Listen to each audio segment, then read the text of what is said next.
Here we go. Super Tuesday begins now. This is going to be really entertaining.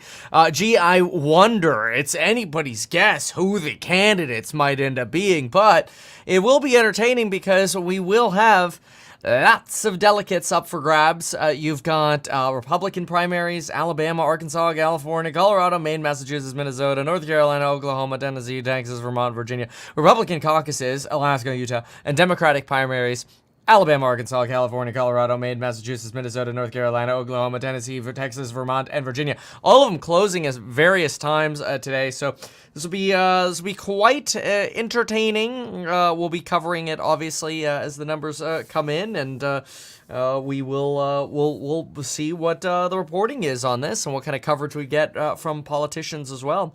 So we'll be flipping around. This is Fox here. They're doing their intro of the sort of prime time period of the Super Tuesday event, which is expected to take about 3 hours to get through.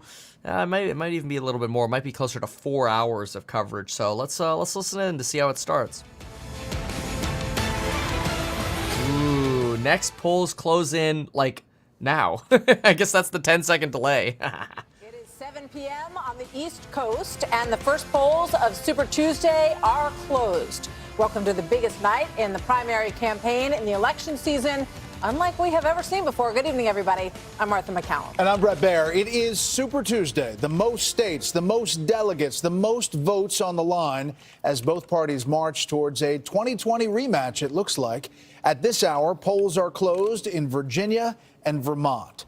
Vermont could be Nikki Haley's best chance to win a state tonight, thanks to moderate Northeast Republican voters and an open primary system. Virginia is also holding an open primary, and she could do well in the suburban areas near D.C. Both states also host Democratic presidential primaries tonight. While we wait for some of those votes to come in, it's worth remembering that at 7:30, we're going to get North Carolina. Then at 8 o'clock, we're going to get Texas, Tennessee, Oklahoma, Massachusetts, Maine. At 8:30, we'll get Arkansas. Alabama will get 8 p.m. Alaska is closer to midnight just because of the time zone difference. And then, of course, we'll be getting the 9 p.m. results from Colorado, Minnesota, and we do have results at 10 in Utah. We have results at 11 in California. Those will be the last ones. But those will also be some of the biggest numbers. 169 delegates there available in California. So we'll watch that. Iowa did report a bit ago for the Democratic presidential primary and caucus at 87 delegates going over to Biden. Let's keep listening in here. Remaining deeply divided about the prospect of him returning to the White House, concerned about age, his mental fitness, other things. Buckle up, everybody. We have reporters all over the country covering the candidates, the issues, the mood of the electorate in America. Our great panel is here all night. We'll kick things off with our man at the billboard, Mr. Bill Hemmer. Hey Hi, Bill. Good evening to you. It's going to buckle up, right? I mean, I think we're going to be here a while, aren't we? Nice to see you all. Let's do a little introduction of what we're looking at here on Super Tuesday as we get kicking off. Let me come back to this area in a moment here because we talk about the early poll closing. Think about Vermont, think about Virginia, think about those areas that 8 years ago were kind of soft toward John Kasich and sort of favorable to Marco Rubio. That's the areas we're kind of looking at so far tonight. So let's get this thing going here. This is Vermont right now. Nothing is on the board. But if you went back... Yeah, I'm watching it as well. Nothing across the tape yet in terms of actually getting results just yet for Vermont and Virginia. Yeah, give me a shot here. There we go. So nothing in just yet. All right. Hey, we said it was early, right? I mean, it's with a capital E. 8 years ago, this is what we saw in Virginia. We saw Marco Rubio in this sort of blue teal color here doing really well in the outskirts of Washington, D.C. There's a big counties. Big population, 1, 2, and 3 throughout the entire Commonwealth, located right here. We also did very well around Richmond, too, and the suburbs in Charlottesville off to the west. So those pockets could be ripe for Nikki Haley tonight to go ahead and get in there and get some delegates and maybe put up a bit of a challenge right now to taking the state of Virginia. The reason why we're doing this, if you go back to South Carolina, just, the last time we were together on that Saturday night, we tried to figure out where Rubio did well and maybe where Nikki Haley could do as well as also. But That was her home state, okay? And here's how it turned out. She won the capital city of Columbia and Richland County. She won her hometown of Charleston and also the county just the south of her. And if you went back 8 years ago, look what Marco Rubio did. This is kind of our benchmark that we were using on that Saturday night to give you a sort of a relationship to how we're judging how the candidates are doing. In the end, Rubio only won 2 counties, and then Nikki Haley won 3 this time. So she did a little better than we were back in 2016. Hence the reason why we look at places like Virginia. Some of those first data releases coming in a little slow. Still waiting for initial read there on Vermont and Virginia. About all these states, they all got different rules, okay? So pop out here to California, 169 delegates. Well, California has never gone this early in the process before, ever. It was always in June, and they came at the end, and they felt insignificant. Well, this year, a whole different approach. Now, it closes late into the night, 11 o'clock Eastern time, our time. They got a good Senate primary race out there as well in California. We'll see how it goes. But you see this tab right up here at stake, 169 delegates. We got a little toggle here that gives us a rule book. All right, and the rule book in California says majority take all. Think about that amount of delegates now. If you get 50% plus 1, you get all 169 delegates. So Trump, Haley, gunning for that. Utah, very similar as well. I just want to hit the rule book here. At stake, majority take all right, of the 40 delegates there in Utah. Come over here to Tennessee. This is where I want to make the point here, okay? In Tennessee, you go ahead and try and figure this one out, okay? This is like calculus or algebra. 31 statewide delegates, 2/3 take all. If no candidate gets 2/3. Okay, I'm getting some feeds here. Well, it's going to be, well, this is actually just an update on where Nikki Haley is watching Super Tuesday results. She's going to be watching, she's the South Carolina governor, and she'll be watching with her staff in the Charleston area. She's not holding a public watch party as she has in previous contests, so that's interesting. And then it does look like there are some Virginia numbers I just started seeing come in on the screen there, although I don't see that. Yeah. Oh, yeah, here we go. Virginia plus, right now we've got less than 1% of the votes in. It is favoring Trump right now by about a margin of 22. This is some of the early dumps coming in here. Is expecting to win, as we said, an avalanche of delegates. Aisha Hasni is at campaign headquarters at Mar-a-Lago, and it seems they're going to pack them in there, Aisha. Hey guys, if you can't tell, there is a huge party underway behind me here in Mar-a-Lago. The doors are officially open and we're seeing a lot of folks streaming in now, and the feeling is electric here as the campaign expects up to 1,000 supporters here tonight in this ballroom. It really feels like a general election party, and quite so, because tonight, Super Tuesday, could really launch the former president towards that magic number of 1215, very, very close to it. The campaign telling me they expect to sweep about more than 1,000 delegates tonight, including the ones they're walking in with tonight, getting closer to that magic number. Trump very much so wants to pivot hard to the general election. He certainly does not think that Nikki Haley has any sort of path forward here. He believes that he is going to win every single state tonight. But whether or not he's going to ask her to step down tonight, Fox and Friends host Lawrence Jones asked him about that this morning, and he wouldn't quite answer that question, so we'll have to wait and see how the night goes. My little head is going to be funny no matter where I put it, huh? By just staying in this race. Now, he'd much rather be talking about the issues, the border, the economy. He'd much rather be talking about President Biden, and he'll get to do that again, Brett and Martha, in dueling remarks again. How's that? Saturday in Georgia, when Trump and both President Joe Biden will be campaigning just about 60 miles apart. Back here in Mar-a-Lago, again, the party getting underway. Just about 200 people, I would say, here already. There is no open bar, and there is a... Nah, that's why I'm not there. A pop bar, if you want to call it, if you're from the Midwest. But no free alcohol, at least tonight here in Mar-a-Lago. Rip off. Sounds like it's going to be a short party. Yeah, that's not a big party. All right, let's bring in. Will they get to 1,000 without an open bar? I don't know. That's a good question. It's time to bring in the panel, if you haven't noticed. Britt Hume, Laura Ingraham, Dana Perino, and Harold Ford Jr. Laura, what do you think of tonight? Well, this is Okay, I'm just going to review the Virginia election results so far. So we've got, it's only 348 Donald Trump votes, Nikki Haley 155. It's actually quite a big split so far for, or not as big of a split, rather, I wanted to say, as what you would have expected. And so I like the expected forecast margin right now that the New York Times usually puts together. It's kind of fun watching the needles on it. So we'll pull that one up. We'll have that one here in just a moment. The full results are sort of trickling in. Okay, looks like we just got another little vote dump there. As you can see, we're at 691 Trump, 266 Haley. Looks like now, there we go. This is more of the spread I was expecting, something like 70s to 20s. And there is hope that this could be one of the states that Nikki actually has the strongest chance in. But I think I think this is probably going down as a Trump-Biden rematch. Although it is fascinating seeing some of the polls suggest Haley beating Biden with a larger margin than Trump beating Biden. If we go to the latest Real Clear Politics collective of polls, you do in the general election have a Morning Consult poll that just came out, Biden winning by 1 point.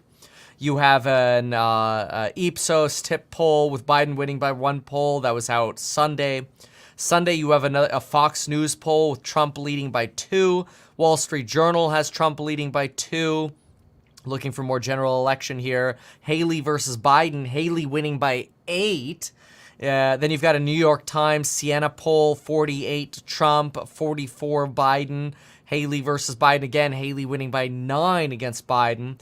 Trump versus Biden by Forbes Harris. You've got Trump with a 4-point lead. So the polls are a little all over the place right now. So it is always nice to watch the polls, but I mean, we got to take them with a grain of salt, as we know how polls are.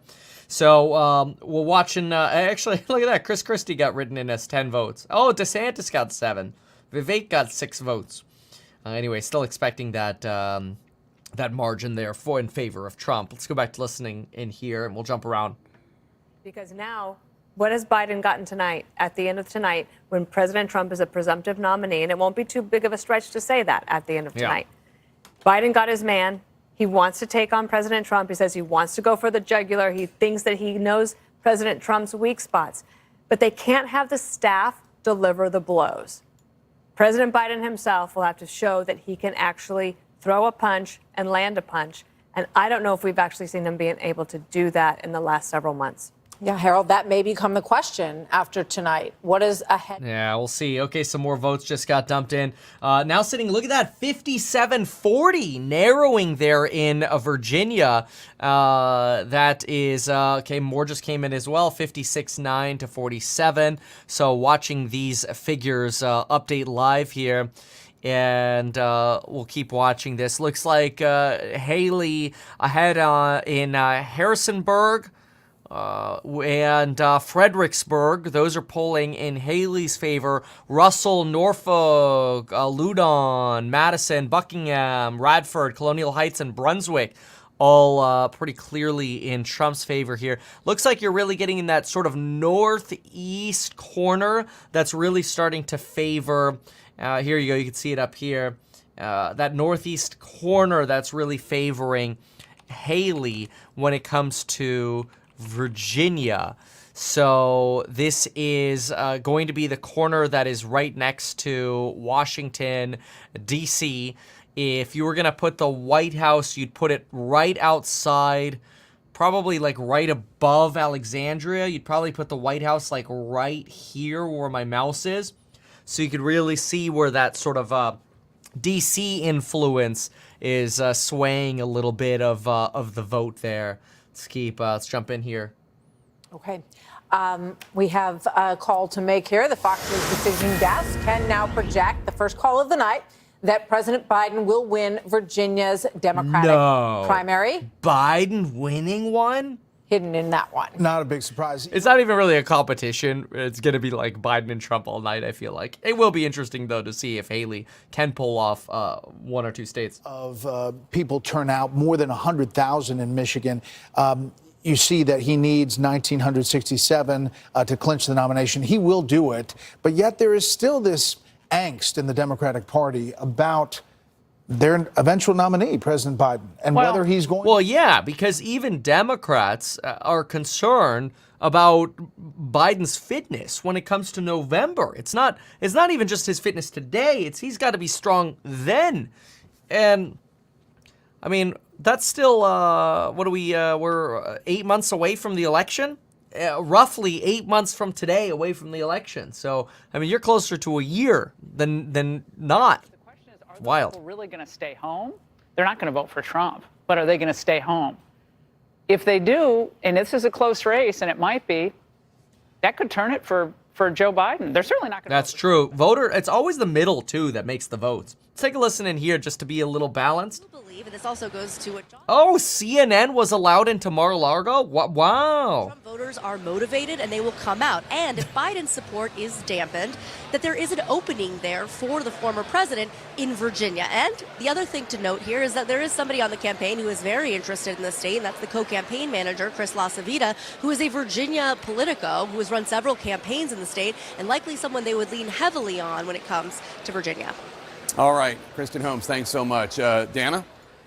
Thanks, Jake. And, you know, when Kristen was talking and looking at some of the votes coming in, I'm reminded of what you were saying earlier, Abby, about the Biden campaign, kind of the flip side of that conversation. The Biden campaign insisting, I talked to a source earlier, said something similar, that their voters, the parts of the coalition that they're worried about, some of them are low information voters, meaning they're just not paying attention because they're living their lives, unlike us, who are living this every single day.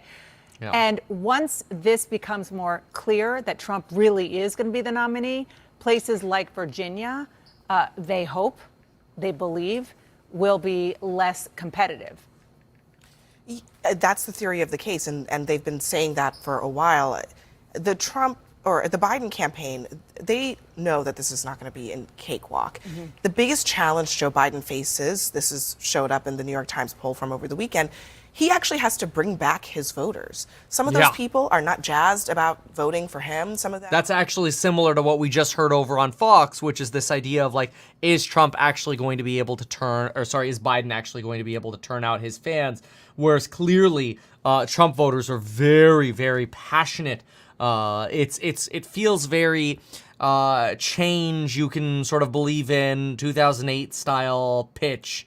That's roughly what it feels like, at least. Okay, so what do we got? We've got, this is the Virginia right here. So now 4,600 votes in for Trump, about 700 in for Nikki Haley. And if we jump into Vermont, we're just starting to get the Vermont votes in. Vermont votes pushing 56-8 Trump, 39 Haley. Looks like Trump's got the lead in both of these early reporting states. Next state's ready to report in about 13 minutes. Again, the AP did call the Democratic primary in Virginia for Biden. This is not a horrible surprise. This is exactly as expected so far. And we'll watch as updates and speeches come through. Let's also listen to commentary and have a chance to chat. You were talking to Elizabeth Warren earlier, and the thing she was touting from the Biden policies was like insulin, student loans, which are great, but not really ideal for people who find their car insurance, credit cards, home insurance is all up.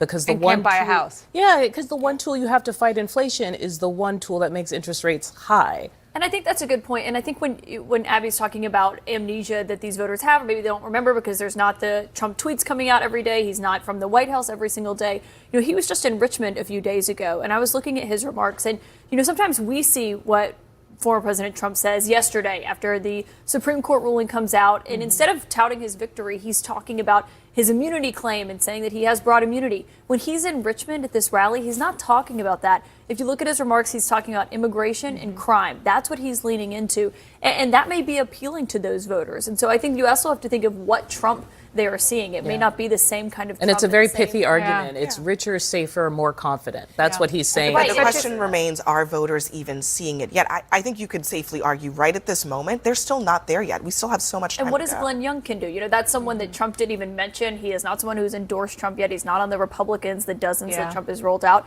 It's all just the factors, and you see in these Just 2% of votes in, by the way. 2% of votes here. You've got 9,000 Trump. Nikki Haley sitting at 5,200. She's actually polling a good amount of votes. You gotta give her that. She's polling in decent votes here with 2% of the votes in Virginia. Again, does seem to be that most of those Haley votes are coming in from your Alexandria side. And when we look at those are going to be around Bristol, Harrisonburg, Roanoke City, Fredericksburg, and the rest just lining up for Trump at the moment. It was just 2 states reporting right now, and that is Virginia and Vermont, with Virginia, of course, already called for Biden.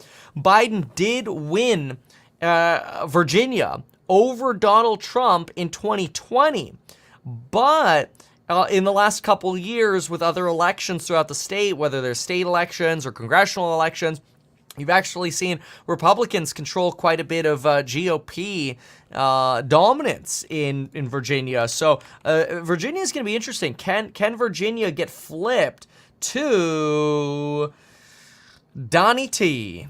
All right, let's take a peek over. Okay, everybody's on ad right now. Okay, no problem. Okay, so again, Virginia called for. Let's just write this down. Virginia went to Biden in 2020, but Republican strength, especially with. Let's see here. Yeah, okay, we'll see. Will it flip this year? That's really probably the big question.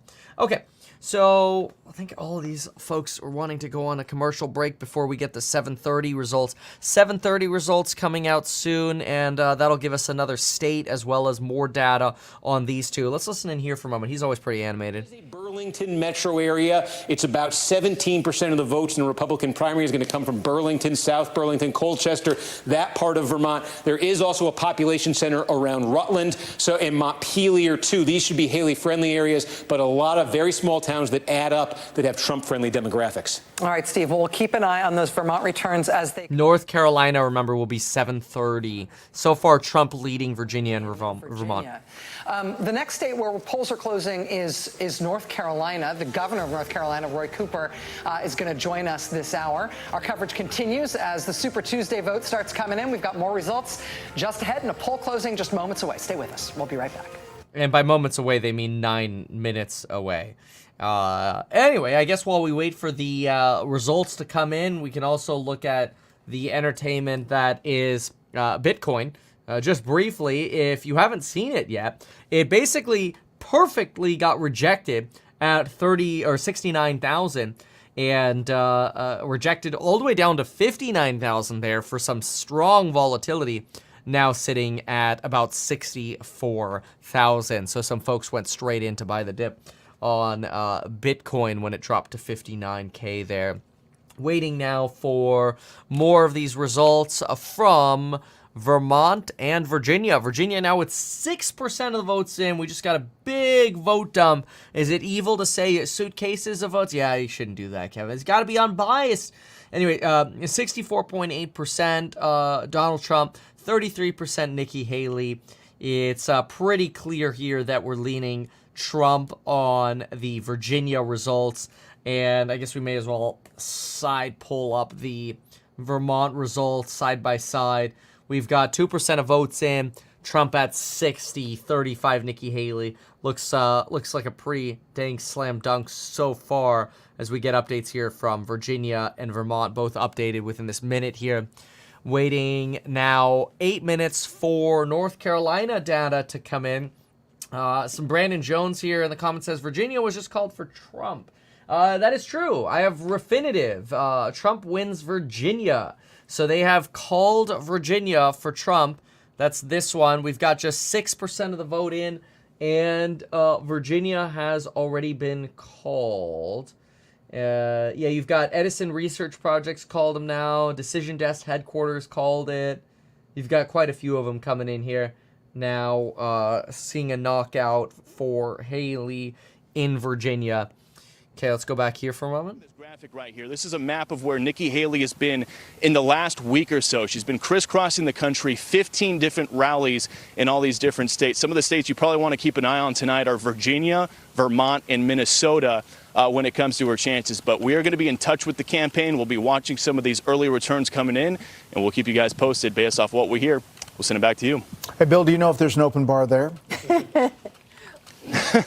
No open bar, but we got a nice pier behind us and some boats and some fishing. No, so at Nikki's party, Bill. Nikki's Trump party. We doesn't can't have get in one. there. So we're at wondering Nikki's if Nikki party. does. No.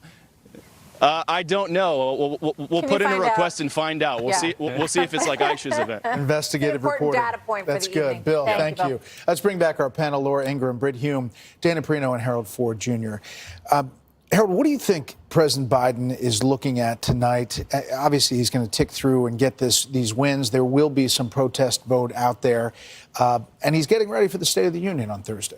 I think you said it best at the end, and Britt said it earlier, too. The State of the Union is where he thinks he's going to reset and restart this campaign. Yeah, I don't know about that. I mean, hey, he better be practicing his speech today. I guess you could say that. I mean, it's entirely possible, I suppose, that State of the Union is going to sway people, but are people going to believe that the State of the Union is good? I don't know. I mean, the economy's doing good, so we could talk jobs, but then again, is it, or is it just the richer few getting richer? I don't know. I'm kind of curious to see what everybody in the comments thinks. 7 of the last 8 presidential races, Democrats have won the popular vote. They've won 5 of the last 8 when you take the Electoral College. That 7 debate is only relevant because as you look at congressional races and other things, you look at the fact that California and New York delivered Republicans the majority in the House this last cycle in 2022. You're going to have tough races. I'm looking at California closely, not just for the Senate race, but who are the Democrats that emerge in these? You know, they have those kind of open primaries. Some people call them jungle primaries, where everybody can get in. The top 2 vote getters face off in the fall. Will there be moderate or liberal Democrats that face off against some of those incumbent Republicans? I think these are the things underneath that I think are going to inform a little bit about how these races turn out, and even how this presidential race turns out when we get this head-to-head. So, Dana, the President Biden is, Trump has a plus 45 edge on improving border security. This week, we learned that Biden hadn't spoken to his border chief, Raul Ortiz, and nor the current one, Chief Owens, until he went down there on Thursday to Brownsville. What does he need to say to convince people on Thursday night? Because obviously he's going to have to address what he's doing on this issue. What he is going to say, and a lot of the media will help him say it and amplify it, is that this problem wouldn't be so bad if Republicans would just work with me to help me pass more money. That's a good point. That would be the easy way to kind of like try to argue, oh, well, sorry, I can't do anything. But I think a lot of people highly disagree with that. I think a lot of people believe the president has plenty of power to be able to pull something off himself. That'd be also interesting to see where perspectives are on that. State of the Union, by the way, is 6 p.m. California time on Thursday. We'll be covering that live as well to see what actually ends up being said. Let's listen in here to try to balance this out a bit.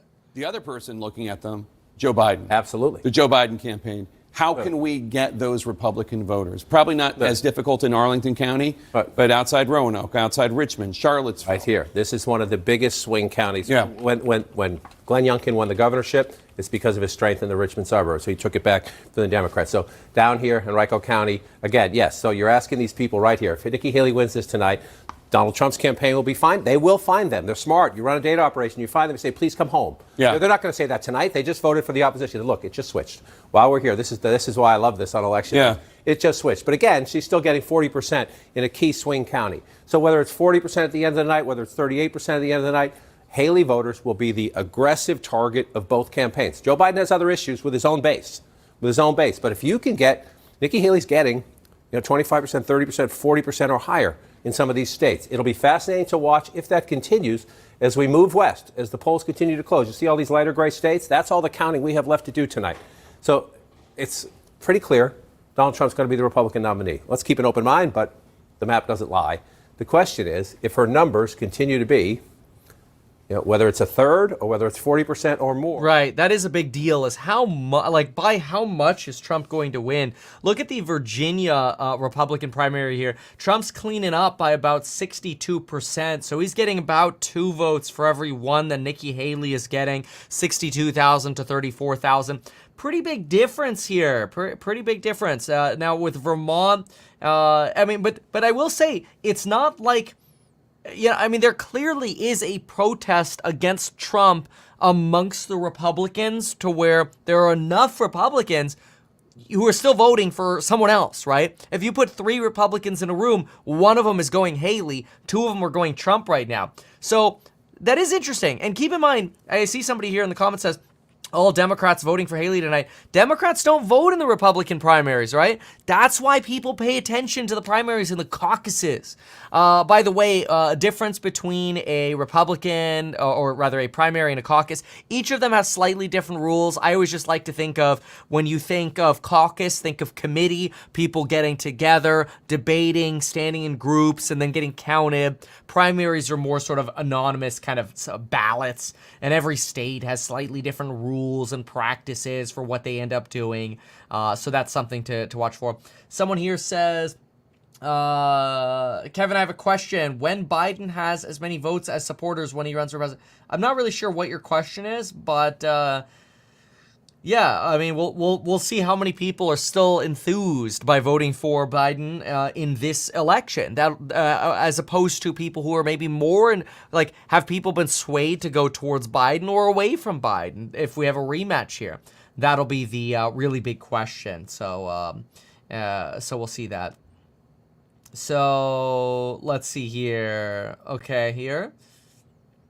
Fact check, Dems can vote in some. Oh, that's interesting. Okay, pretty rare though. Thank you for that. Oh, I didn't know that. That's odd. I suppose it depends on the state rules. Thank you for that heads up. Usually you have it split, so it must be certain states.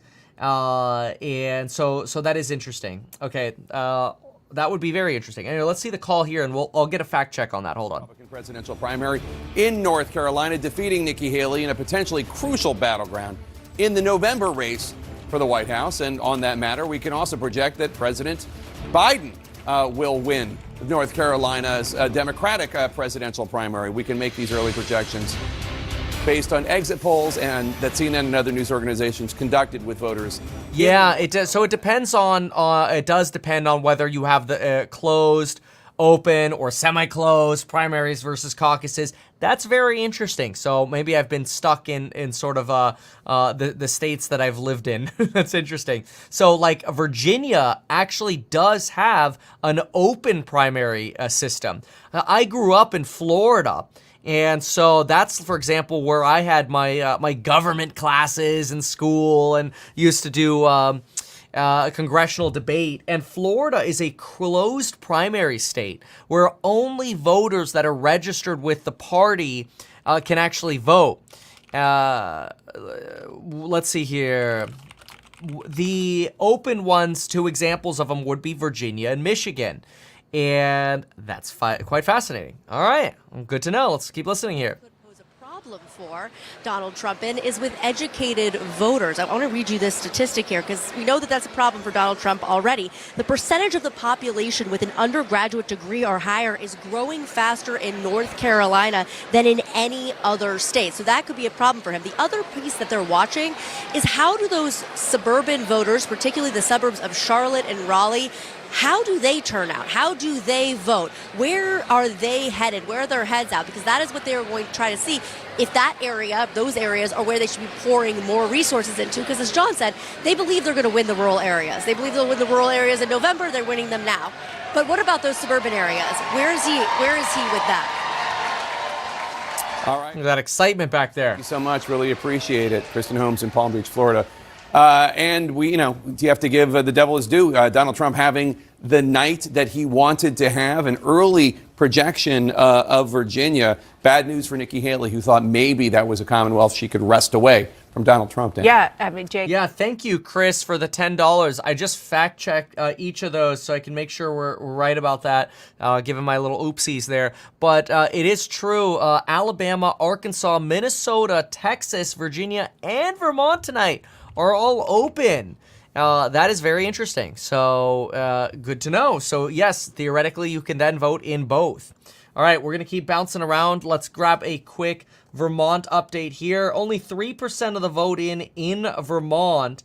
And when I jump over to Virginia, we have Donald Trump sitting there at 116,000 votes now versus Nikki Haley, 60,800. That does give you double again for Donald Trump. And let's go ahead and see if we can pull the North Carolina, which I think has now been called for Donald Trump already. But let's get the full state result here. Go state by state. Go North Carolina.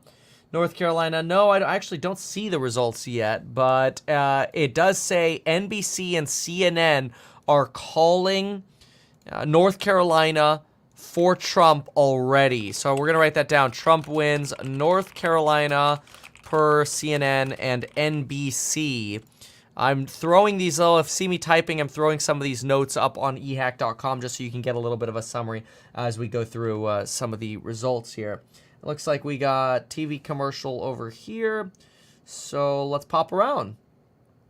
All right, here we go. Place the former Democrat who switched, you've got a lot of intrigue around abortion, obviously. Interesting. In Massachusetts, somebody here says you either vote for the party you're enrolled in, that's what I'm used to, or if you're unaffiliated, so you're not registered, you could vote for either party. I guess that would be like a semi-closed, eh? That's interesting. Yeah, every state has different rules, so I guess you got to be really careful painting how it works with a broad brush, because you're going to be wrong. Already passed a 12-week abortion ban. Republican leaders have said they are coming back for more. People are going to get energized in North Carolina. You've got Donald Trump, who goes around bragging that he overturned Roe v. Wade with his 3 appointments to the Supreme Court, and this is one. Keep in mind, Donald Trump does support an abortion ban at a specific week. He hasn't really declared what that is. Some speculate it's 18 weeks, 20 weeks, maybe 22 weeks. I think California, we sit at fetal viability, so you're at like 22 to 23 weeks, which it's worth noting, you can actually take a 23-week-old into the NICU at some hospitals in California. Most, you're going to be sitting at about 24 weeks before, before that, they're not, unfortunately, deemed viable. So that a future Governor Stein's vetoes can be upheld, and we can stay out of these culture wars and protect women's reproductive freedom and protect our public schools and continue to fight climate change and do the things that we know the people of North Carolina want to do. Mark Robinson does not reflect North Carolina values, and we're going to show that in November. Really quickly, because I am a bit obsessed with North Carolina. In 04, this was one of the 3 states that Democrats who were sort of behind the scenes or were thinking could be a flip state. It is a state that Barack Obama did win by 14,000 votes in 2008. He only lost it by about 90,000 votes in 2012. And I went through a deep dive today on these races. Your state loves your governor's races, and actually the turnout in your 2 re-elects was higher than the turnout for either of those 2 presidential elections that I just discussed. 2.8 million people voted for you in your re-elect, and that's higher than voted in the presidential races. But there have been also some narrow losses. This is a narrow state. Sherry Beasley, who was the former leader of your Supreme Court, the former Chief Justice of your Supreme Court, she lost narrowly, 47.3% to Ted Budd, a very extremist anti-abortion candidate who got 50.5%. So this is a very narrow state. How do you then sort of, what is the strategy to make sure that it doesn't go that way again? Because Ted Budd is also an anti-abortion candidate. You have seen that kind of candidate be able to slip through. So what's the strategy against Mark Robinson? Is it just literally running ads, letting him talk, and letting him say his extremist things? Because it is a state that could flip either way. Well, I'm very proud that I appointed Sherry Beasley as the first Black woman Chief Justice of our state Supreme Court. And she only lost that race by about 400 and some votes in 2020, one of the saddest losses that I have seen.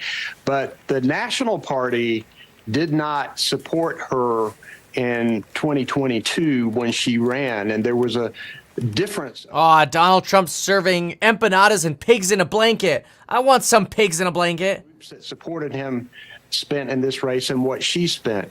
That's why it's so critical that the Biden campaign target North Carolina.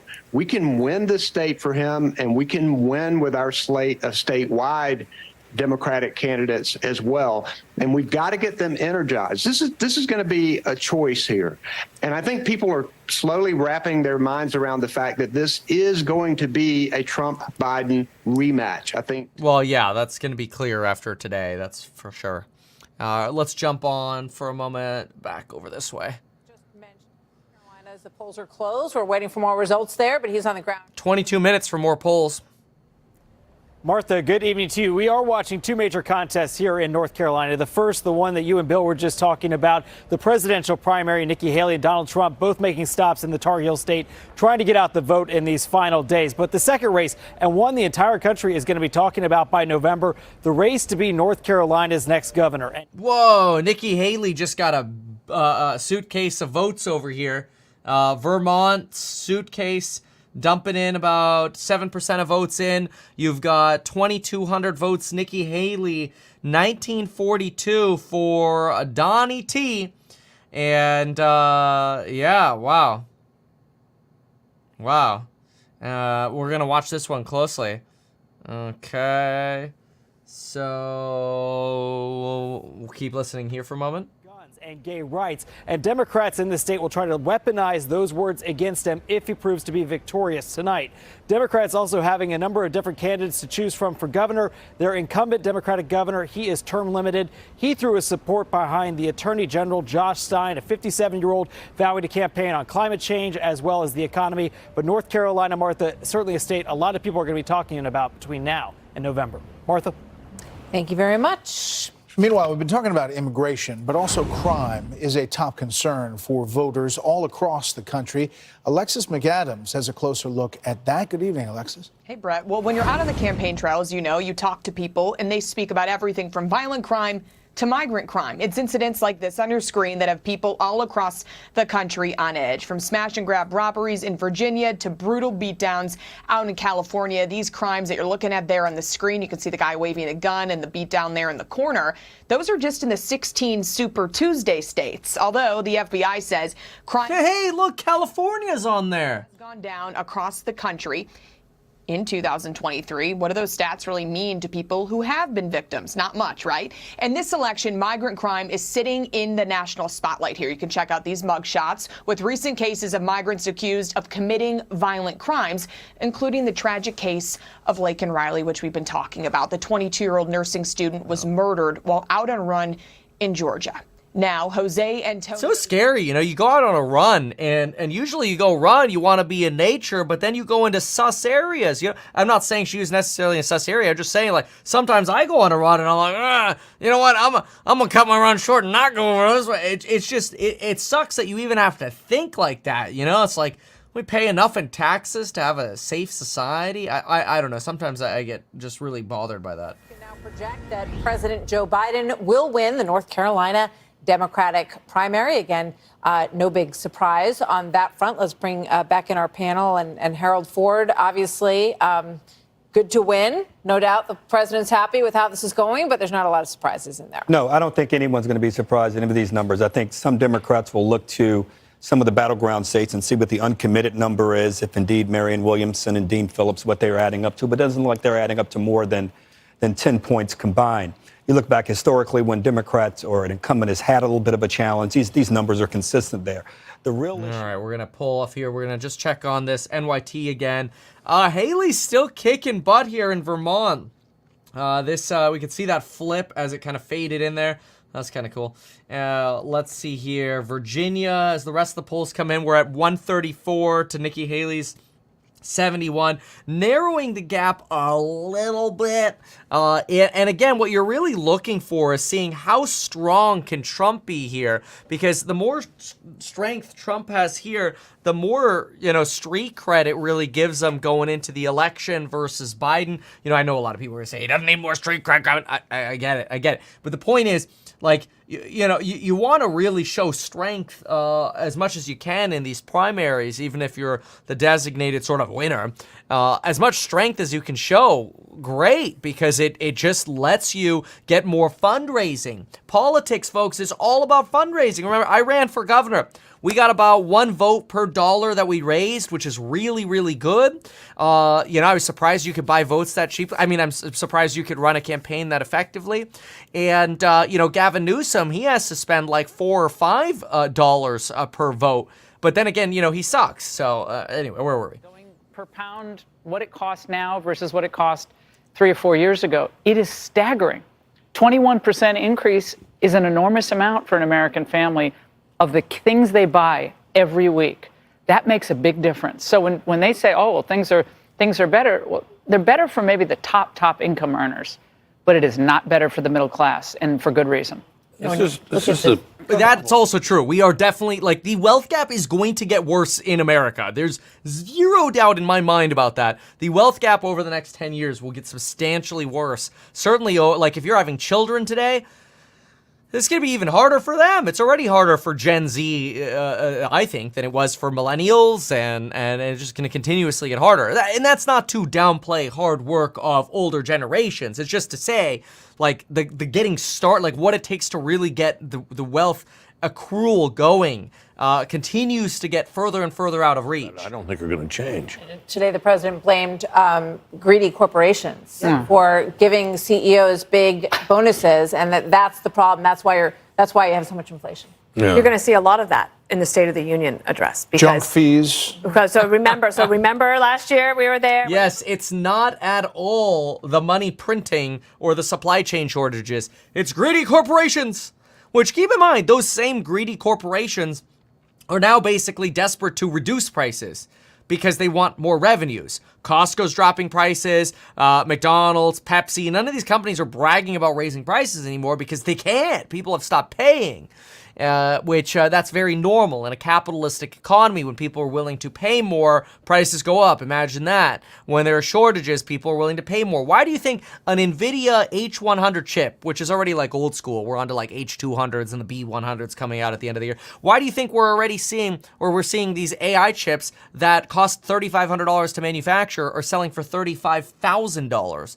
Well, because there's a shortage of supply. So this is much more than just greed that's involved. Don't get me wrong. There's always going to be an aspect of that. But then you also wonder, if you're a shareholder in a company, your job as a shareholder is to vote a board of directors who makes more money for the shareholders. So it's kind of like a partnership. Let's go make more money, So I always find that a very weak argument when I hear somebody saying it's greedy corporations. I know it's popular.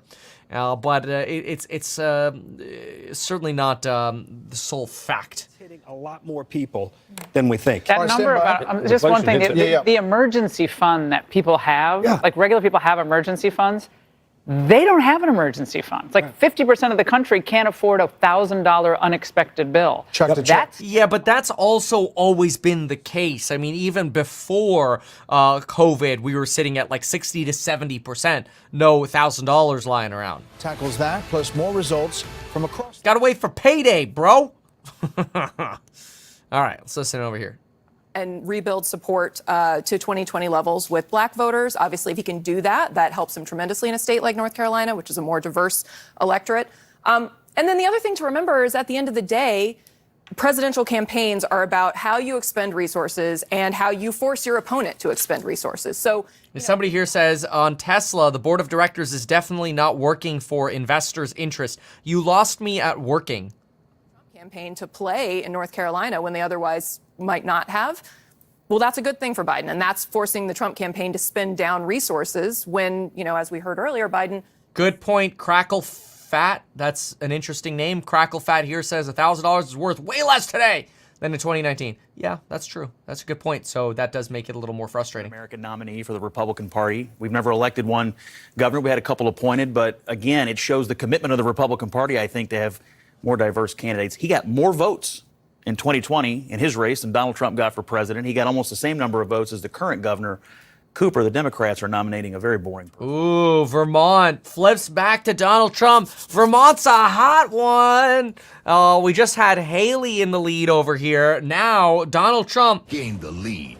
And Nikki Haley lost the lead. Boy, I never thought those buttons would come in handy for an election night. All right. Gubernatorial campaign. There's a lot.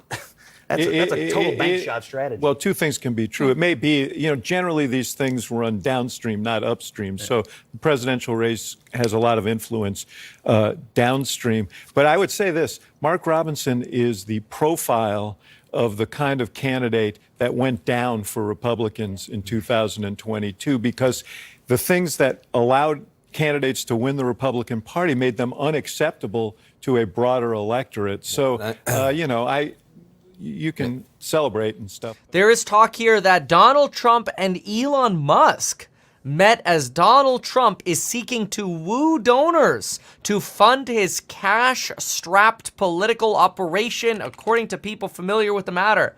Wow. Donald Trump trying to get the favors from Elon Musk. You're probably also trying to get some help over there for the good old Tesla. I don't know, though. That's going to be interesting because Donald Trump's kind of been on this, anti-EV tirade. It's almost been his sort of pitch at the union meetings, we don't want the EVs. They have bad range. And I have to say, if there's something I was going to criticize in Trump, it's that I think he's a little too harsh on the EVs there. Lay off just a little bit, okay? All right, what else? Let's see here. So we got the next polls. We're about 11 minutes away from the next polls. 11% of votes in here. I think Nikki Haley look at this. You've only got a spread of about 100 votes here. So we'll keep an eye on this. Over here, we're at one. Oh, that was a weird little update there. There we go. That's so weird. Why does it flash around like that? See, this when I hit refresh, it goes from 184 down. Oh, there we go. Now it's sticking. Okay, cash issue. 184 to 94,000 for this is Virginia here, and then of course we are waiting for the rest. We've got North Carolina that's already been called for Trump. Virginia, Vermont have been called for Trump. It is interesting that Vermont has been called for Trump when you're 200 votes apart over here. So I do think that's interesting. And as you can see right here, even though it's been called, there's a whole lot of left and right we could still go here in terms of which way that's going to swing. So I'm surprised that one's already called. Then we'll have quite a few coming out at 11, including Alaska, Massachusetts, Maine. We'll have Oklahoma, Tennessee, and Texas all coming in at 8. Earlier than he did in 2020. He's on the move. It's the Haley part's in the rearview mirror at this point. Well, only in getting her voters for the general election. No one's saying Haley's going to be the nominee, but if she has people saying they will not be with him, that is a problem. Yeah. I mean, something's troubling a fair segment of the Republican electorate. And it may be that the guy is under 4 indictments, led an insurrection, and so on. Certainly. And remember, there's been so much frustration about people saying, oh, Donald Trump led an insurrection. How could the Supreme Court lead an insurrection? I'm hearing a lot of this, and the Supreme Court, first of all, did not decide whether or not Donald Trump committed an insurrection. That was not decided. And again, I'm not imparting my opinion here. I'm just being blunt. The Supreme Court didn't even evaluate that question. That was not even on the plate.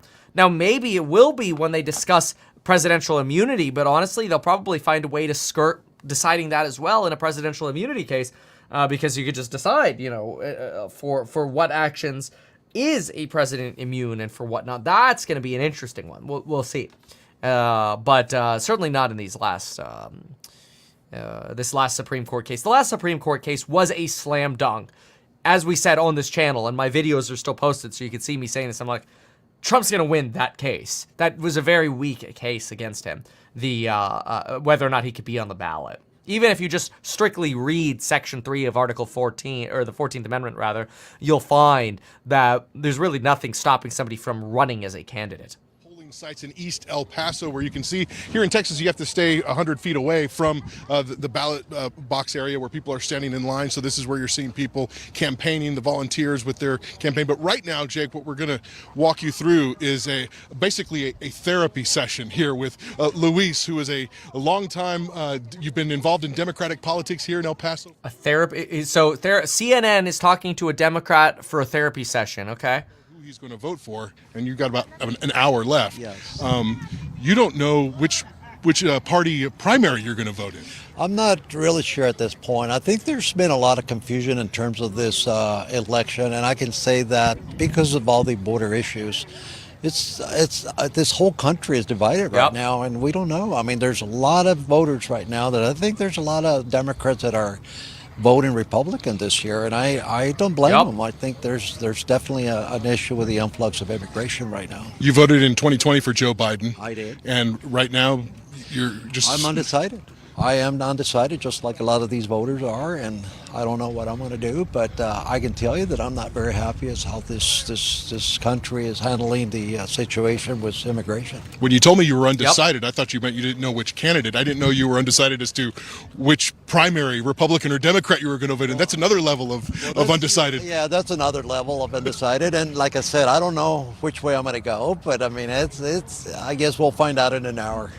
Yeah. You also told us you wouldn't tell us exactly what you did after, which is your right. I don't judge it, but and what is it that you're think of this as cheaper than paying for a therapist? You can just work it out here on national TV. But what is it that that you're grappling with the most? Well, there's the influx of immigration. I think that people are not handling it. I think that right now this whole country is divided. Not even Republicans or Democrats. If I had a choice to vote Republican, I would have voted for this governor out of the governor out of Florida. I think DeSantis would have been a very great president. I mean, DeSantis? We have no choice then. All right. Well, all right. Good luck. Dude, this guy has not been paying attention at all if DeSantis is DeSantis. Oh, no. We just got to get off. Sorry. We're going to move away from DeSantis over here. Will the election cause havoc on the stock market? Everybody's always worried about what's going to happen in the stock market. Usually after the election, the stock market just goes up because it's like, all right, we have our answer. Yeah. So, I mean, no guarantees, but we hear that a lot. Oh, boy. All right, what do we got over here? All right, Shannon, thank you. Good stuff. Thank you very much, you guys. We are just... Dasani water. New results coming in from 5 states. Jesse Waters. Yeah, in 5 minutes. All right, that's boring. Come on. Coverage of Super Tuesday continues. We'll be right back. Yeah. All right, so pop around again. We'll just pop back and forth. Let's see. And in the meantime, quick look here. Vermont. Donald Trump still leading by only about 140 votes here. You realize Vermont has already been called. So who called Vermont, by the way? North Carolina was called. I think the New York Times called it. Associated Press called Vermont for Biden. We knew that. But what about Trump? Because I see it's called there. But it seems too close to call to me. Let me see. If we go to the headline here. Oh, no. They just have Trump at a likely +2. I'm sorry. Vermont has not been called yet. Okay. Yeah, that would seem odd that it was. So that makes sense that it has not been, especially since, again, 140 apart here and only 12% of the vote in, so we can go either direction. Virginia is a pretty dang slam dunk here. You've got the Alexandria, Fairfax County, Arlington County over here. These regions close to the D.C. area, very clearly in favor of Nikki Haley. You get a little bit more mix over here in Loudoun County, but really outside the D.C. area, with the exception of, I don't know how to pronounce this, Albemarle County. Everything's Trump outside of that in Virginia. Oh, there's Roanoke over here. Little bit, but that one's actually close, and you're barely getting votes out there. Boy, what's the population out there if the vote count's only like 300? Population, 98,000. Really, out of 98,000, you could only get 300 voters? I guess that's 6%. in, but 300 represents 6%. That's only 5,000 voters. 5,000 vote turnout out of 100,000. That's 1 in 20 people. I mean, maybe it is a primary. It's not your core election here. Still about 150 votes apart over here on Vermont. All right. Anyone who comes, his message is not going to change. So you see him really trying to make the pitch for voters. And I will tell you, the woman I spoke to who voted for Nikki Haley says that if this race comes down to Donald Trump and Biden, she kind of smiled and wouldn't tell me who she would support, but she did support Trump in 2020. But notably, when I asked her who she would support in the Senate race, she said it would be all red. So conservative on issues like the abortion and the economy, but says that she leans much more with Democrats and independents when it comes to some of these social issues like abortion. Rachel? Priscilla, on this point that you're making about the down ballot races in Texas, the down ballot stuff in Texas right now is fascinating. Obviously, that Democratic primary to win the right to take on Ted Cruz is a huge deal with big national implications. There's also crazy drama, like soap opera level drama when it comes to Texas state legislature and these vendettas among various Republicans getting revenge on their enemies within the party. There's a bunch of congressional seats where we've got members of the House of Representatives, the U.S. House, who are potentially going to lose their seats in Texas. With all of that drama, as it were, in the Lone Star State, has that translated, as far as you can tell, just anecdotally, into big turnout, into people having a high level of awareness about this primary and to getting out to vote? Yeah, I mean, it's not something that has come up among a lot of the... All right, quickly, Donald Trump at the beginning of February had $30.4 million in his war chest. Biden had 130, apparently, according to Bloomberg here. So and I mean, a lot of these are campaign filings. So you're really, after Super Tuesday, you're really trying to get a lot more momentum in. We've got the next polls closing here in about 10 seconds.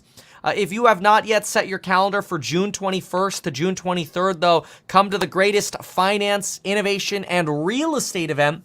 We're going to raise prices Friday at 1 p.m. because we're making a big speaker announcement Friday at 1 p.m. For that June event. It's going to be pretty epic. All right, let's listen in here. California, and the winner take all at 169. If that happens, the Trump campaign says it might be March 12th. Oh, yeah, meetkevin.com to learn more. That he can mathematically clinch the nomination. It is 8 p.m. All the polls have closed in 5 more states.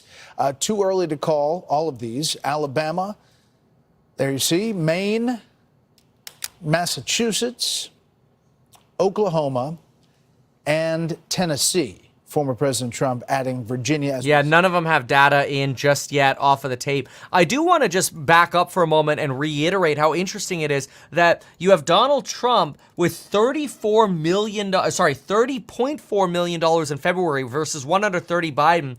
That's before you actually get the potential, New York fines of like $430+ million. Biden's got 4x the dollars here of Trump. We'll see again how that changes after Super Tuesday. If this thing were called right now in Vermont, Donald Trump would take all these delegates, all right? Nikki Haley she was above that 50% number and dropped down about 7 or 8 minutes ago. So if you don't get the majority, then it goes by proportion if you're at a minimum of 20% throughout the state of Vermont. Now, Brett, do not ask me to do this for every state, okay?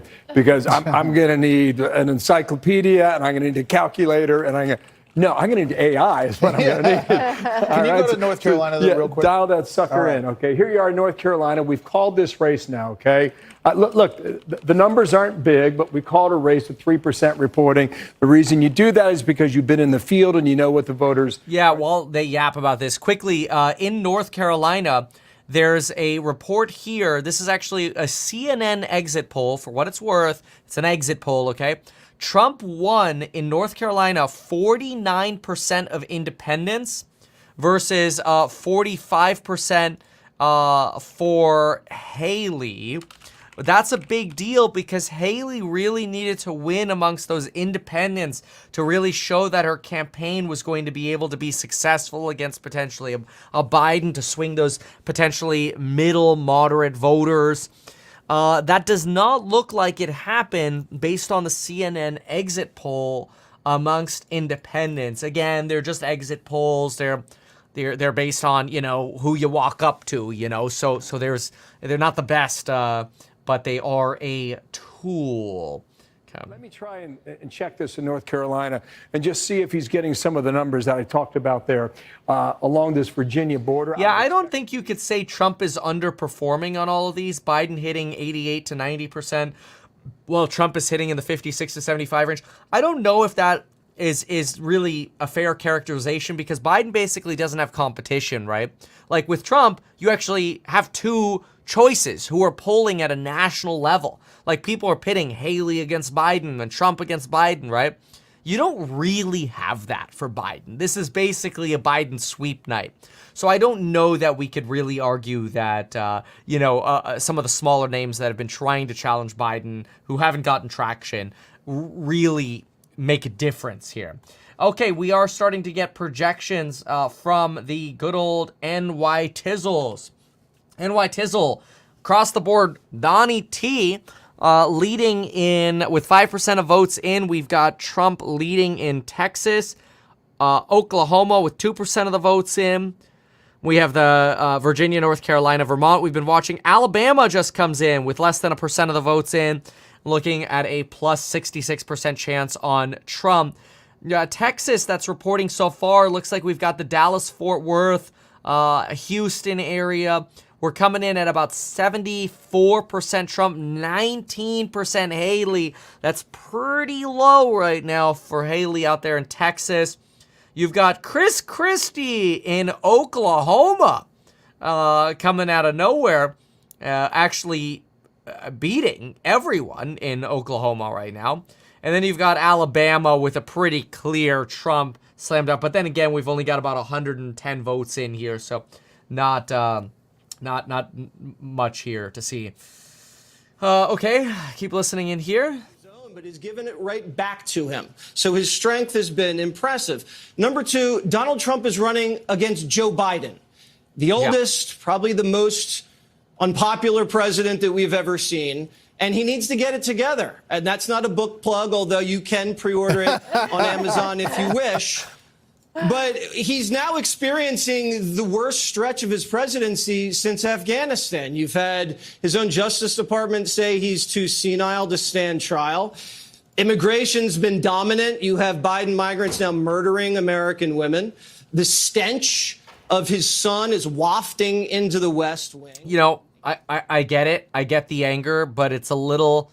This guy's a little too extreme for me. We're just, I know some of the allegations are extreme, but let's try to just keep it factual around here. Speech that tens of millions of Americans watch. As much as that's possible in freaking polls. I know. The general election. Yeah. The first speech after which it is clear, I think, to everyone after tonight, and I don't want to get ahead of ourselves, but I think the writing's on the wall, who the two nominees will be. And he will get to enter the U.S. Capitol and speak as the commander-in-chief and the leader of the free world and the president of the United States about what his vision and what his record is. And again, there's tangible benefits to incumbency that have been showed time and time and time again. And one of the... That is true. It is easier to win as an incumbent. For example, you get franking privileges, like the ability to send mail for free to campaign, whereas a non-incumbent doesn't have that privilege. So, yeah, it's kind of just the way the game has been played. Donald Trump now, Texas. Look at that vote dump coming into Texas. That's a lot of votes already. Man, the Texans are out there voting in force. 92,000 for the DT, with only 24K at 19% for Nikki Haley. Still sitting at 2% for Oklahoma. Looks like Chris Christie dropped off a suitcase. Okay, Kevin. Then you've got Alabama at 82%, but still only 116 votes in here. Waiting as we get some more numbers. All right. Josh Stein.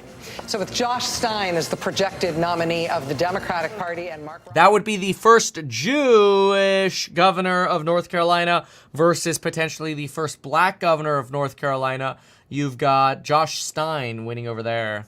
Carolina and in New Hampshire. And this North Carolina one is going to curl your hair with a candidate as extreme as Mark Robinson there in a state that the Democratic coalition and that the Biden campaign really does want to put on the map in the presidential race, with Mark Robinson on the ballot as a Holocaust denier, running against the man who would be the first Jewish president of North Carolina, coming off of two terms of very popular North Carolina Democratic Governor Roy Cooper, who is, we just saw both barrels tonight going for both Biden and Stein at the two men at the top of the ticket there in North Carolina. It just puts North Carolina on the map politically this year like they have not been since the Obama And years. it is the most winnable southern state, more so than Georgia. It is built more for a Democratic win than Georgia was. And again, back in 2004, when we were on opposite sides of the campaign, the folks at America Coming Together, they had 3 states on their list of the states that in the future. What? They just removed Oklahoma. They took the suitcase back and they removed Oklahoma. What is this? Alabama still sitting here, still about the same. Yeah, waiting for Oklahoma to really show up again here. Where we got? So, Haley back in Vermont, really? Donald Trump, no, I don't know. They got some caching issues here. They've been back and forth. Although, no, Trump's now got a 600 V lead. No, but the needles still show Haley. Whoa, look at that. Haley still being needled up by about a 1% chance there to beat Donald Trump, probably just based on an evaluation of the rest of the polling there to be done. They didn't spend on a national level in that state. They did not spend for Sherry Beasley the way they should have to support her campaign, and they ran this sort of weird law and order campaign. She was an excellent candidate. They will not make that mistake again, I predict. They will spend money, and the last thing I'll say is Tennessee, don't care about your last thing, sorry. Tennessee comes in at 79.7%. Donnie T and gained the lead. Nikki Haley at 17% for Tennessee. It looks like the AP has already called Tennessee for the DT. That went really fast with 2% of the votes in. We're going to write that down. Just 2% of the votes in. AP calls Tennessee with just 2% of the votes in for Trump. All right. Jumping over. Let's see here. Haley still. Maine comes in. Maine's in with 8 votes, folks. 8 votes. 8 votes. The game has been changed. We've got 8 votes in over in Maine. 7 for Donnie T and 1 for Nikki Haley. It was herself. Technically, she's not there. But anyway. Okay, so Alabama's still sitting at 116. Oklahoma just still had, what's-his-name deleted from it all. That was entertaining to watch. Chris Christie was across the board there for a hot minute.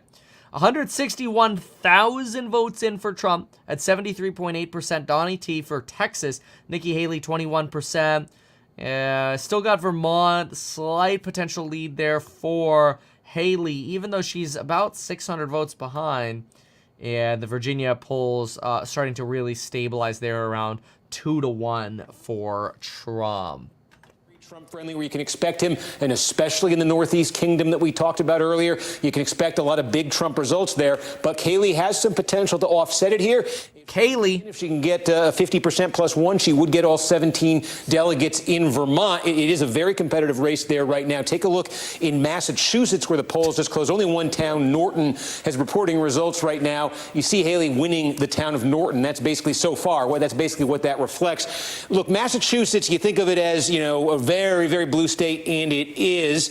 And it's also demographically, it's almost 50% of its white voters have college degrees. That's a very high number nationally. That's a demographic that's been favorable to Haley.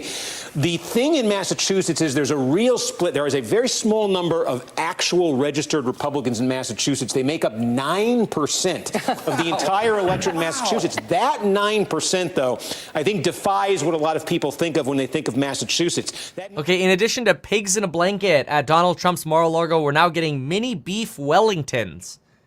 Man, I want that food. I'm hungry. I need some food around here. Very cool.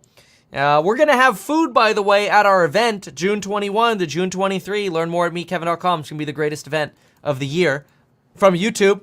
Hey, maybe if it goes really well, which shows you my enthusiasm for it, we'll get to make it kind of an annual thing. But I'm tired of the online. We got to do some stuff in person. If you haven't heard, by the way, Kirsten Sinema has announced that she will not run for re-election. This is the independent Arizonan announced today. Bit of a wild card to keep an eye on as the results start to come in. One other New England state, again, we just have very little. Did you just ask for Saradomin brews? Did you know that I was wearing a brew? It's a prayer potion. Too bad it's not the Saradomin. I don't know. I don't have the Saradomin out today. I just got the prayer potion on today. How did you know? Suburban areas, higher population relative to the state in southern Maine along the coast, affluent suburbs, some of it sort of almost Boston suburbs, a long way to Boston, but it's still doable.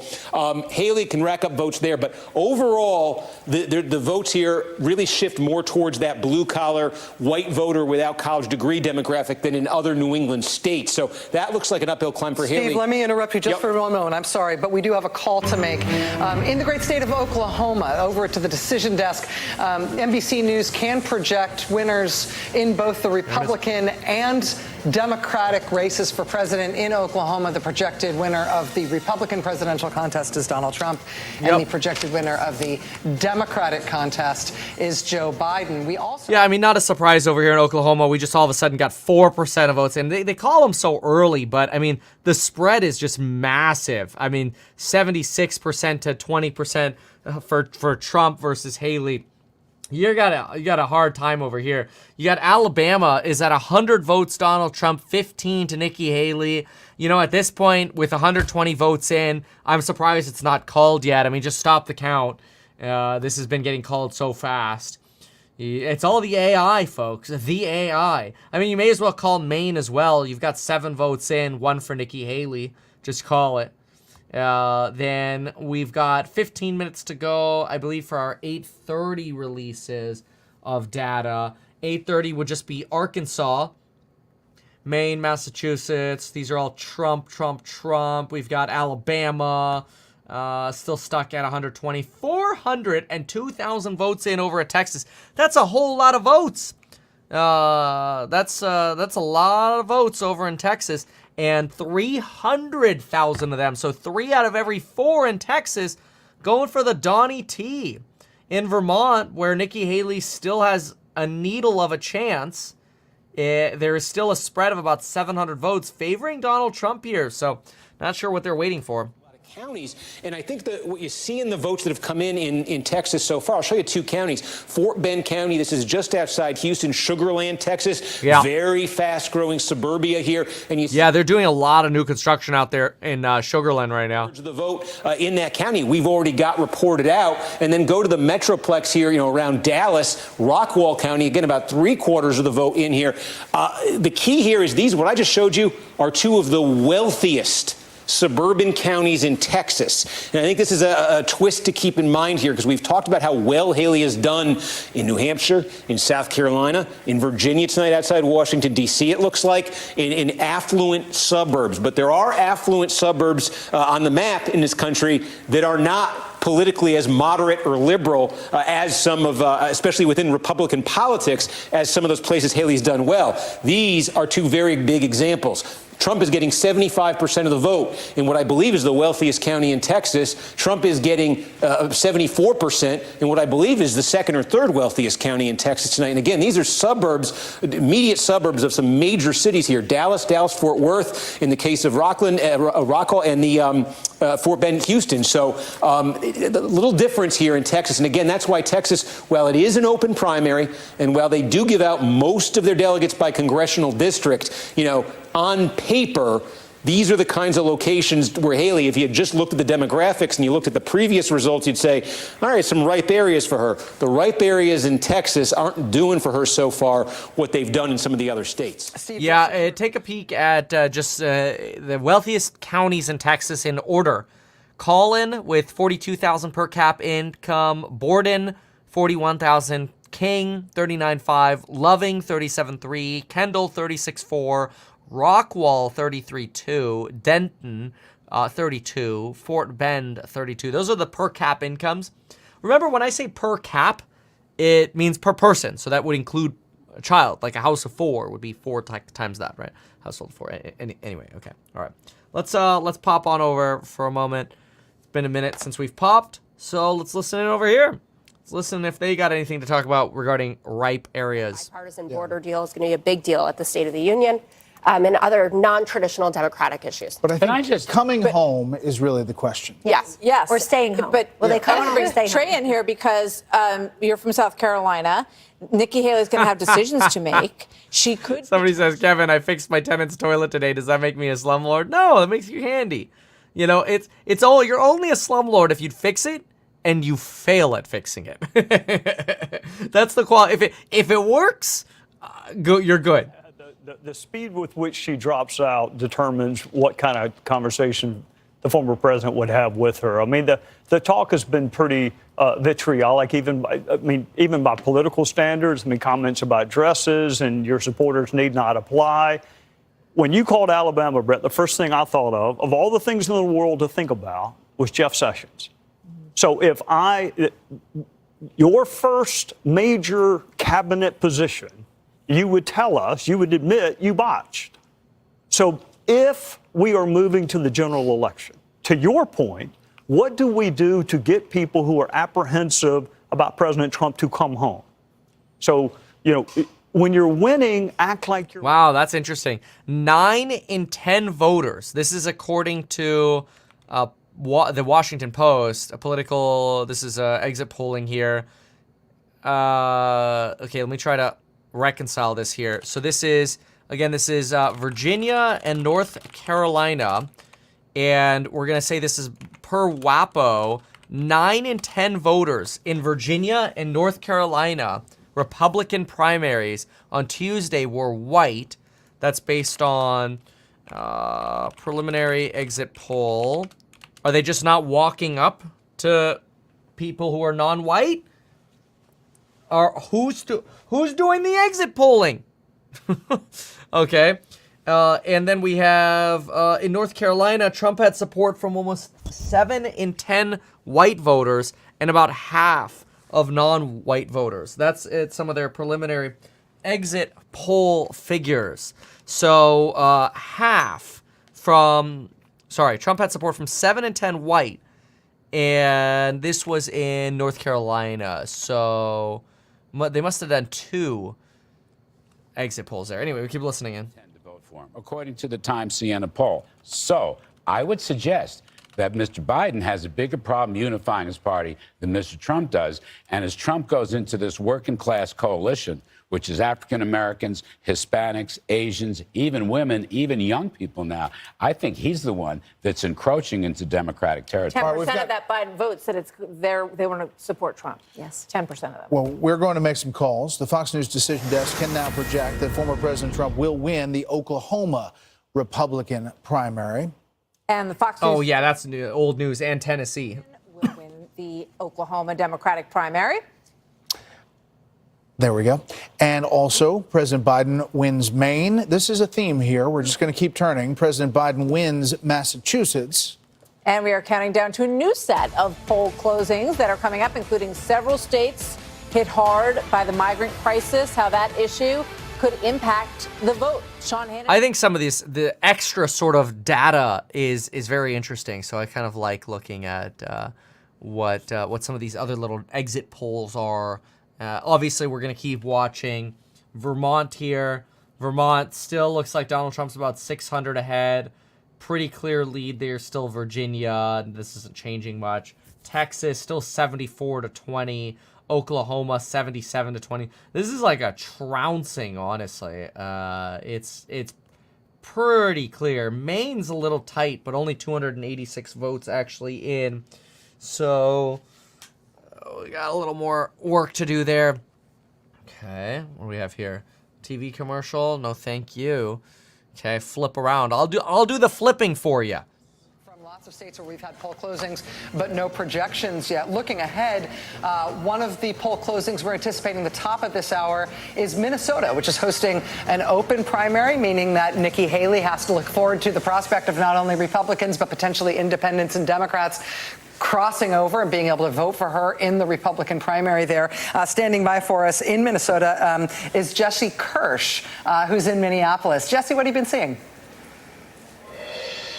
Yes, Rachel, we've got two different precincts here at this location. This is a church in Minneapolis. You can see one precinct over there. That's Precinct 9. This is Precinct 8. And we're going to take you outside because we want to talk about some of the politics of what's been unfolding here in Minnesota. But we have to do that outside of this building. Officials here tell us, by the way, between the two precincts, we're approaching around 600 voters here, and we've got just under 40 minutes till the polls close here. Something that's at stake here and somewhat unpredictable is uncommitted. That's something we were watching in Michigan, and we're watching it again here in Minnesota. People making a protest vote, voting uncommitted in the Democratic primary to voice displeasure with President Biden and his stance on God. You're getting a lot of those people who are pissed at Biden, trying to send a signal to Biden. This is the second time now we've heard that tonight. May not have shown up to vote today. Another woman saying she voted uncommitted and wanted to do that now to voice displeasure without hurting the president's chances up against Republicans. And then a third voter, a man who told me he voted for President Biden. He considered voting uncommitted, but he was concerned about how that would potentially impact the president's chances and momentum heading into the fall. So numerous voters talking about that, and we're going to be catching up with some of the organizers of an effort around that here later tonight. And one of those organizers telling me that through phone, email, text messages, and in-person outreach, they are estimating that hundreds of thousands of people here in the state of Minnesota may have been contacted leading up to tonight around those uncommitted efforts. And Jesse, in terms of what you're seeing, obviously we've got Republican and Democratic contests in Minnesota, and I think that the Democrats feel very confident about what's going to happen for them in the general election in a state like Minnesota. But how does that affect the Republican primary tonight? Nikki Haley does have to look forward to the prospect of not just Republicans, but potentially independents and Democrats crossing over and voting for her in what would be an open primary in Minnesota there tonight. Donald Trump showing his standard level of strength, though, in polls and prospects that we've seen heading into tonight. Yeah, so we spoke with a gentleman earlier who said he voted for Nikki Haley, saw her as the lesser of problematic options, the lesser of evils, if you will. That was his perspective on why he voted for her. And he said he couldn't even tell you anything specific about her policy positions. He just knew that he wasn't going to vote for other people who were on the ballot. So that's the perspective of at least one person we spoke with here. And I've spoken by phone with someone from the state Republican Party here, and he thinks Didn't people watch the debates? I know we did. For former President Donald Trump up against the incumbent President Joe Biden, and he believes that both at the federal and the state level, the actions of Democrats could give some momentum to former President Trump at the ballot box. Rachel. Jesse Kirsch for us in Minneapolis tonight. Jesse, thank you very much. Lawrence, you know, there's been a lot of discussion about the prospect of Democrats voting, doing a protest vote, voting uncommitted, voting no preference. We saw that manifest in Michigan for sure. We've also seen that in previous Democratic primaries with incumbent presidents. I mean, there was 4 minutes, by the way, for the next closings. The uncommitted or the no preference vote when Barack Obama was standing for re-election in 2012 was over 20% in North Carolina, was over 11% in Tennessee, nearly 11% in Massachusetts, over 15% in Alabama. I mean, this is something that isn't unique, but I feel like it's getting a lot more attention this year. Well, so the Democratic Party and Democratic presidents have a unique problem, which is the ability to disappoint their voters more quickly than Republicans do. And that's because of the activist government that Democratic presidents pursue. They are trying to do. Okay. They will talk to you about forgiving your student loans. And it turns out, you know, they ended up forgiving her student loans, but not mine because of these complexities of rules. Right, right. Basically trying to say government's hard, so they promise all these things and you don't get it. Okay, got it. Look how close Nikki Haley is getting here in Vermont. 29% of votes in. Folks, we are just 8 votes away from Nikki Haley flipping Vermont. Now, Ronnie D has taken about 230.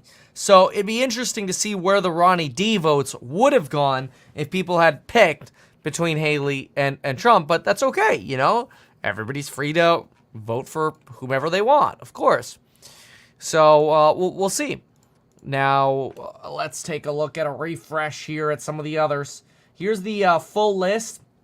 You've got Texas, 32% of the vote in, Trump leading substantially on the needles. 1% of the vote in on Maine, also Trump leading. Trump's basically leading everything but Vermont. We've got Alabama, less than 1% of the votes in here. Oklahoma's already been called. Tennessee, North Carolina, Virginia. Those have all been called. Alabama, that's looking like it's going to be Donnie T. Waiting for more actual insight there. And then, we just had another dump. And then Vermont. Donald Trump drops off another, 300 ballots just came in for Donald Trump.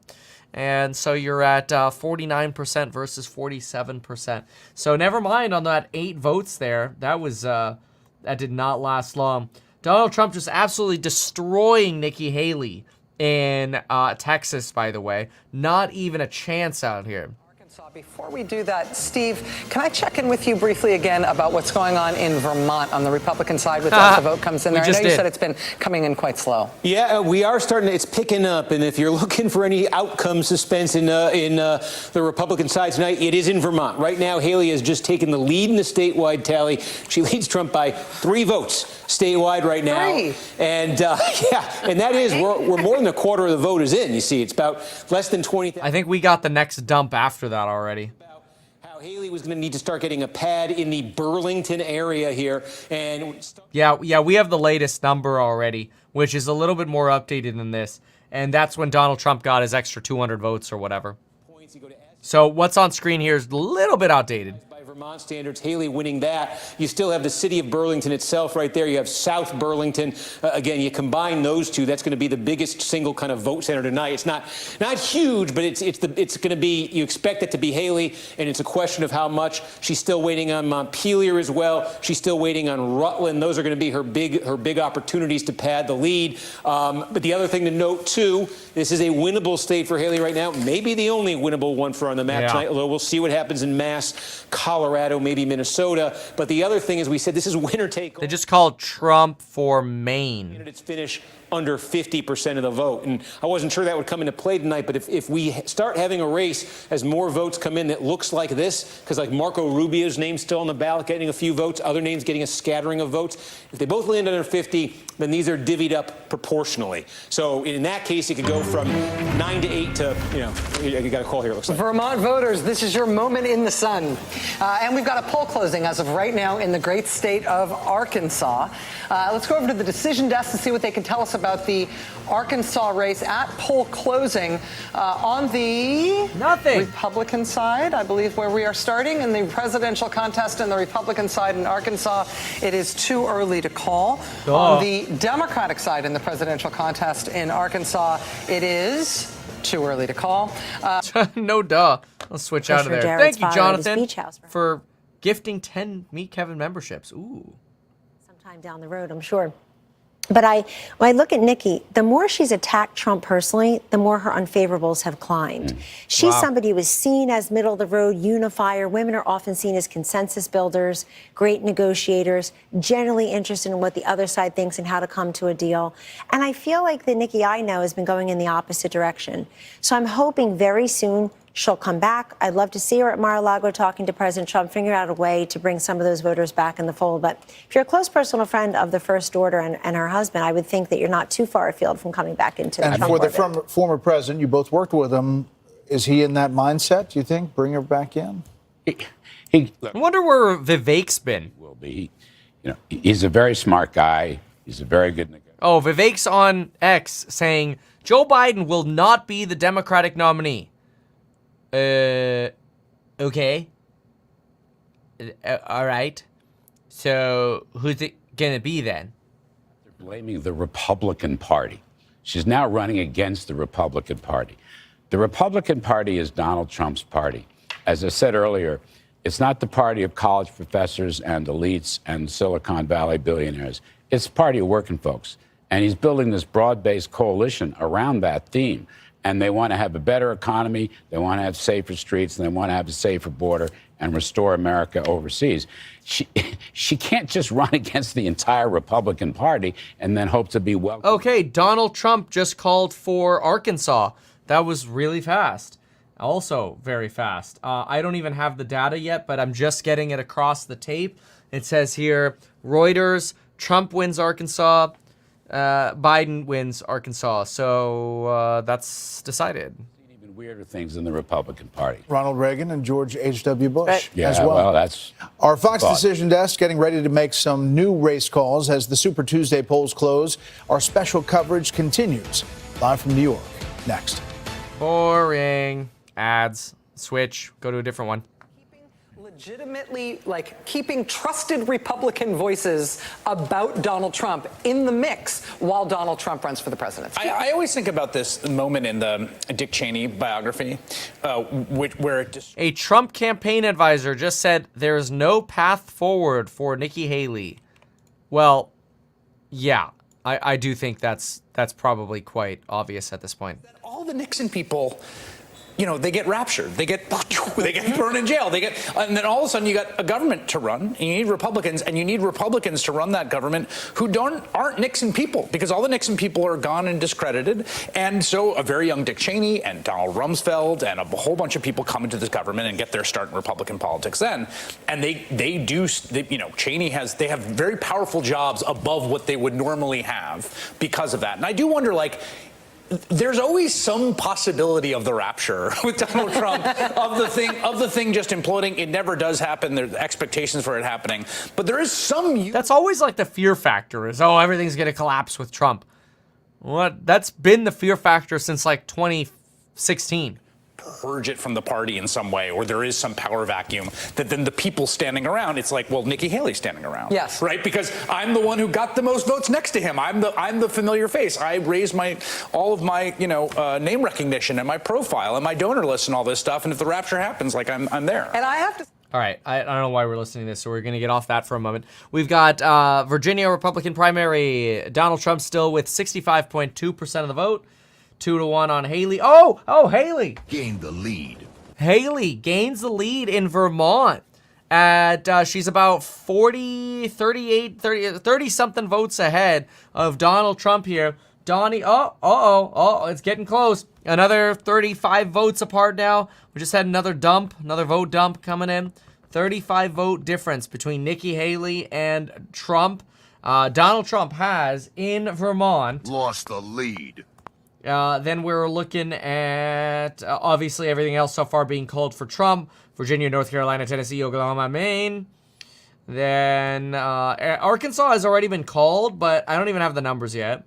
But Reuters has already called it. Donald Trump for Oklahoma was called. That was pretty clear. And Biden was called for that one as well. Then, let's see here. Alabama, still only 644 votes in Alabama. So we got some more ballot counting to do.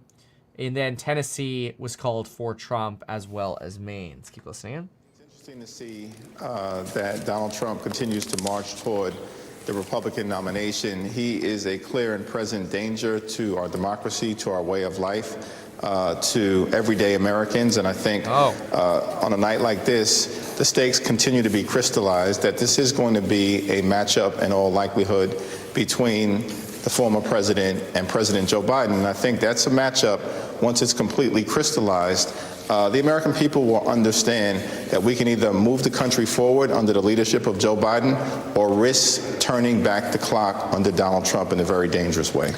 There was some reporting in the past week when Mitch McConnell announced that he'll be retiring as the Republican leader in the Senate, that he had told some people that it was the worst Congress he'd ever served in, which is saying something. The man's been in Congress a long time. By any kind of metrics that we have, it's been one of the least productive Congresses, and it's been particularly true in the House. Even Chip Roy, a member of the Republican Party, has gotten up in the well and said, what exactly have we done?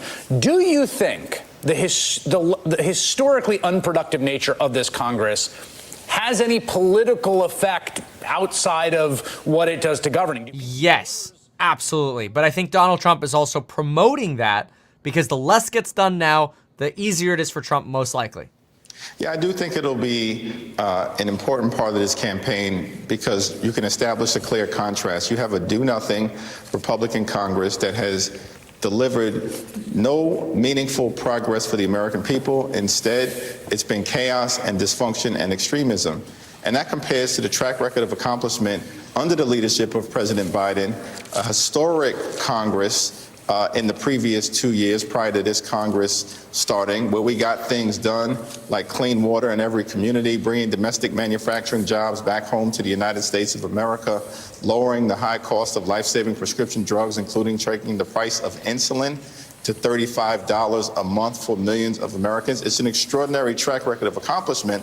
Now, we can contrast that with the do-nothing Republican Congress and also make clear that moving forward, President Biden has a vision for making life even better for the American people over the next 4 years. I want to ask you a question about your home state of New York and the congressional maps and delegation there.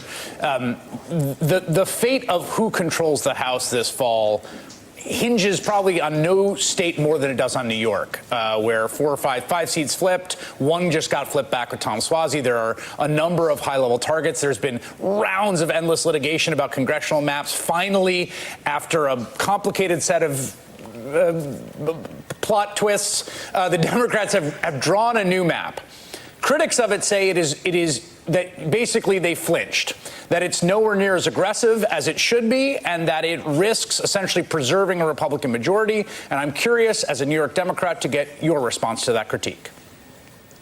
Well, I strongly disagree. I think the New York State legislature did a good job in drawing the fairest possible map that is a meaningful improvement on the map that had previously been drawn by an unelected, out-of-town special master that broke up communities of interest and seemed to have been done in a way that provided a partisan political advantage to Republicans. Now, that said, it was under the current map, not the new map that we will be running under in November, that Tom Suozzi decisively defeated a Republican and basically... All right, this is getting a little too one-sided here, so we're going to go ahead and flip. It's okay. I mean, I like getting the perspectives from each side, but we got to balance it a little bit. The delegates by either by later in the month, the 19th at the latest, is probably accurate. Having said that, the high command of Team Trump ought to be concerned about unifying the Republican Party because, as we see in the in these states, a third of the vote in Virginia, 43% of the vote in Massachusetts going to Nikki Haley, a quarter of the vote in North Carolina. Maine has now dropped down to about a quarter of the vote, but it was 31% for Nikki Haley. Vermont, 48%. There's still some work to be done to unify the Republican. I mean, that is true. That is true. And keep in mind, if you jump in over here, you've got Nikki Haley right here. Look at that. 48. She's still ahead by about 200 votes now. You've got her at 48.5 versus 47.9 on Vermont. And then you've got, she's picking up 21% in Arkansas, 32% here in Virginia, 20.2 in Texas, so pretty nominal there, 16 Oklahoma, Alabama, 8, pretty bad in Alabama, Tennessee, 21. But yeah, I mean, she is picking up some, absolutely. Former president that night in New Hampshire, and he said, well, you know what, I'm glad to hear it. I'm glad for the endorsement. Can you mend fences? Yeah, probably. We all see a lot of very dirty political language that flies around, and it's maybe more so now than it ever has been in the past. But what do you think he needs to do to unify the party besides, giving a nice speech? I mean, literally in terms of where he goes and who he says he will work with, how does that look? Yeah. Well, first of all, stop the bad language, because you're right. Ron DeSantis offered him his endorsement. President Trump had kind words to say for him.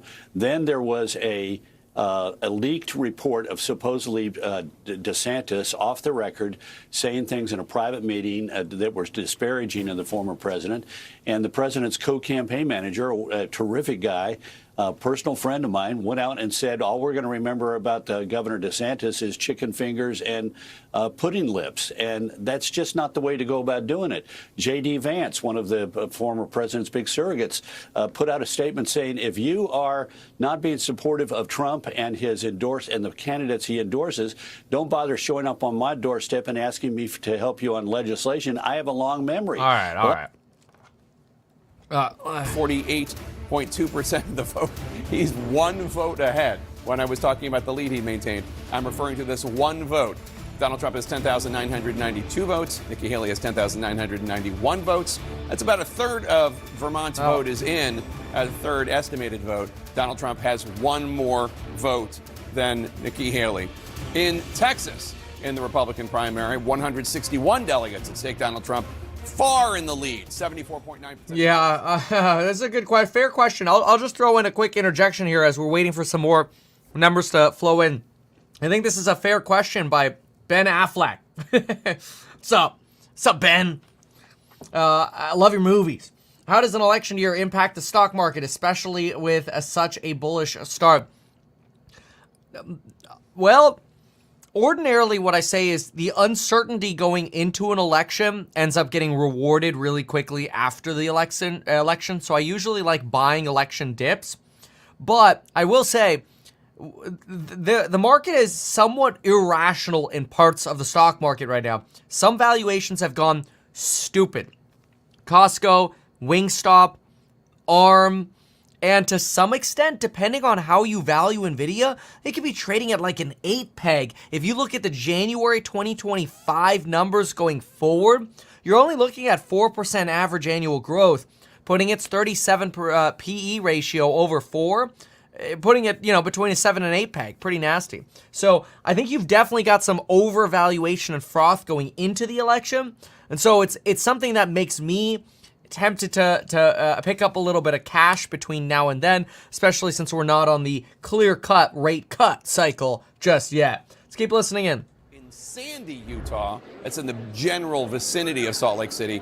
Brian, what are you hearing from Haley supporters? What are you seeing there? We're going to talk to a Haley supporter in just a second, Jake, but we have hundreds of voters who are just jacked up to be here tonight, so much so that they were instructed to show up here at 6 p.m. local time, 8 p.m. Eastern time, just to check in. Well, they started showing up a half hour before that. The line extended out the door here. Then it got freezing outside, so they kind of moved the line in here. It extends all the way down the hallway here. I'm going to talk to a Haley supporter right now. His name is David Janke. David's lived here, you said, for about 39 years. 39 years. Why do you want to support Nikki Haley in this race? I'm supporting her because, number one, she's a great, strong conservative. She has many of the same policies as Donald Trump, but I like her policies regarding Ukraine and NATO much better because I'm a strong supporter of Ukraine as well. And you say that if Donald Trump wins the nomination, you're going to switch over to him? Whoever wins, I'm going to vote for passionately. And I just think Nikki Haley, with her character, with her policies, she would be a better uniter, rather, for our country. And I'm going to support her if she comes out on top, absolutely. Well, David, good luck in the caucusing tonight. Are you excited? It's an exciting process. Tell people from outside who don't know what a caucus is like how much fun it is. It's a lot of fun because we gather together in a neighborhood broken down by precinct. When I go to a caucus meeting, I see half the people there I know. And it's like meeting your old family right here in Utah. So it's a lot of fun for a lot of people, a lot of excitement. You can probably hear it in the background. Absolutely. It's great to meet you. Good luck, David. Good luck in the caucusing and have fun tonight. This guy's really clear with how he wants to vote. I actually appreciate that. There's no wishy-washy, and there's no, I'm going to vote for Dasani. As it's happening. Jake? All right, Brian Todd, thanks so much. It looked like an episode of Thornton Wilder's Our Town was about to break out there. Let's go to David Chalian, who's digging deeper into our exit polls, especially with the question that we've been wondering about, the Nikki Haley voters in North Carolina. Who are they? Tell us more about them. Yeah, and I think this is going to be the important information that both the Trump and the Biden campaign will be looking at here that we've been talking about throughout the evening. So among Haley voters in North Carolina, now remember, she's losing the state badly right now to Donald Trump. She's got like 22% of the vote the last time I checked. But among Haley voters, a majority of them are out there voting against Donald Trump. They are anti-Trump voters. The motivation is voting against her opponent. 56% say so. How about whether or not they think Donald Trump is mentally fit to serve effectively? Among Haley voters in battleground North Carolina, 2/3 of them say Trump is not mentally fit to serve. Feelings if Donald Trump wins? That's the first time I've seen a poll like that people are writing that Trump is not mentally fit to serve. Is like, okay, you have to compare that to what people said in 2016. Because I think in 2016, people said, oh, Trump is too loony. Okay, but has that increased? I haven't seen any kind of increase. I generally don't see any research or commentary on Trump not being capable of serving. Now, they might not align with what people want, his priorities, but I haven't seen that before. We're going to have to bring some of these people back into the fold, Jake. Fascinating stuff, David Chalian. I'm back here at the Magic Wall with our good friend John King. We're talking about Haley voters in North Carolina. Tell me what you're looking at here. So her percentage has dropped. It's 24% now, right? And if you look, remember when you were here last time, she was leading in some counties. We're not done yet. It's possible she will. She's not leading in any counties. She's not leading in any counties right now. Okay. And so she was leading here in Wake County. She's down to 40%. Wow. As more votes come in. Right. Exactly. And Raleigh. And then you move over here to Durham County. At 44%. So she's getting higher percentages. It's about half the vote. Could swing. Let's stay with it and go through it. But as we you have to give it to her. She's doing decently. She is getting votes against Trump. She's got votes here in Vermont. Right now, it looks like she's going to win the state. The AI for Vermont has been suggesting a win by Haley here by about a 1 point on the needle. I think it's at 1.4 right now. Oh, it's at 2.4 now with 36% of the votes in. So 36% of votes in, and there's a 206 vote spread between Trump and Haley, with Haley leading. Wild. Okay, I'm updating these things, by the way. If you see me typing on ehack.com, I just throw my research up there. And anytime we do some research in the office that we type up, we throw it on there. Okay, so that's Vermont. So Nikki Haley still in the lead here. We've got everything else so far Trump, right? We've got Virginia has been called for Donald Trump. We already knew that. We've got North Carolina, both called for Donald Trump. We have Maine that was just called or for Donald Trump, Massachusetts, Alabama. Then we have Arkansas. It's pretty much, Arkansas was already called by Edison. They're the same who called Massachusetts. So mostly Trump here. Texas not actually called technically yet. Biden just got Texas per Edison. Okay, keep going here. When you come here, again, we'll see if the North Carolina results stay all Trump red across the counties. But here, Richmond County, it's the state capital. It's the blue spot within a blue presidential state, but a purple statewide state in state elections in the Commonwealth of Virginia. That's where Nikki Haley's winning there, and you come up to the Northern Virginia suburbs. This is a warning sign for Donald Trump. This is an area Joe Biden won big. This is an area that's been trending. This is right next to D.C., though. Keep in mind, this is not really a warning sign. It's right next to D.C. Donald Trump cannot. That's the world we live in right now. So she is winning up here, and Arlington County is getting much more liberal. She's getting 74% of the vote. You point to those small rural county, Jakes, where Donald Trump gets 74%. I say that's the foundation. There's so many of them, especially in the bigger states. Well, this is the flip side of that. Nikki Haley getting 74% in Arlington County. No Republican's going to win Arlington County come November, but that is a warning sign to Donald Trump that a certain type of voters who live in Virginia, live in Wisconsin, live in Pennsylvania, live in Arizona, live in Georgia, live in the states that pick our presidents, the places that pick our presidents, have a problem with Donald Trump. Very interesting. John King, we are nearing another critical hour on this high-stakes Super Tuesday. The polls are going to close. Yep, next poll is 9 minutes away. Okay, big deal. Let's see some more of the numbers here. Haley's still edging here on Vermont, only by about 80-ish votes now, 82 votes right now. Arkansas, pretty big spread there. as well as Oklahoma, Texas. These are all pretty well in favor of Donnie T. You've got Tennessee, same thing. Maine, she's almost at a third of votes there. Okay, all right. We'll see if she was right. Former President Trump lost both Colorado and Minnesota to President Biden. Kevin saying the quiet part out loud unintentionally. Why does it matter she's winning D.C.? Well, it matters that she's winning near D.C. because, D.C., I mean, she won the Republican primary in D.C. So obviously she has more support there.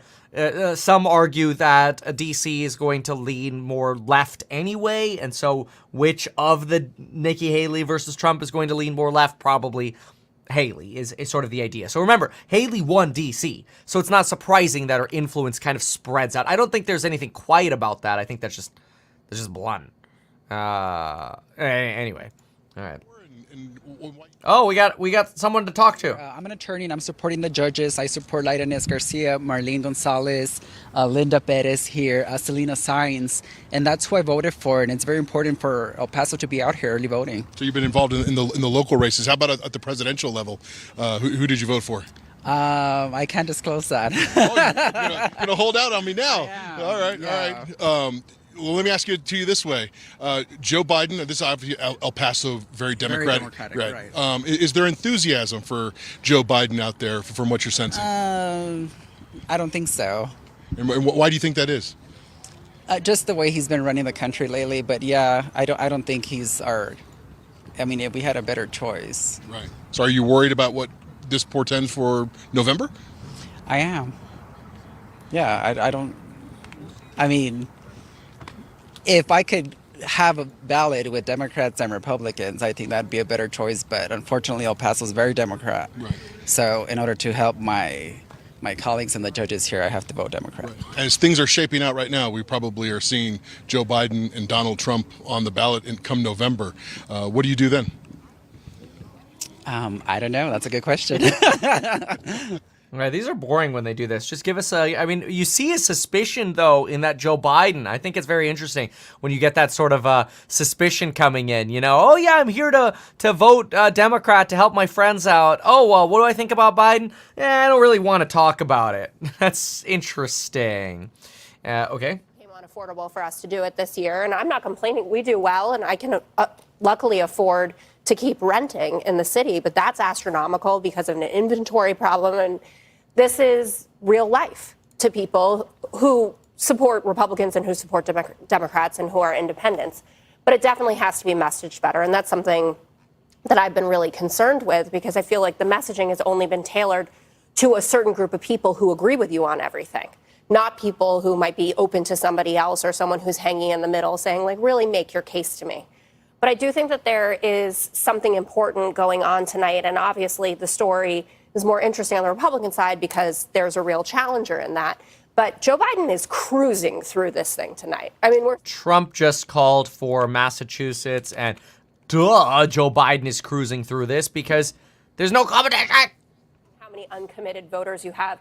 The Democratic Party is showing up, and they're saying, Joe Biden's our guy, and we're good with it. And that does not square with those numbers we saw out of the New York Times Siena poll, for instance. And I'm not someone who was going to sit here and question the methodology of it, but it does make you think if it's November 5th, all those people that are showing up in Arkansas and across the country for Biden in those numbers, sending a clear message, we're with Biden on this, and that isn't going to change. We'll see where that goes. I mean, it's really you think about how long this general election is going to be. It's pretty staggering. I mean, 8 months is like 8 50 months. years. That's right. We can report less time than it takes to have a baby. There you go. Well, I can't speak to that. that. Also feels like 50 years. I'm almost done though. Former President Trump is racking up the wins tonight. We can check in with the Mar-a-Lago watch party.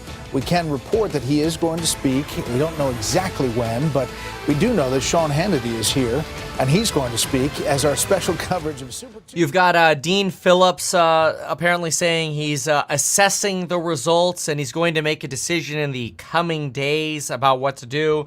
You might not even know who that is. That was a challenger to Joe Biden, Representative Dean Phillips of Minnesota. So again, he's in the House of Congress. And he is probably, I mean, he's not even really showing up on any of this polling.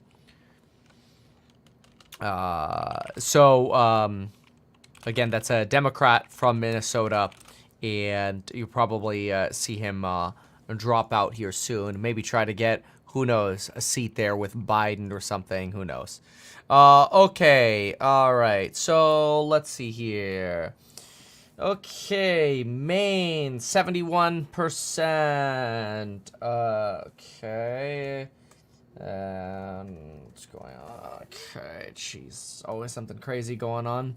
74%. Tennessee for Trump. 71.8% for Maine now.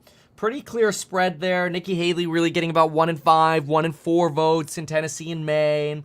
Alabama, she's really only getting about 1 in 10 votes over here. Oklahoma, maybe about, 1 in 8 or so.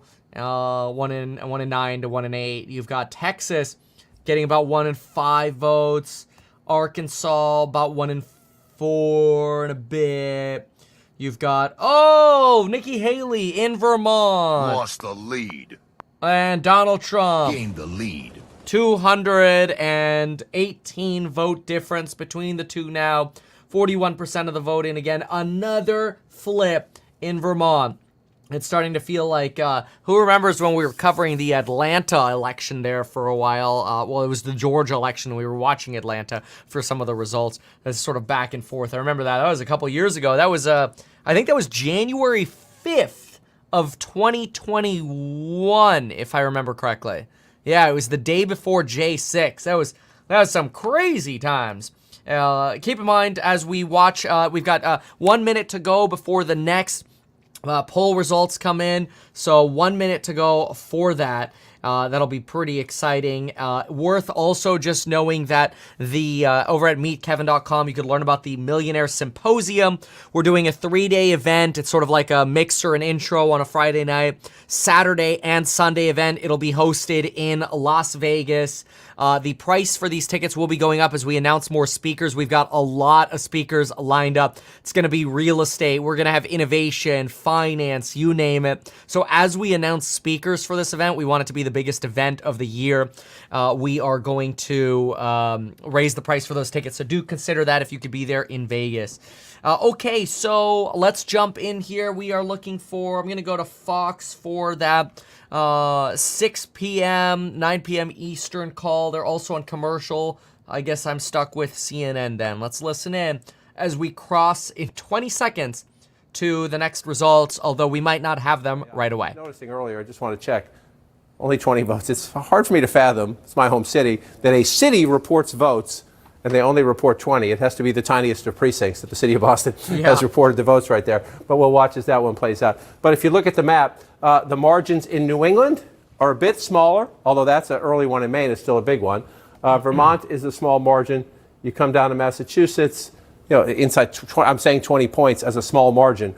And that's laughable in some ways. But I say that just because of what we're seeing when you walk through your North Carolinas, you come over to Tennessee, you look down in Alabama. All right, next closings now should be Colorado, Minnesota. Let's see what we get. You see right below it in Texas, 76% as we continue to count the vote. Switch over here from will win the Republican primary in the state of Texas. That President Biden will win the Democratic primary, and Texas has the second highest number of delegates at stake for both parties tonight. So a lot of delegate haul for Biden and for Trump. Let's go up to the tonight. northeast, up to Massachusetts. The former president will win the state of Massachusetts. And we are watching closely this story out of Vermont. Still too close to call. The Fox News decision desk believes we have a very close race there. As you can see, it has flipped to the former president. Here is the state of the race on the Republican side so far tonight. The delegate count, 297 to 43. There you can see all of the states that the former president has won so far, and the District of Columbia in Nikki Haley's category. Let's go back to Aisha Hasni. She's at Mar-a-Lago down in Palm Beach, and it sounds like the crowd is getting ready to hear the former president at some time.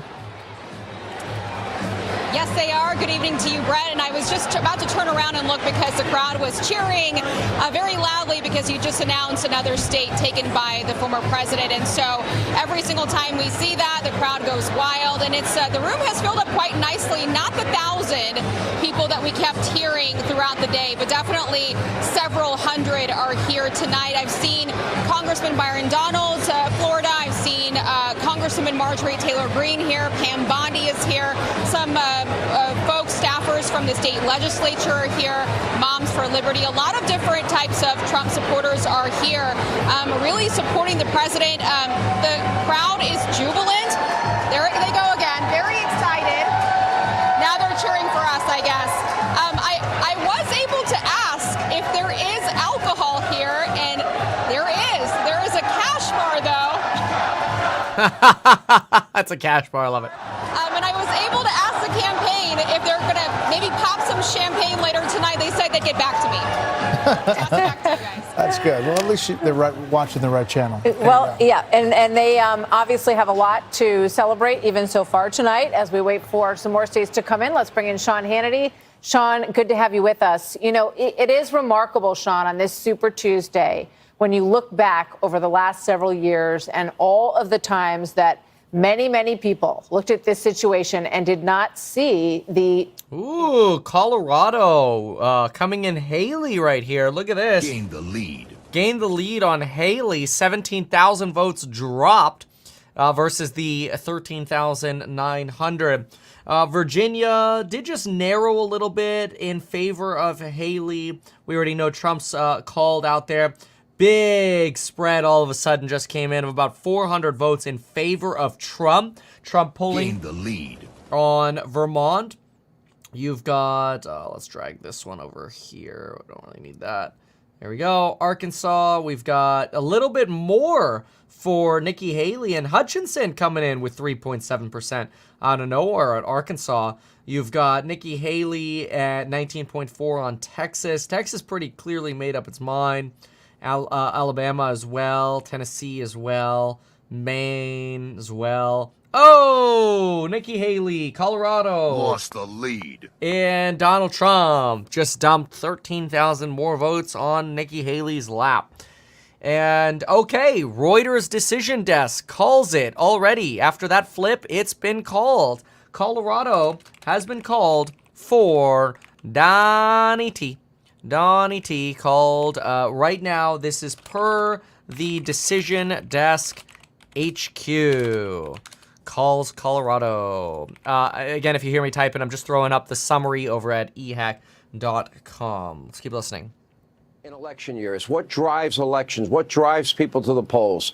Usually it is peace and prosperity. Okay, well, how are things looking around the world? We've got war in Europe. We've got war in the Middle East. We have a president seemingly in conflict with our number one ally in the Middle East, that, of course, being Israel. On the other hand, he's done everything he can do to turn a blind eye to the Iranians selling oil, some $90 to $100 billion worth, and, of course, offering $6 billion in a trade for hostages, allowing a payment from Iraq for $10 billion. That's insanity to me. So then you go to the economic front. We now are living in an America where 60% of our fellow Americans, and I've been there early in my adult life, it's not a fun place to be. Now, keep in mind, those $6 billion that were frozen are being held, the $6 billion for hostages for Iran. The U.S. and Qatar technically still have those funds seized. So you don't hear about it much anymore today. But the House of Representatives did pass a bill to permanently freeze those $6 billion in funds. And again, even though you don't hear about it often today, we don't actually think Iran has that funding, especially after the attack in Israel. So it is expected that that $6 billion continues to remain frozen in likely Qatar's pockets. But obviously, TBD for the, we'll just wait for the audit, I guess, on that one. Let me throw a few polls at you, if you don't mind. I'll put my glasses on. Look, if you look at climate change, you have most Americans, by an overwhelming majority, think Joe's policies have mostly failed. Americans don't want EVs thrown at them. They would like... Hey, man, speak for yourself, bro. Want their stoves taken away, their refrigerators taken away, and they don't want their air conditioners taken away. Okay, so he's not even doing well on that. If you look demographically, what do we see? We see African Americans, Hispanic Americans, young people, suburban women in larger and larger numbers. All of these demographics comprise a very large part of the Democratic coalition or the Democratic base. Donald Trump, as of right now today, 244 days out, is doing very well with those constituencies. Look at Donald Trump with African Americans. Look at the poll. All demographics, he's at 28% with African Americans. That's massive. If you look further, working class Americans, 58% of them believe Joe Biden's policies have failed. Has he improved our image on the world stage? 61% of Americans give him a fail grade. On the economy, 61% give Joe Biden a big F. Do you feel more safe and secure? 63% think Joe Biden's, policies have failed. Unifying the country, 69%. Yeah, keep in mind that a lot of these numbers that we're getting here, I'm actually having a hard time substantiating some of these. Just for example, and I don't know exactly which poll he's referring to, obviously, but if I go to a quick January USA Today January / Suffolk poll, if I go to them, I've got Trump support by black voters at 12%. In 2020, that was also 12%. In 2016, that was 8%. So I know every poll is a poll and polls are different and stuff like that, but some of the numbers that they're sending out over here, I would like to see if these are all just the Fox polls or, these Fox viewers, for example, that are being polled, or is it more broad than that? It'd be interesting to see. Which is going to happen very soon. Whether he clinches March 12th or March 19th, he's going to be the Republican nominee. It then is a binary choice.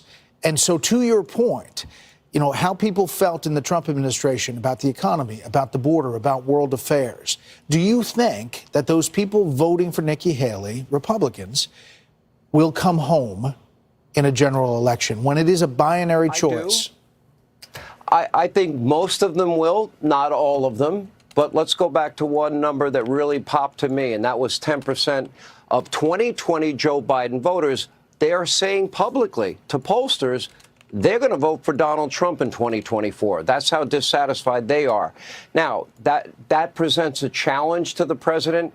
I would say be magnanimous in victory tonight. Look, running for president is really hard. Every single person over all the years that I've done this, and by the way, I love nights like tonight. Don't you guys love these nights? We do. I will be up at 3 o'clock in the morning and still watching our coverage. And if it's a replay, I'll be watching that too. It's just a fascinating process to me. And so I think, on the other side of that coin, you can look, I would say, okay, some of the demographics that are part of the Democratic coalition, I think some of them will go home. But if Donald Trump could even hold 20% of that number that he's showing now in an increase, that would be enough to be a significant win come November 5th. On the other side, I do think that the president has an opportunity to unite the party. If I haven't said it yet, by the way, you have Donald Trump winning the Alabama primary, Biden winning the Alabama primary. Law and order. We agree on energy independence. We agree on peace through strength. We agree that Joe Biden's policies have failed. We believe that the American people deserve better. And maybe the president at some point will reach out to all of his primary opponents and invite them to join him and help him even to the extent that they're willing to, for the sake of the American people, unite around an agenda that will help our economy, help America on the world stage, bring us more prosperity, bring peace around the world, and also put America safe. And please secure our borders. Please get our budget under control. We cannot spend like this, and we cannot have tens of thousands of people from China, Russia, Iran, Syria, Egypt, and Afghanistan coming into this country without being vetted. That is the biggest national security threat I think we've ever faced. All right, we're going to pull off this for a moment. Let's see here. Trump, we already know. Arkansas win. We have, let's see here. Ted Cruz. Let's see here. Ted Cruz is projected to win his party's primary for re-election. That's for Senate.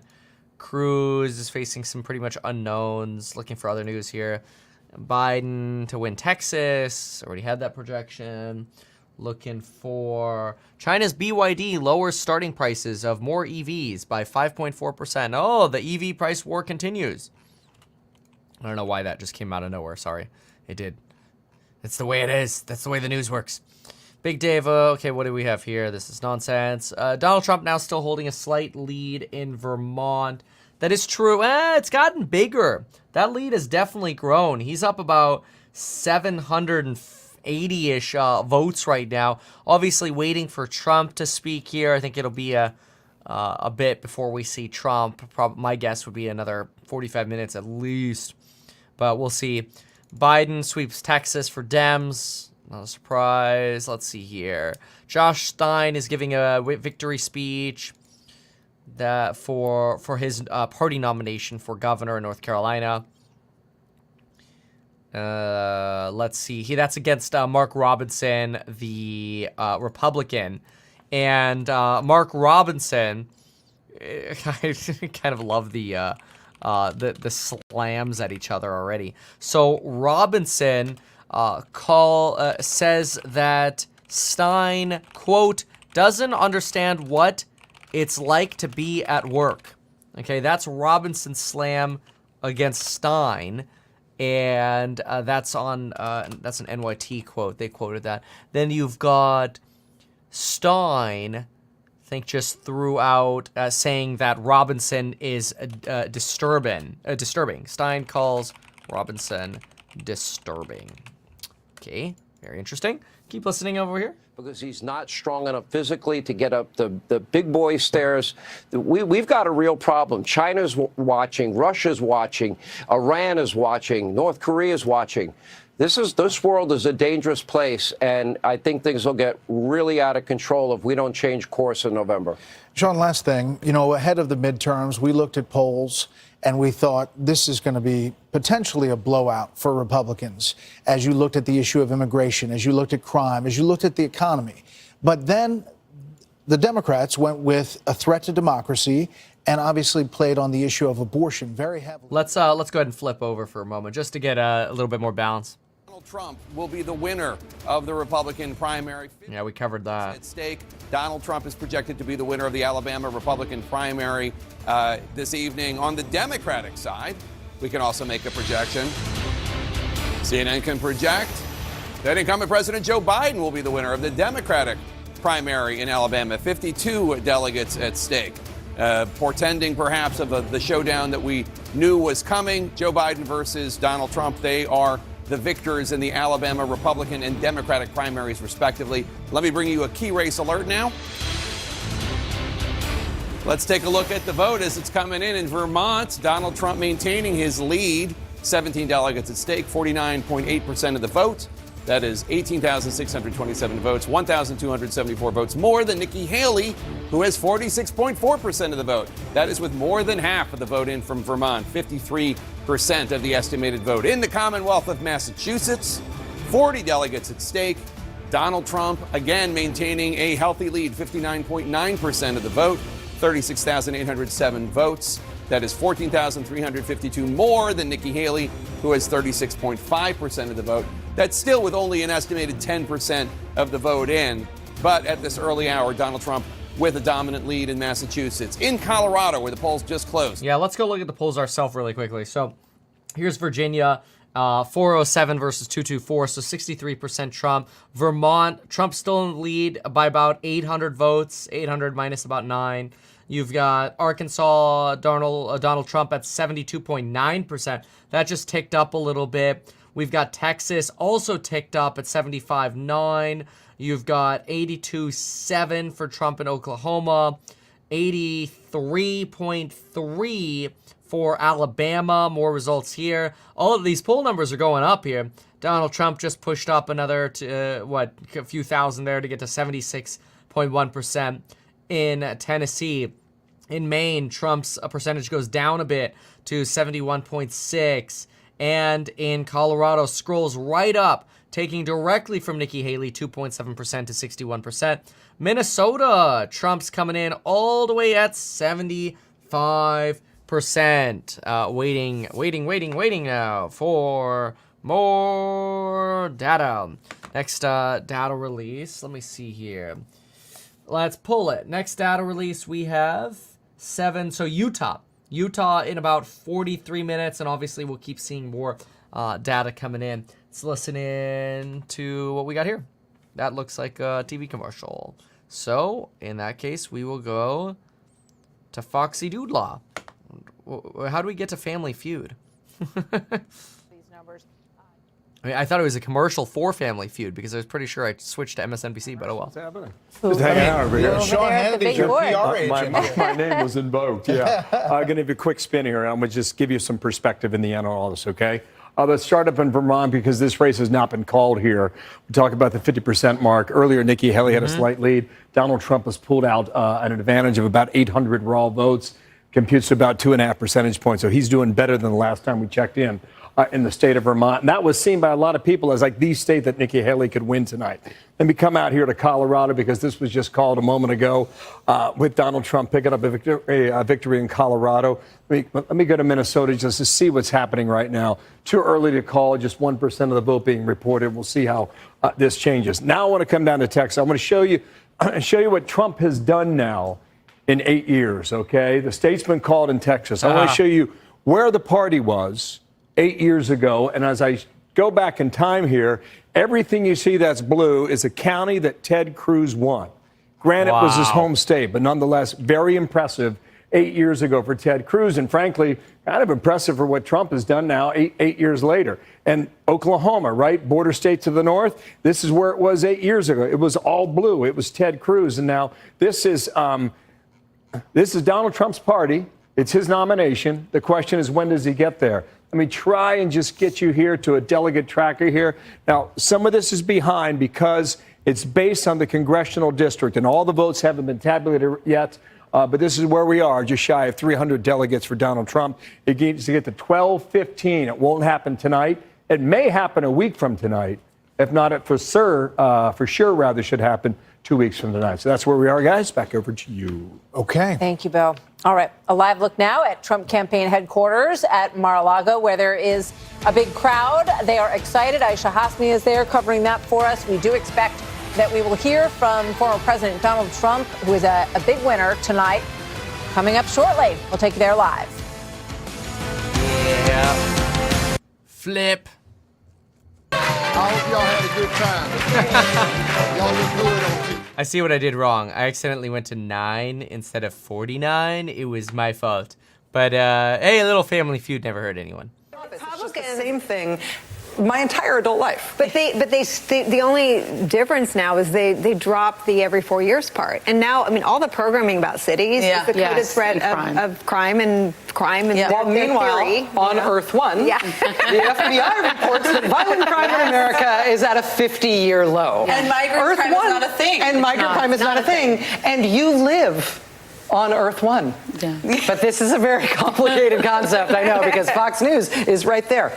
All right, I have to tell you one thing, and then we have to take a break. The thing I have to tell you is that we have a new projection from the decision desk. We are going to follow their lead to the great state of Colorado, which we have just been discussing.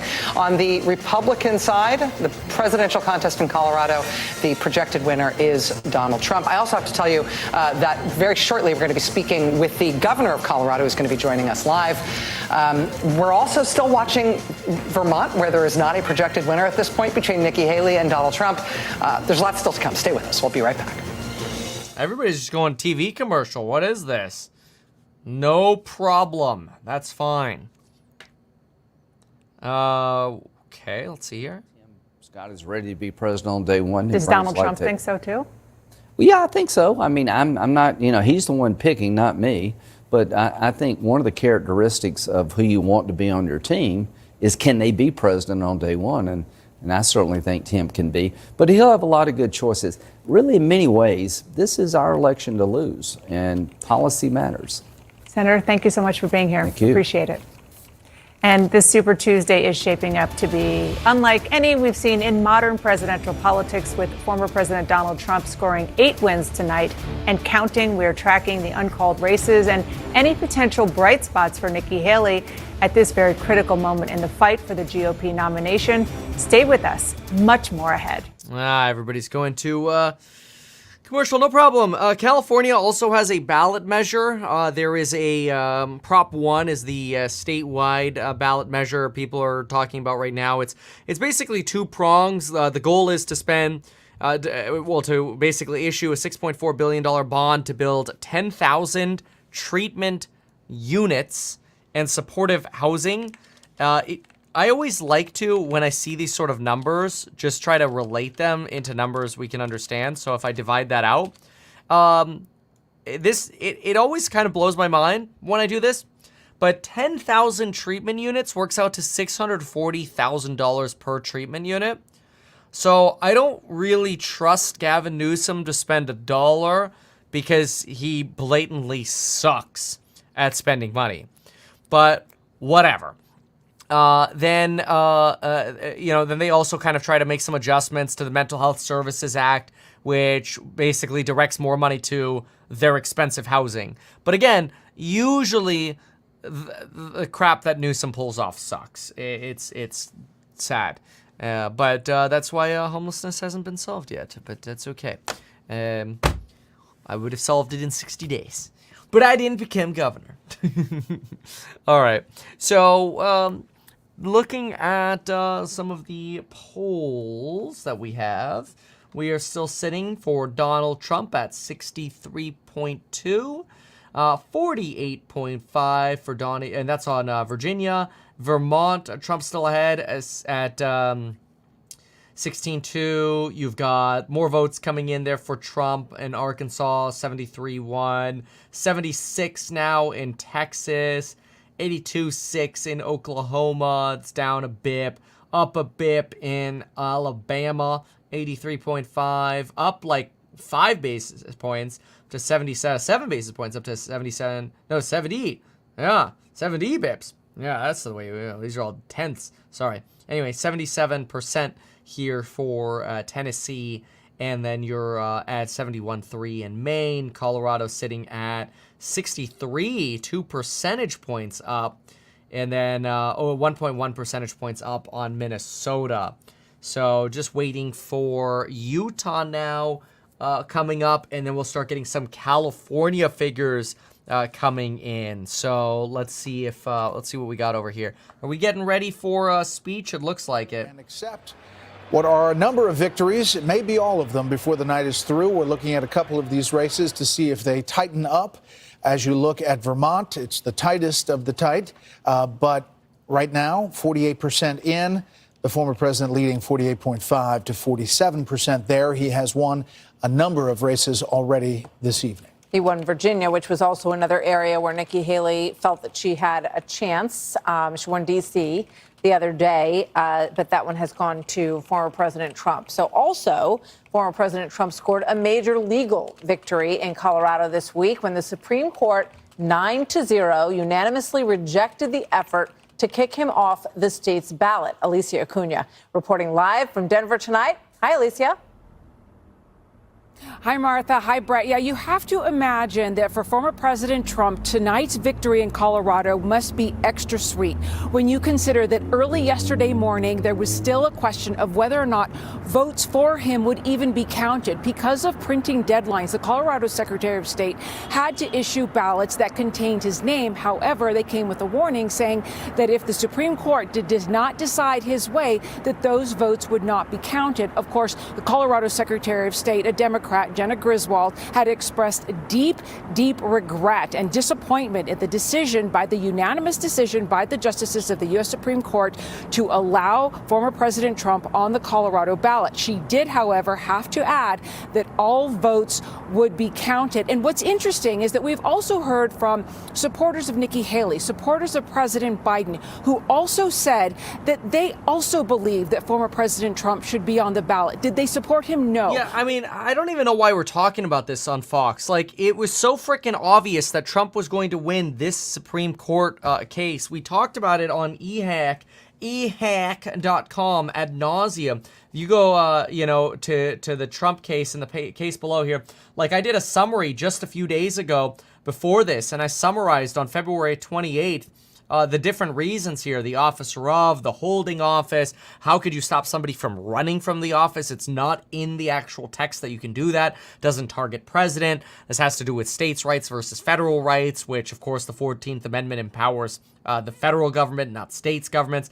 Section 2383, like a lot of these sections came up in the actual ruling from the Supreme Court, so it was pretty blatant that Trump was going to end up being on the ballot. So I'm surprised they're frankly wasting time talking about it. I think they're just trying to kill time until Donald Trump actually comes and speaks at Mar-a-Lago, but I don't think that's going to happen anytime soon yet. We'll keep an eye on it, obviously, though. Not in the lead. In the Commonwealth of Massachusetts, with 40 delegates at stake, Donald Trump, 59.4% of the vote, 44,285 votes. That's 16,657 more than Nikki Haley, who has just 37.1% of the vote. That's with an estimated 13% of the estimated vote, 13%. Let's go to Kylie Atwood, who covers the Haley campaign for us and is in Charleston, South Carolina. Kylie, what is the Haley campaign saying about where they're hoping to pick up delegates this evening? She's only picked up a few. Yeah, well, Jake, I want to be frank with you. We haven't heard much from the Haley campaign at all in recent hours. But what I can tell you from my conversations with campaign officials before the night began is that they were looking at two things specifically. First of all, they were looking at some congressional districts where they felt like they could do well. Like you look at Texas, right? There's congressional districts 2 and 12 where Fort Worth is located, where Houston is located. Those are places that Nikki Haley just had campaign rallies yesterday. They feel like they could potentially pick up those districts. It would give them a few delegates in Texas. Of course, they're not expecting to win the state, but it could give them some delegates. There's also other congressional districts in other states that she has visited where they're looking to right now. The other thing that they have been looking at are 2 states specifically where they feel like Nikki Haley could have a solid showing. Those states are Utah and Vermont. Of course, we've been tracking Vermont really closely. It's neck and neck between Trump and Haley right now. And this all comes as Haley and her campaign have publicly been very wary to talk about what their specific goals heading in tonight actually were. Nikki Haley just told you yesterday, Jake, that she was hoping for a competitive night. She said that they had goals, numbers that they were looking. Yeah, goals and numbers didn't go very far. Sorry. Although, I mean, she's not horrible in Vermont. She's still behind by about 400 votes here, but she had a good showing. But, I mean, she's done after this. She's got to drop out. And she did say she would end up supporting the nominee, so. Campaign, what is the word from the Biden White House this evening? Oh, yeah, I'd like to hear that. We'll flip around together is get indicted. She doesn't. No Trump yet. They have really been zeroing in on areas of weaknesses for Donald Trump, particularly with moderate voters, suburban voters, and of course with Nikki Haley supporters. Campaign officials I have been speaking to have been particularly interested in exit polls and anecdotal evidence that shows Nikki Haley supporters who have said either that they are unwilling to support Donald Trump come November, or they're not willing to commit to supporting whoever the eventual GOP nominee ends up being. Now, these voters, in the view of Biden campaign officials, are the so-called gettable or turned off by Donald Trump voters. And that second description, Jake, is so important because Biden campaign officials don't think that Trump just won Minnesota. That just came through per AP. Divisive and corrosive rhetoric. And as you know from our recent reporting, the president himself has very much directed his campaign aides to be even more aggressive in highlighting some of the more unhinged and erratic comments from Donald Trump. Now, I should also note, it goes without saying that this is really the beginning of the official start of the general election for the Biden campaign. As one senior campaign official put it to me earlier this evening, tonight really is important for starting to crystallize that choice between Donald Trump and Joe Biden going into November. Jake. All right, MJ Lee at the White House, Kylie Atwood with the Haley campaign in Charleston, South Carolina. And, you know, it was a week ago tonight, seems like 7 years, but it was 1 week ago tonight that we were looking at Joe Biden's weaknesses in the Michigan Democratic primary, where more than 100,000 Democrats voted uncommitted rather than voting for the Democratic incumbent president. Let's take a look at the Democratic votes coming in. And so maybe we don't spend enough time on this, but over your shoulder there is Donald Trump, who's on a march to the Republican nomination, the delegates. And then over here on this wall is the incumbent Democratic president of the United States, who is also on a march to re-nomination. And like Donald Trump, considerable strengths. And as you noted, one glaring weakness last week, and there are some others as you look at President Biden as you go through, if you look at the battleground state polling and the like. But you mentioned last week, this is not tonight, this is Michigan last night. Uncommitted, got 101,000 votes, 13% of the vote, largely, not exclusively, but largely because of progressives, Arab Americans, mad at the Israel-Gaza conflict and President Biden, in their view, siding too much with Israel and Netanyahu. So the question was, there are two places tonight where we can watch, does that continue? Right? One of them is Colorado, which is voting right now. And look, the President of the United States is getting 85% of the vote. Uncommitted is getting 7%. So, yes, that's, you won and you won big. And let's not shy away from that. So that's the thing. Okay, you got to pay attention to that. There is no question there is a bubbling of anger, frustration in the progressive Democratic base about Israel-Gaza. Now, the president has shifted in recent days, hasn't been able to get Israel to go along. Okay, quick note. We just saw OpenAI just filed seeking dismissal of all of Elon Musk's claims against OpenAI. In case you hadn't heard, Elon Musk did sue OpenAI for essentially being created as a nonprofit and then rotating to a for-profit. And we could go into more detail, but that's not really the topic of today's video. I just saw that headline come through, so I thought I'd mention it. All right, they're on commercial over here, so no Donnie T just yet. On speech side of things, we're looking at Virginia here, 63-2 Trump, getting pretty stable here on Vermont, although Nikki Haley did just pick up a little bit, about 425 votes apart on Vermont, 71 for Trump, Arkansas, Texas. You've got Oklahoma, 82-5. You've got 83-5, Alabama, Tennessee, 77-2, 71-4, Maine, 63-3 for Colorado for Trump. That one's actually somewhat closer, one of the closest in addition to Vermont. So, okay, good. We're now waiting for some more calls. We've got 26 minutes to go until the Utah election gets called. Not called, before we start getting those results coming in. We also have California. We have a Senate race in California. You've got Barbara Lee. You've got Steve Garvey. You've got Adam Schiff and Katie Porter. Both of those, actually, you got 3 representatives running for Senate in the California Senate primary. So we'll see how those votes shake out. Then you've got Proposition 1 for California. We'll see how that, hopefully that doesn't give Newsom more spending money, but he's usually a knucklehead and it does, so it'll be really entertaining.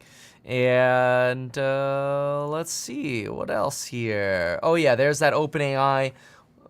Yeah, they just published a sheet on their website. Okay, fine. So looking for a little bit more. It's been over 2 hours now since the first polls closed, and the night is still young. Still waiting for Vermont. You've got waiting for Donald Trump as well. Minnesota, we already knew, was called already. We shouted that out, so no news there. The crowd at Mar-a-Lago watch party erupted into cheers. Well, they basically cheer every time Trump wins a spot. Trump allies such as Marjorie Taylor Greene, Brian Donalds of Florida, and Boris Efston were among those spotted at the party. Ooh. All right. Let's keep going here. Former president to come out. He wants to be president again. He's got a good-sized crowd there. So let's bring in our panel, talk about what's going on tonight so far. We have Kayleigh McEnany with us, former press secretary at the White House. Mark Thiessen is here as well. Kayleigh McEnany. Fleischer, great Charles to have. Pena. Who remembers watching her in those press briefings? I almost said press griefing, and that wouldn't have been too far off. This is a party now. Maybe You know we what? should Just have the for that, open bar. Exactly. We should have the open I bar. think we're going to crack that open in Before about that, we should 25 start with minutes. Charles. Exactly. So over to you, Mr. Payne. Your thoughts on tonight so far? I think tonight has gone, more or less. Charles! And, of course, watching from an economic angle, it really is interesting. There are three things that I think former President Trump has going for him, and two wild cards that are creeping into play. Goldman Sachs put together an amazing report of all the recent elections, and they say number one indicator of who will win is consumer spending in the few weeks and months before the election. And right now, where Biden is, all the presidents before him, except for Obama, all lost. Job growth, where Biden is, he's right at the line where all the ones who had greater growth won, all that had the similar growth lost. Same thing with inflation, which is not coming down fast enough. The pace of inflation is not slow fast enough. Two other wild cards, gasoline prices are starting to turn up. They really are starting to turn up and build some momentum. And then there's the Federal Reserve. Interesting, the Federal Reserve, 4 out of 5 times that they cut rates in an election year, a Democrat won. 5 out of 5 times they hiked rates in an election year, a Republican won. Now, Wall Street thinks there are going to be 3 rate cuts this year, and they can't come soon enough for Joe Biden. Those are the things I'm watching. Yeah, I don't know if you're going to see a full 3 this year. I worry that for the March SEP, we're actually just going to get 2. And having to bring a party together at the end of everything, which is not an easy thing to do, especially as emotions are flaring and people are upset. What about this job for the former president tonight as we look live at Mar-a-Lago? Well, there's no question the 2000 primary was acrimonious, and it took years for that to heal. Dean Phillips just tweeted, "Congratulations to Joe Biden, uncommitted voters, Marianne Williamson, and Nikki Haley for demonstrating more appeal to the Democratic Party than me." Oh, he's basically shouting on Twitter X that Nikki Haley gets more Democratic support than he does. Womp, womp, womp. You want to beat them and welcome them back in because you'd rather have them with you than with Joe Biden. And that'll be where President Trump's remarks are going to be important tonight. The Republican Party is a changing party, and Donald Trump has accelerated those changes. It's becoming much more a blue-collar party, a working-class party, a less educated party, and a lower-income party. But these changes, Brett, started under Ronald Reagan. Reagan in '88 won 62% of the college vote. George H.W. Bush, when he ran and won, he got 51% of the college vote. Donald Trump got 43% of the college-educated vote. Suburbs. Reagan won 20 percentage points in the suburbs. George W. Bush, when he won the suburbs by 5. Donald Trump lost them by 2. These have been long-standing trends that Trump has accelerated, and we're on the tipping point now. So, Kayleigh, you look at that group of Republicans, conservatives in the suburbs, in those places, the highly educated voter that Nikki Haley has done well with over the course of these primaries so far. Can the Trump coalition win the presidential election without those people? I don't think it's a bet you want to make because, look, if I'm President Trump, I'm thrilled that I'm leading with Hispanic voters in New York Times Siena. I'm thrilled 10% of 2020 Biden voters want to come to me. I'm thrilled that I'm rising among the Black community, but I don't want to take any bets. I want registered Republicans, tried and true voters, election after election to come home to me. And I think tonight, one thing he could say is, look, I think you can gently prod Nikki Haley tonight because she's kind of backpedaled on her endorsement language. If he exceeds the 1,000 delegate mark, he can say, Nikki Haley achieved something great. She is the first Republican woman to ever win a primary. She's arguably the most successful woman in Republican politics. Look, she won D.C. He can even be tongue-in-cheek. I'll give her D.C. However, Nikki Haley has a choice. She said herself today, general elections are choices. I am, for all intents and purposes, the Republican nominee. You have a choice where your daughter can go running in this country and not fall victim to an illegal immigrant. You have a choice in this country where you can afford a home. And I encourage Nikki Haley and her voters to make that choice. One point I would make quickly, because I don't think all the problems with enthusiasm are just... Basically, McEnany here saying, if you voted for Nikki, now vote for Trump. At North Carolina, 72% reporting, there are 60,000 no preference voters against Joe Biden. That is no small number. There's more than 10,000 already in Massachusetts with less than 10% reporting. That could be a mutiny on the Democratic side. I would take great issue with that if I were President Joe Biden. Okay, Juan, what are you looking at? It's interesting. Some people in the chats comparing Kayleigh McEnany to Sarah Eisen. Sarah Eisen, 39. Kayleigh McEnany, 35. Okay, then we've got the RNC resolution for some of Donald Trump's bills, some of his legal bills to be paid for by the RNC is now being reported by Politico as dead. So that resolution dead. Remember, we talked earlier about Trump having $30.4 million of cash at the beginning of February versus Biden's $130 million. But one of the things that Trump does that Biden doesn't is all these events. I mean, if you think about it, Biden might have to pay millions of dollars for ads. Donald Trump puts on an event, and people probably pay him to do the event wherever he goes, and he gets attention. He gets the jazz that he's looking for to help his campaign. So I don't know that this election's going to come down to money, given that you do have a very different campaigning style. Critics of the Democrat, but you find there are lots of Democrats who are saying, well, maybe we like somebody else. We're worried about his age. You know, the cliche is the bedwetters. Well, guess what? The bedwetters come home, too. All right, but let me, to Kayleigh's point, and I love the bedwetter analogy, but we just have a call now. In American Samoa, President Biden will lose to Jason Palmer, a self-described entrepreneur and investor. He is going to win the American Samoa Democratic Caucus. This marks President Biden's first loss in the 2024 primaries. Palmer takes 4 delegates. President Biden takes 2. We saw That's kind of funny. More than 100,000 votes in Michigan. I don't even know who Jason Palmer is. Yeah, nobody does. I'm sure that President Biden has spent an enormous amount of time in American Samoa. American Samoa has a population of 10,644. I don't know that this really matters. About the unity question. Well, there's a lot of focus on unity on the Republican side. Hold on. I might be wrong with that. Hold on a sec. Let me get the right number. I might be reading the wrong number here. Immigration. When you talk about crime in big cities, there is a unity issue on the Democratic side, Juan. Without a doubt. Just look at the numbers. Look at the polls. But again, when you start diving into it, let's take the Arab community in Michigan. You say, okay, so fast forward to November. Where are you going? Either you're voting for Biden or you're staying home. And the big risk for Biden is that you stay home. But it's not the case that you say... Yeah, I think that's more correct. Thanks. Somebody's indicating 45,000. I think that's correct. I was reading about a specific portion. My bad. I'm getting a fact check on that. In the Arab community would see that as having ignited a lot of the discontent.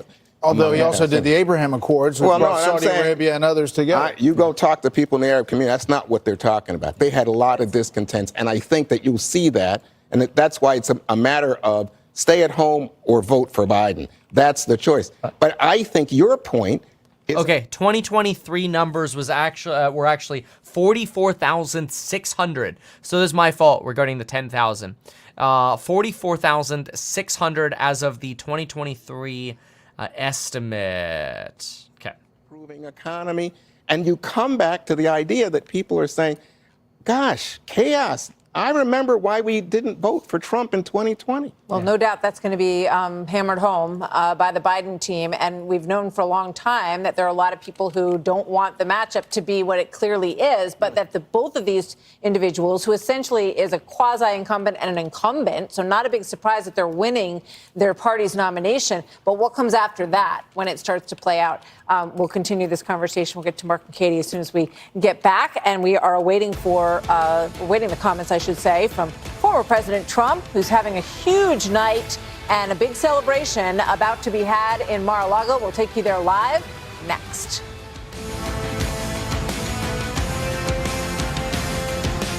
All right, still waiting for that. Next results in 14 and a half minutes. Taking a peek here at the screen, we've got Vermont.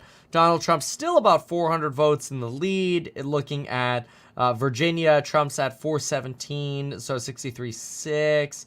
Scrolling up here on Arkansas, going up 80 bips to 71.8. Texas going up to 76.5. That's up 30 bips. Down 30 bips on Oklahoma. Alabama up 20 basis points. Up 30, 40 basis points in Tennessee for Trump. Down 20 in Maine. Colorado, that looks like 900. Okay, 0.9%, so 90 basis points down in Colorado, where you've got probably one of the tighter spreads outside of Vermont between Nikki and Trump. Still not a bad showing. And then I've got this tab over here, of course, for the Millionaire Symposium. You're invited. Wealth, real estate, and innovation speaking event. We're going to be announcing speakers this Friday. The event will be in Vegas, June 21st to June 23rd, so mark your calendar. It's going to be pretty epic. We're announcing another speaker this Friday, at 1 p.m. California time, and then we'll be raising the prices at the same time. Be really cool and real estate related. It'll be super cool. Stay tuned. A huge night for the former president. What are we expecting to hear from him, and when? Yeah, absolutely. And we are expecting to hear from him shortly after 10 p.m. He's going to come out and take the stage. Look, this is a crowd full. So that'd be in about 20 minutes. Not here are members of his inner circle because they are watching the results in a war room off stage. And this is better than they even anticipated. Remember, it wasn't just about winning. They knew they were going to do well tonight. They even anticipated they might win every single state. But it was winning by enough delegates so that next week he can become the presumptive nominee. Now, obviously, we'll have to wait until every vote is cast, every vote is counted, and that those numbers are finalized. But they are feeling very good about his pathway to the Republican nomination as soon as next week. They are telling me that they are pivoted to the general election, but there are some things that they need to actually be the presumptive nominee to get. Now, some of that is just donors and fundraising, but another part of that is the access to the Republican National Committee, the RNC, and their fundraising, their donors, their infrastructure. Remember, they have kept a very lean team up until now. They want to tap into those resources, and hopefully they believe, to them, hopefully, that it will happen next week at the earliest. So that is what they're contemplating right now. Expect him to be very victorious, to take a victory lap. And I do want to note one other thing, Jake, here. It's not just politically speaking that they are feeling very optimistic. This combined with the wins that they feel like they have gotten in the legal space as well really is giving them an optimistic look going into the next several months as they head into this general election rematch with President Joe Biden. All right, Kristen Holmes, important point there. Won the legal victories as well as the political ones. Kristen Holmes in Palm Beach, Florida at Mar-a-Lago. The Super Tuesday contests are moving west. The Republican caucuses in Utah are going to be winding down soon. Brian Todd is at a caucus site in Sandy, Utah. That's around Salt Lake City. Brian, give us an update on what's happening there. Okay, Jake, so what you're seeing is a caucus room in action right now. The actual caucusing has begun in earnest with a few glitches along the way. These are people in one precinct that you're looking at here. I am not allowed to step in the room and talk to viewers live, but my camera is allowed to be in there and show this live. This caucus chair who's running this precinct, his name is Nick Roberts. He is now explaining the party platform to these people. He's going to make sure that everyone is registered in this precinct, and then he's going to give them their paper ballots to fill out their choice for president in this primary. But I got to tell you, this man who's running this particular room in this particular precinct, Nick Roberts, is also running this entire location with thousands of voters here, and he's had a very stressful night. The computer system backed up, and people were slow to get registered, so he stood on a chair and started yelling at the top of his lungs for people to go to this room, that room, corresponding to your precinct number, and that's how he got this thing going. But this process started about a half hour late in some cases in these caucus rooms, like this one that you're seeing live. So this is kind of the process. It's a cool process. It's inclusive, of course, but it's messy. and it was messy here tonight. And you're seeing the caucusing in effect right now. They're going to fill out their ballots in just a minute, and then they're going to start counting, and we'll be able to show you the counting. All right, Brian Jake? Todd, thanks so much. Appreciate it. We're also watching the all-important state of California. Texas is number 2. California is the biggest delegate prize of the night. Voting ends there at the top of the hour. CNN's Nick Watt is at a polling location in Santa Ana, California. Nick, what are you hearing from voters there? Well, it is beginning to pick up. There weren't that many voters. Remember, Jake, Californians love to mail in their ballots. But here, the excitement is beginning to build as we get closer to the end of the polling hours. This is the tally room. The people have just started moving in there, getting ready to tally up this vote.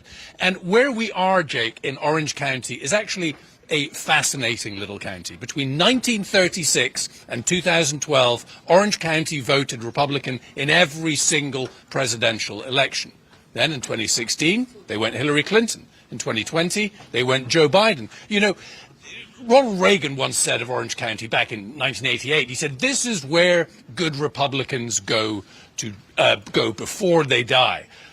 A few of those people have died that Reagan was talking about, and the demographic has really changed in this country, in this county. The diversity it's far more diverse. So it's not a red county anymore, it's a purple county. It is just south of Los Angeles, suburban, affluent, educated. So it's going to be interesting to see how Donald Trump does here. 2016 primary, he got 76% of the vote in Orange County. John Kasich came in a very distant second on about 11%. It's going to be interesting to see what votes Haley picks up here. And might give us an indication of that sort of suburban, educated issue that Donald Trump might have. Now, the other issue right here, this is one of the key districts for the House that the Democrats want to take. It is currently held by a Republican serving her first term, but Joe Biden took this district last time around. So this is one of the districts that the Democrats are really focusing on.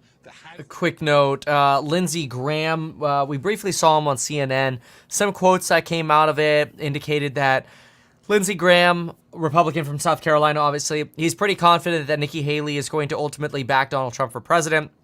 And then via Bloomberg, there's a quote from Graham that I hope sooner rather than later, she realizes that this is not her moment. And as you see on screen here, Trump taking Minnesota. But honestly, that was already called, like, I don't know, 30 minutes ago.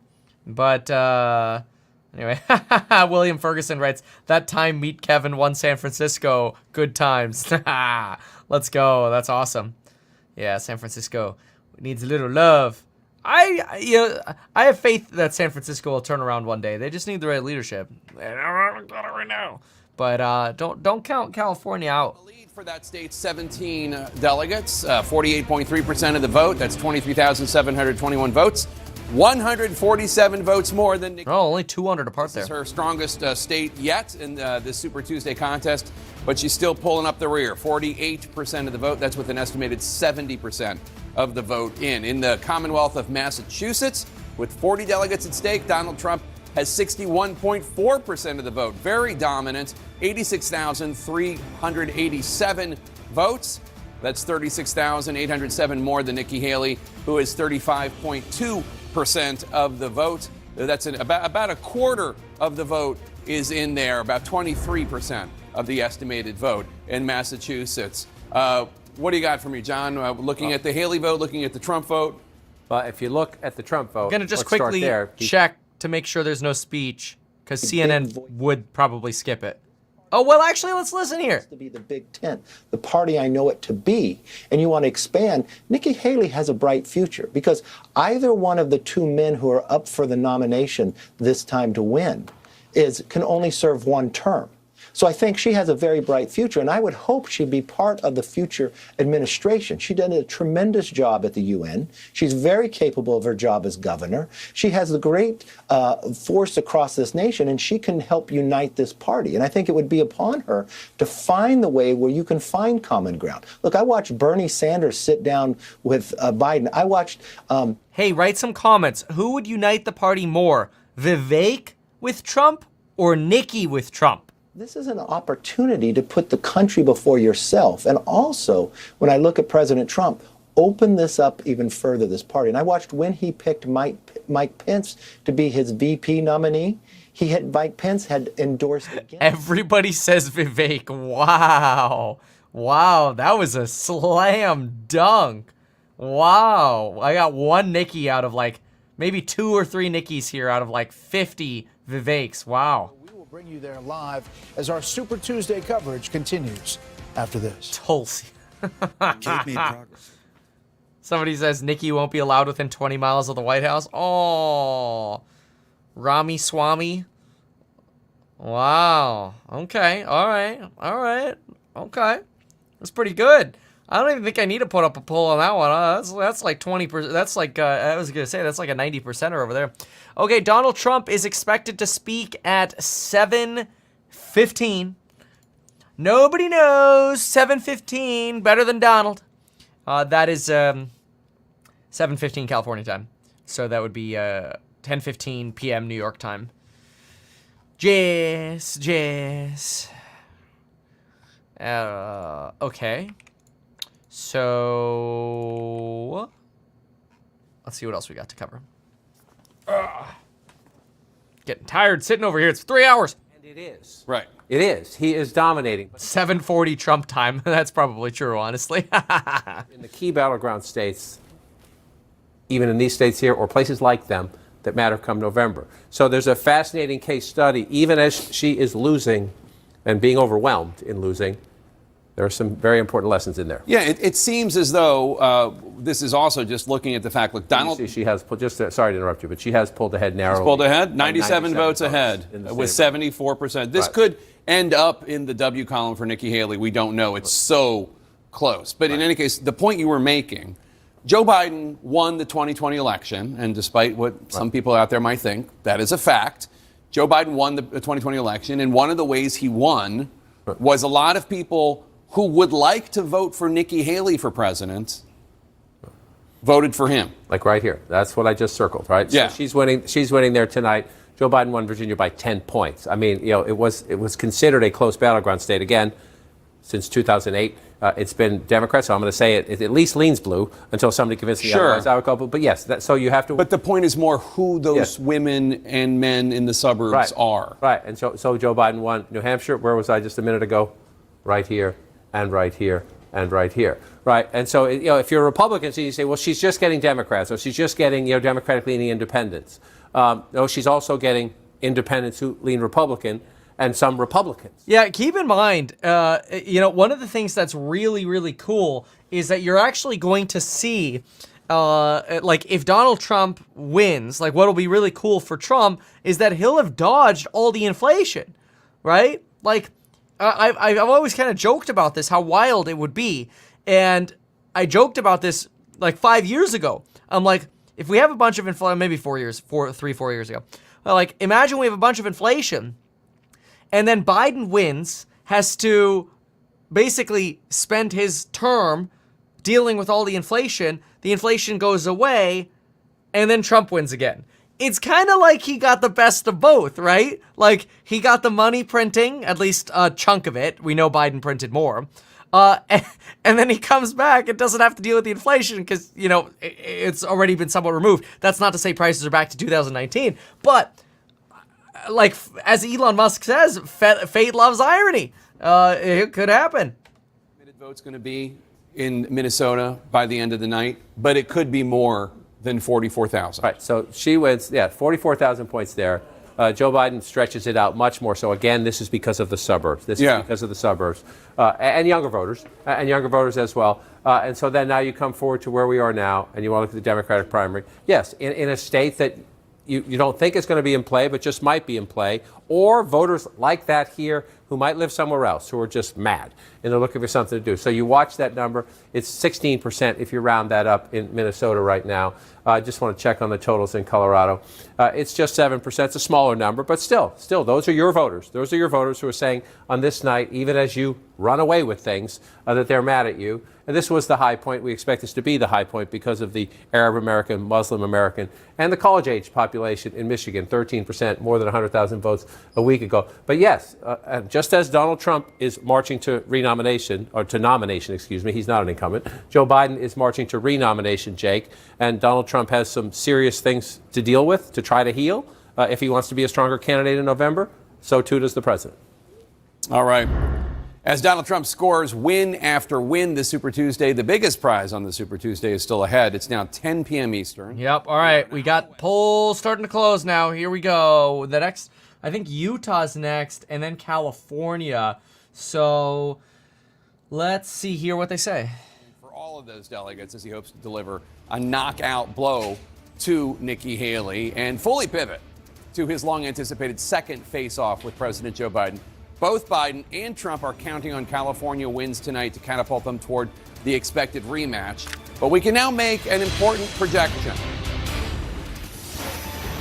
Follow along, folks, because you're not. Biden wins Utah. Is projecting that. Oh, there's America will win the Democratic caucuses in the American territory of American Samoa. Jason Palmer defeats President Joe Biden in the territory of American Samoa. Now, Palmer is an entrepreneur. He's with 51 votes versus 40. Come on, this is a joke. Foundation. Let's take a look at what we see here.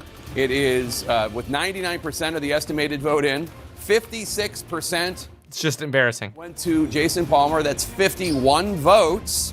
That's just 11 ahead, but enough to win against Joe Biden, the incumbent president, who has 44% of the vote. So that's 91 people turned out to vote, and a majority of them went to Jason Palmer, who now wins American Samoa. Dana, I know you've been preparing for this. That's kind of funny. For weeks, if not months. Tell me more.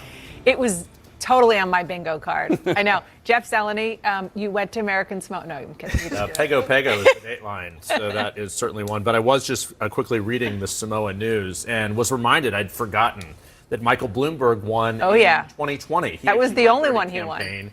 And Joe Biden did not win. So, look, this is something that I think if you show up, you perhaps win, or at least helps you in doing that. But it is a reminder that, the territories vote in primaries, but not in general elections here. So no word from the Biden campaign on their reaction to this. Devastating 11-vote loss in American Samoa. I mean, it's incredible. It does make him the first incumbent president to lose a contested primary, though, since Jimmy Carter. Is that true? So, I mean, I need to double check that because this. I believe happened. you. I didn't mean to. Okay. Bye. I was talking with two young ladies here, staffers with the state legislature, and they were telling me they love their governor, but they never imagined him as the next president, Republican president. They really always thought it was a no-brainer. It's going to be Trump. I want to give you some color here. We are waiting for the former president's remarks. Right now, I'm told he's watching the results come in, surrounded by his... He's watching Meet Kevin. Duh. What's up, Donnie T?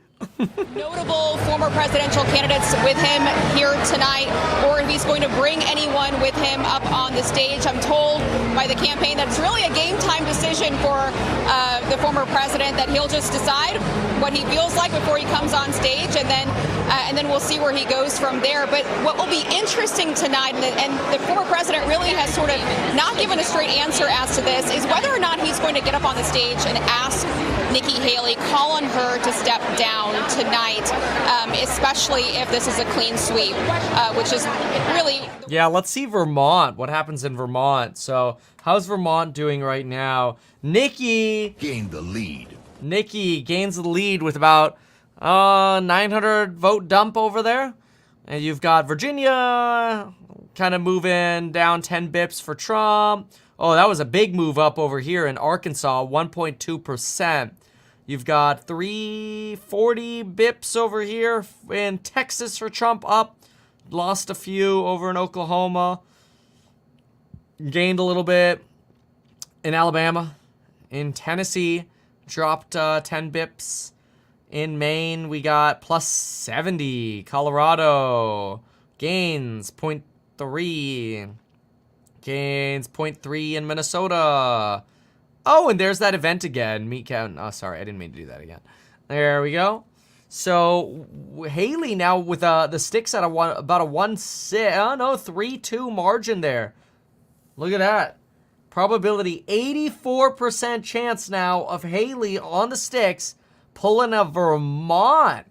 Ooh, see what happens. American Samoa. There are less than 500 votes expected, uncommitted there. Won in 2016 with 45% over Bernie and Clinton. So some unique politics there. That is not a first. President Biden did not win American Samoa in 2020. Michael Bloomberg did. We don't think that Jason Palmer spent $500 million on ads. But the rest of the night seems like it's going pretty well for President Biden. Everybody that we've talked to at the campaign headquarters in Delaware is focusing on, I asked them basically, what are you guys seeing? They sent over a list, not about Democratic rivals, but about what they see as Trump's weakness with moderates and with Haley supporters. So in Delaware, they are in general election mode. We don't expect to see President Biden on camera this evening, but we should hear from him in some. Well, of course not. And soon.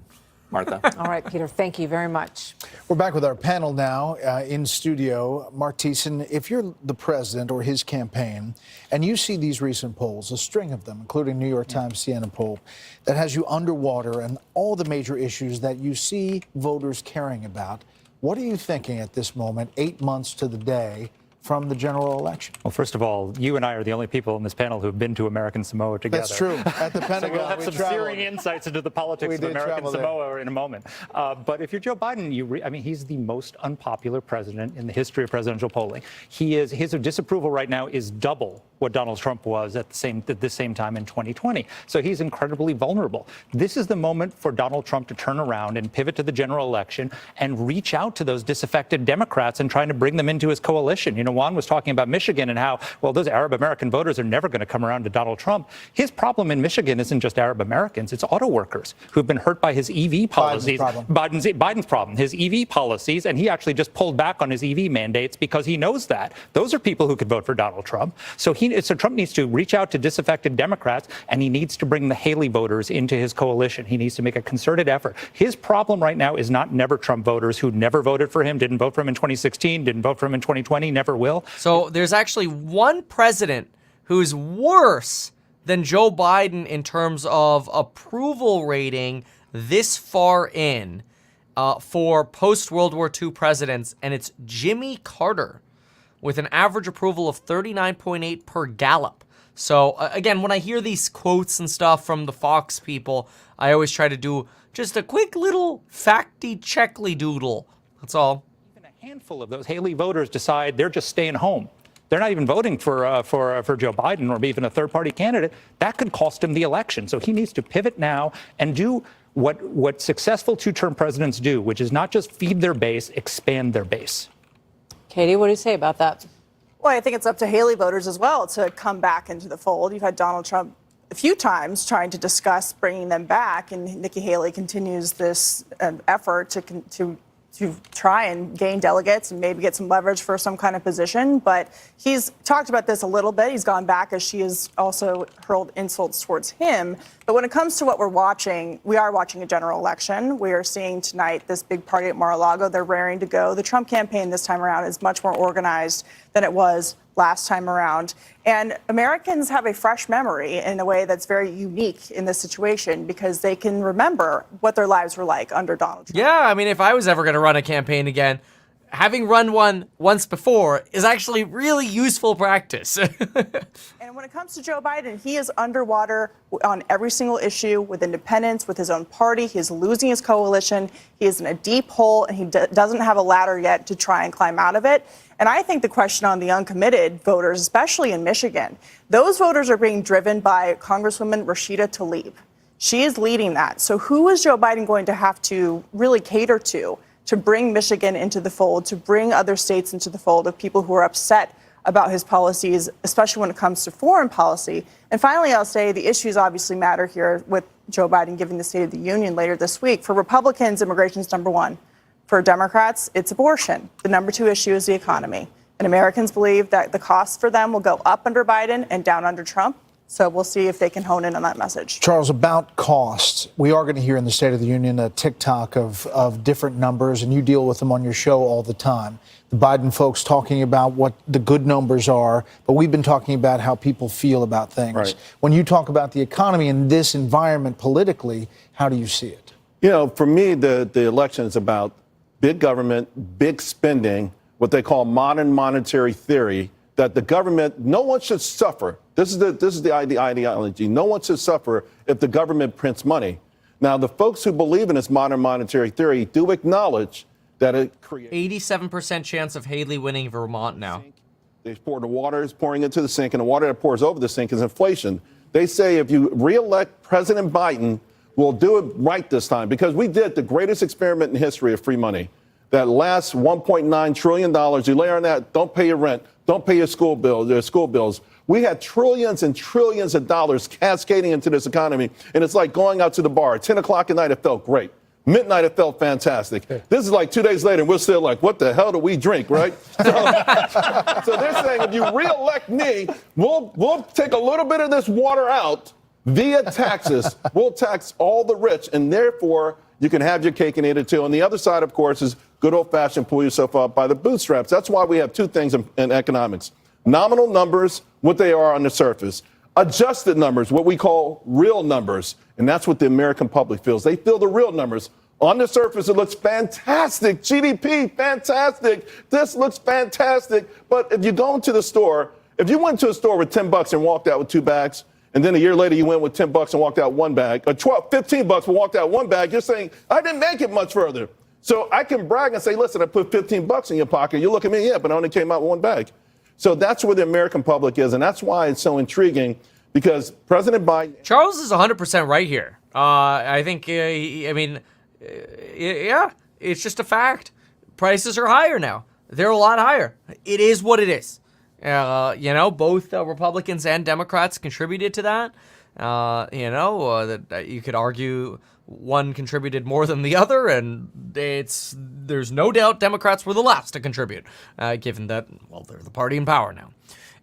It certainly didn't help that you had, this is where my unbiased leaves the room, morons like Gavin Newsom sending inflation relief stimulus checks in October of 2022, which is like the most moronic thing that you could do to try to reduce inflation, but that's okay.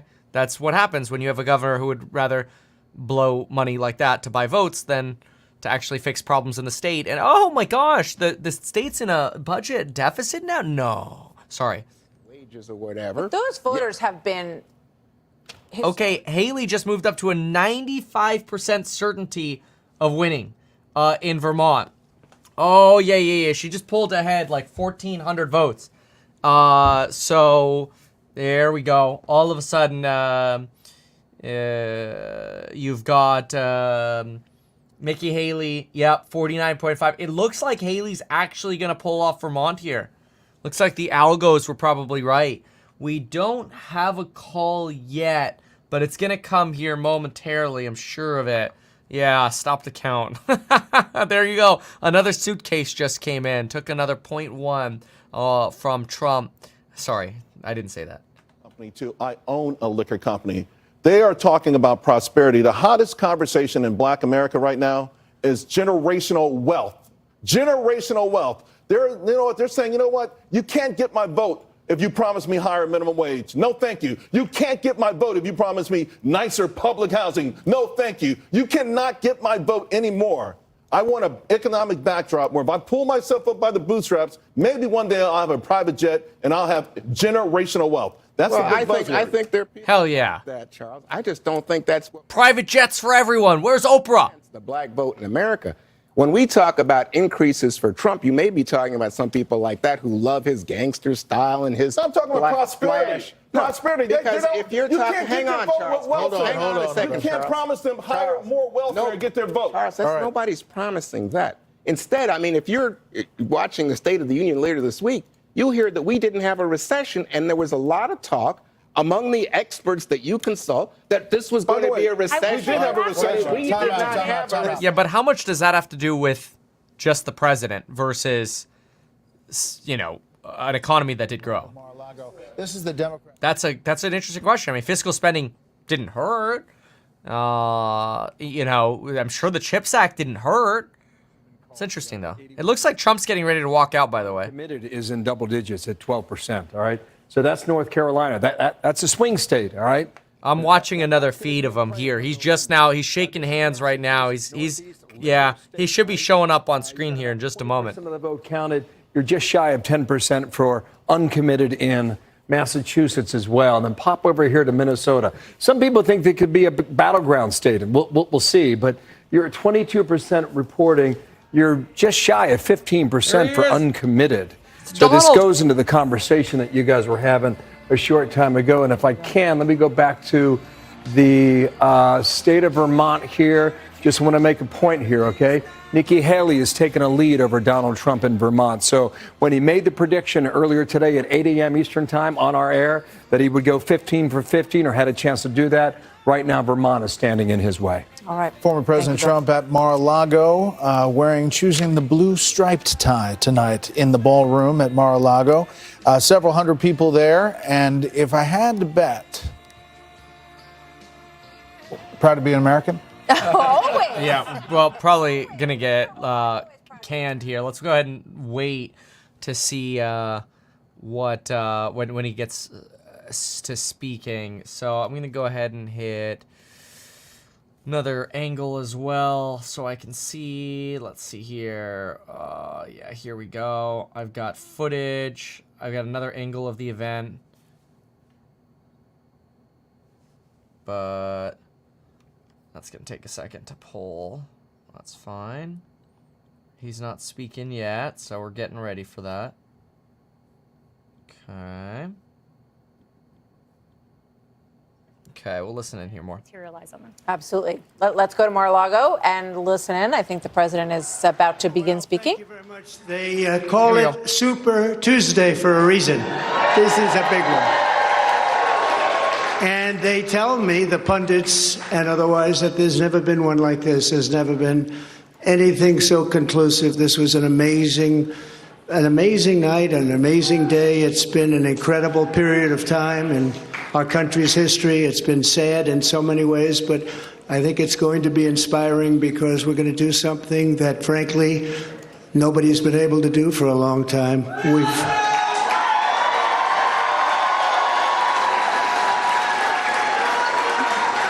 We've watched our country take a great beating over the last 3 years, and nobody thought a thing like this would be possible.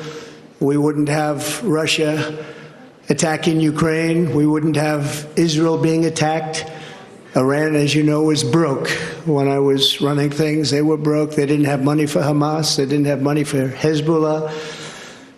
We had no inflation. Inflation is destroying the middle class. It's destroying everything. Inflation, if you look back over the history, hundreds of years back, inflation is called a country buster. And that's what it's doing to our country. What's happened with inflation has been unbelievable. A lot of people say, a lot of experts have said the stock market's the only thing that's doing well, and that's doing well because our poll numbers are so much higher than Joe Biden's.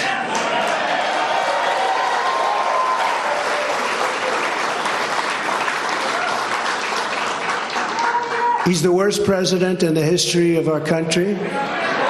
There's never been anything like what's happening to our country. Today it was announced that 325,000 people were flown in from parts unknown.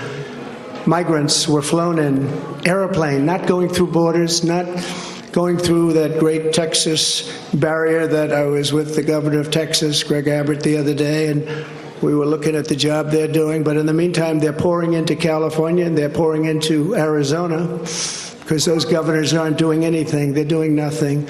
But today it was just announced before I came out. It was unbelievable. I said, that must be a mistake. They flew 325,000 migrants, flew them in over the borders into our country. So that really tells you where they're coming from. They want open borders, and open borders are going to destroy our country. We need borders and we need free and fair elections, and we don't have a country. This is an incredible group of people. So many celebrities that I'm not going to introduce any because I'm just going to get myself in trouble if I do that, because I'll leave out most of you. But this is a room chock full of incredible, talented people, like some of the guys. Really quickly, while he goes through some of these names, this is in reference to this new Customs and Border Patrol app that allows migrants to apply for asylum in their country, and then they do get flown into the United States and given 2 years to obtain legal status. So a little more context helps, but I don't know how much. Including tremendously talented political people that have helped me right from the beginning. We had the safest border in the history of our country. We built 571 miles of wall.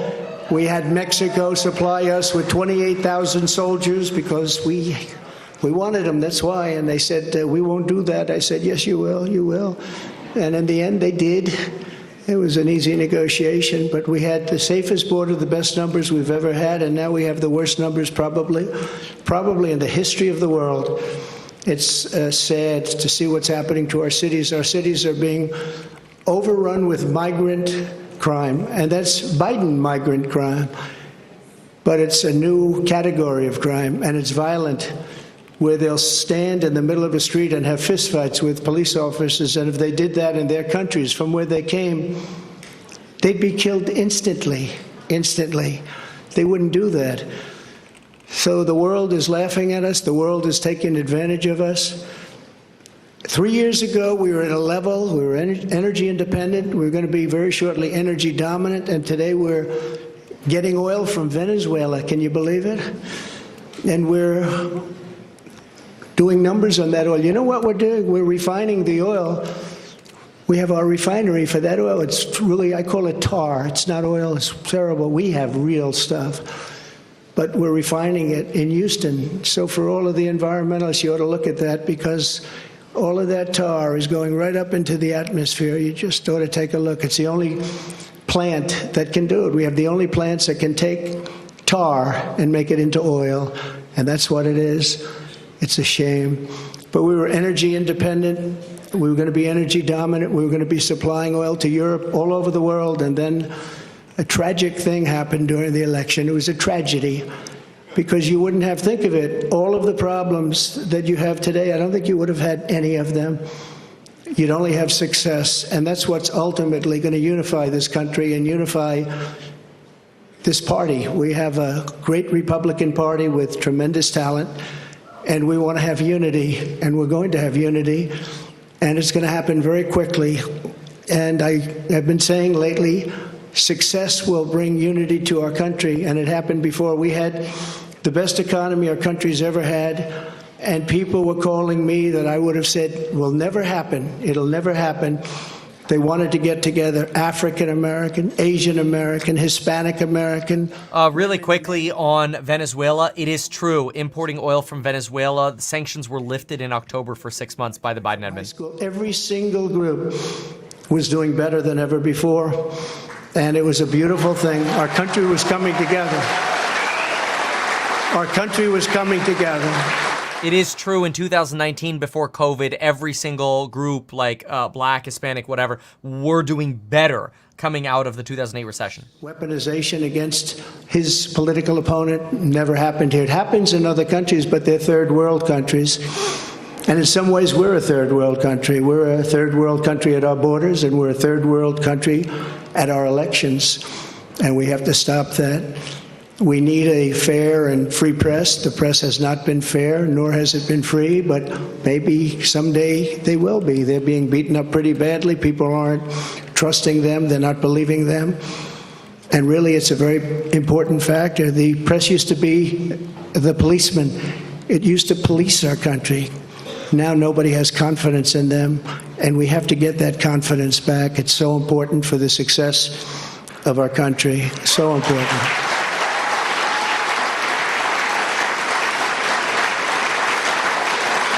So this has been a day that we've been waiting for. I want to thank my family for being here. It's a great family. I have a great family.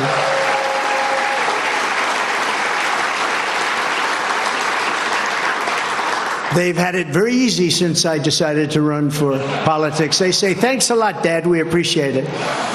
But they're strong, and they're very capable people, and they love the country. They really do love the country, and we appreciate it. And I want to thank everybody, my staff, Susie, Chris, incredible job. Incredible job you're doing.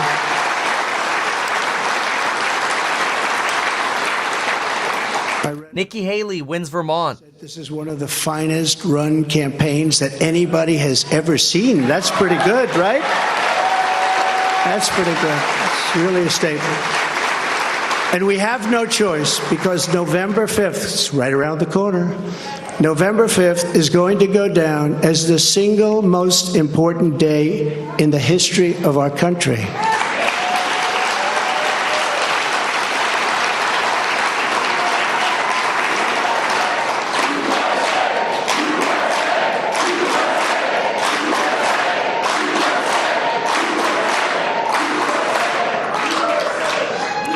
Man, I want to see him debate Biden so badly. Make it like it should be, respected. Right now, we're not respected. Right now, our country is known as a joke. It's a joke. Other leaders who I speak to, other leaders can't believe what happened to us. Because 3 years ago, we were the most respected country anywhere in the world by far. We were doing things that nobody could believe. China was paying us billions and billions of dollars. In 25 years, they paid us nothing, zero, not 10 cents. I was getting billions of dollars, and they were happy about it, as happy as you can be.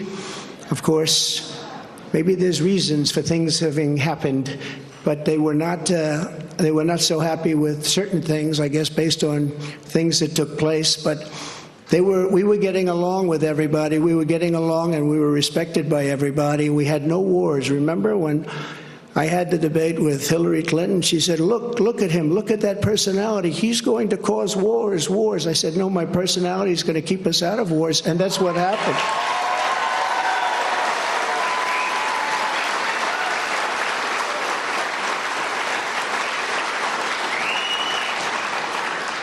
For 20 years, they were fighting ISIS. I defeated ISIS in 4 weeks. I got rid of ISIS 100%. 100% of the ISIS caliphate. And we had no wars, and we stopped wars. We weren't getting along with a lot of countries. All of a sudden, North Korea, which is a serious nuclear power, but North Korea came along. Kim Jong-un, we got along very well. We got along very well with China until COVID. That was a little bit too much, as far as I was concerned. That was too much. Couldn't take that one. But we made a trade deal with China that I don't even talk about. $50 billion a year in product they bought from our farmers, our manufacturers. They used to buy 10. I got 50, and it was great. But COVID, I don't even talk about that because COVID was such a horrible thing. It started in the Wuhan labs, just as I said, the Wuhan labs. And it came out, I believe, through incompetence. I believe it was incompetence. Some people think it wasn't, but I believe it was. But regardless, it caused $60 trillion worth of damage and death all over the world, all over the world. And we did a fantastic job on that. We never got credit for that. Unbelievable job on that. We came up with things that nobody thought was possible. Don't forget, when it came in, nobody had an idea what it was. They didn't even use the word pandemic. Nobody had an idea. But we did a fantastic job. And we got a lot of credit for the economy, a lot of credit for our foreign policy. I think credit like nobody, very few people have gotten. And the press was very honest about it. They gave us very high marks on foreign policy, the Abraham Accords, so many different things we did.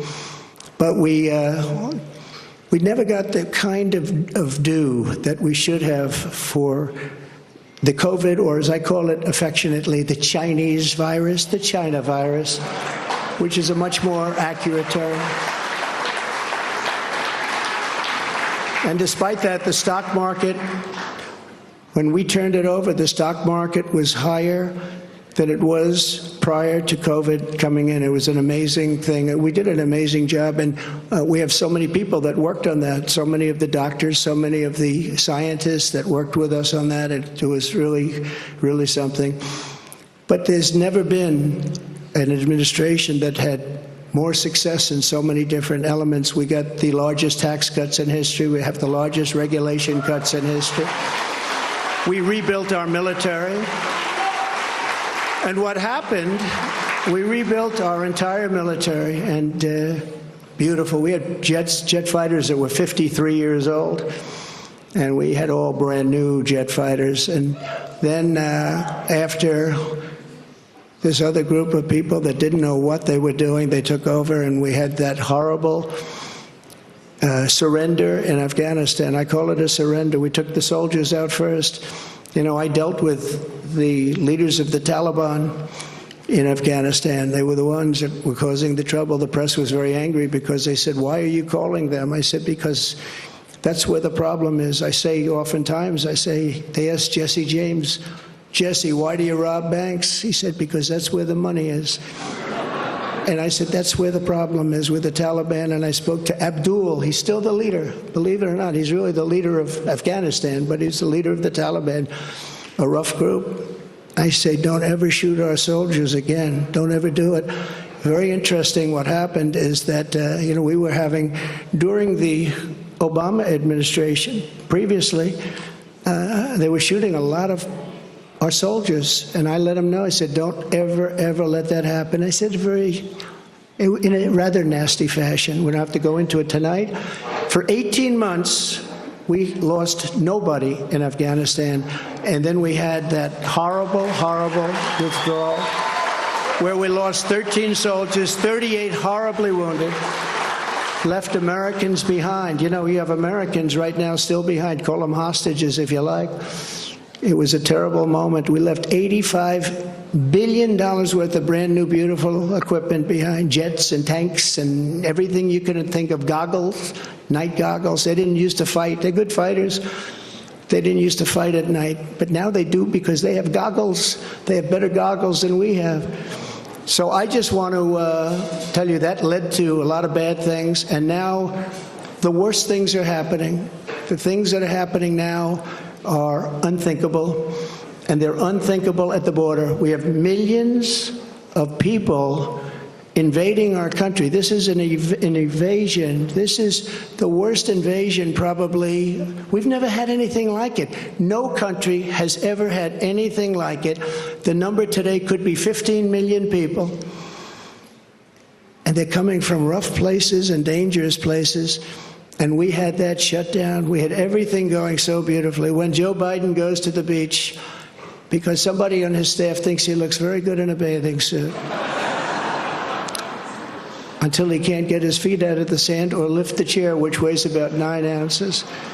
Joe Biden, if he would have just left everything alone, he could have gone to the beach. He would have had a tremendous success at the border and elsewhere. So we're going to take back our country. We're going to make sure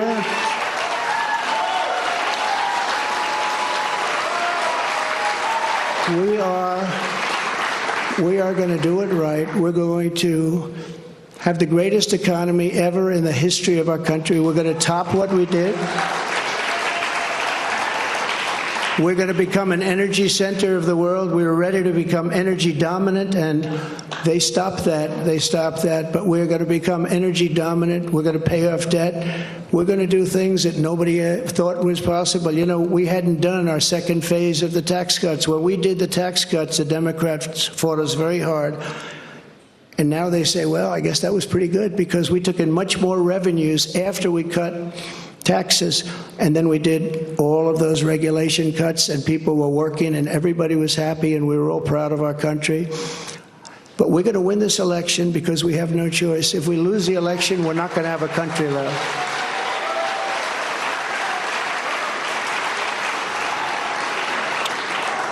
And we're going to do something. Thank you very much. We love you too. And we love our country. And we can't let this magnificent, some people call it an experiment. I don't call it an experiment. I just say this is a magnificent place, a magnificent country. And it's so sad to see how far it's come and gone. When you look at the depths of where it's gone, we can't let that happen.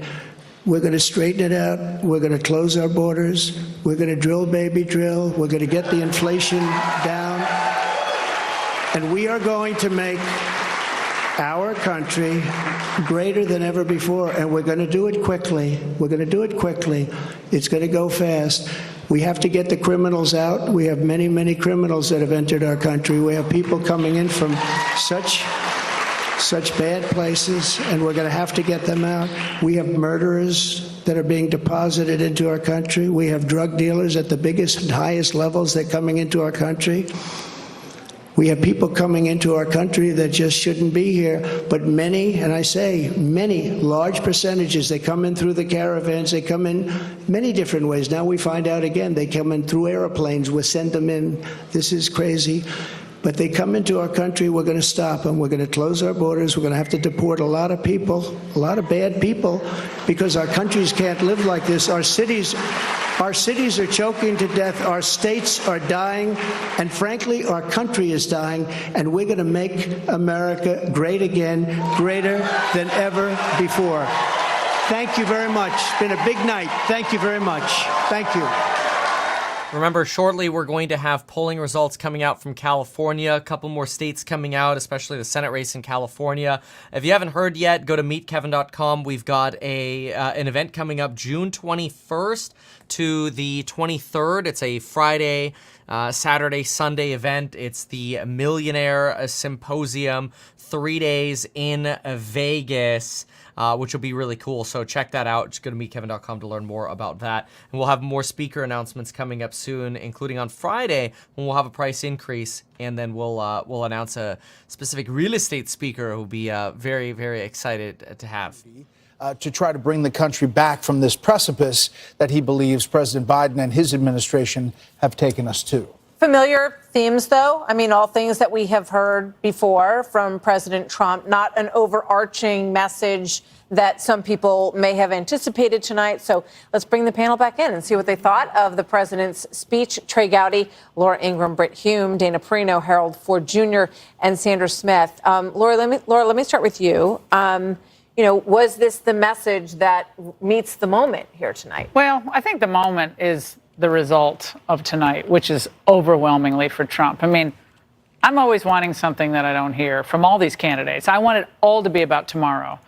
You have to talk a little bit about your record, but now pretty much everyone knows about Trump's record. So I would have liked him to say more about we're doing this. And he did some of that toward the end. And I think you could heard the applause lines were more about what he's going to do in the future versus the past.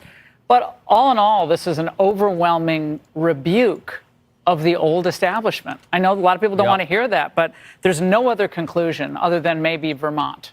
But right now, I think it's Nikki Haley's opportunity to reach toward the party that is moving and has moved, I would say, in a much more populist direction.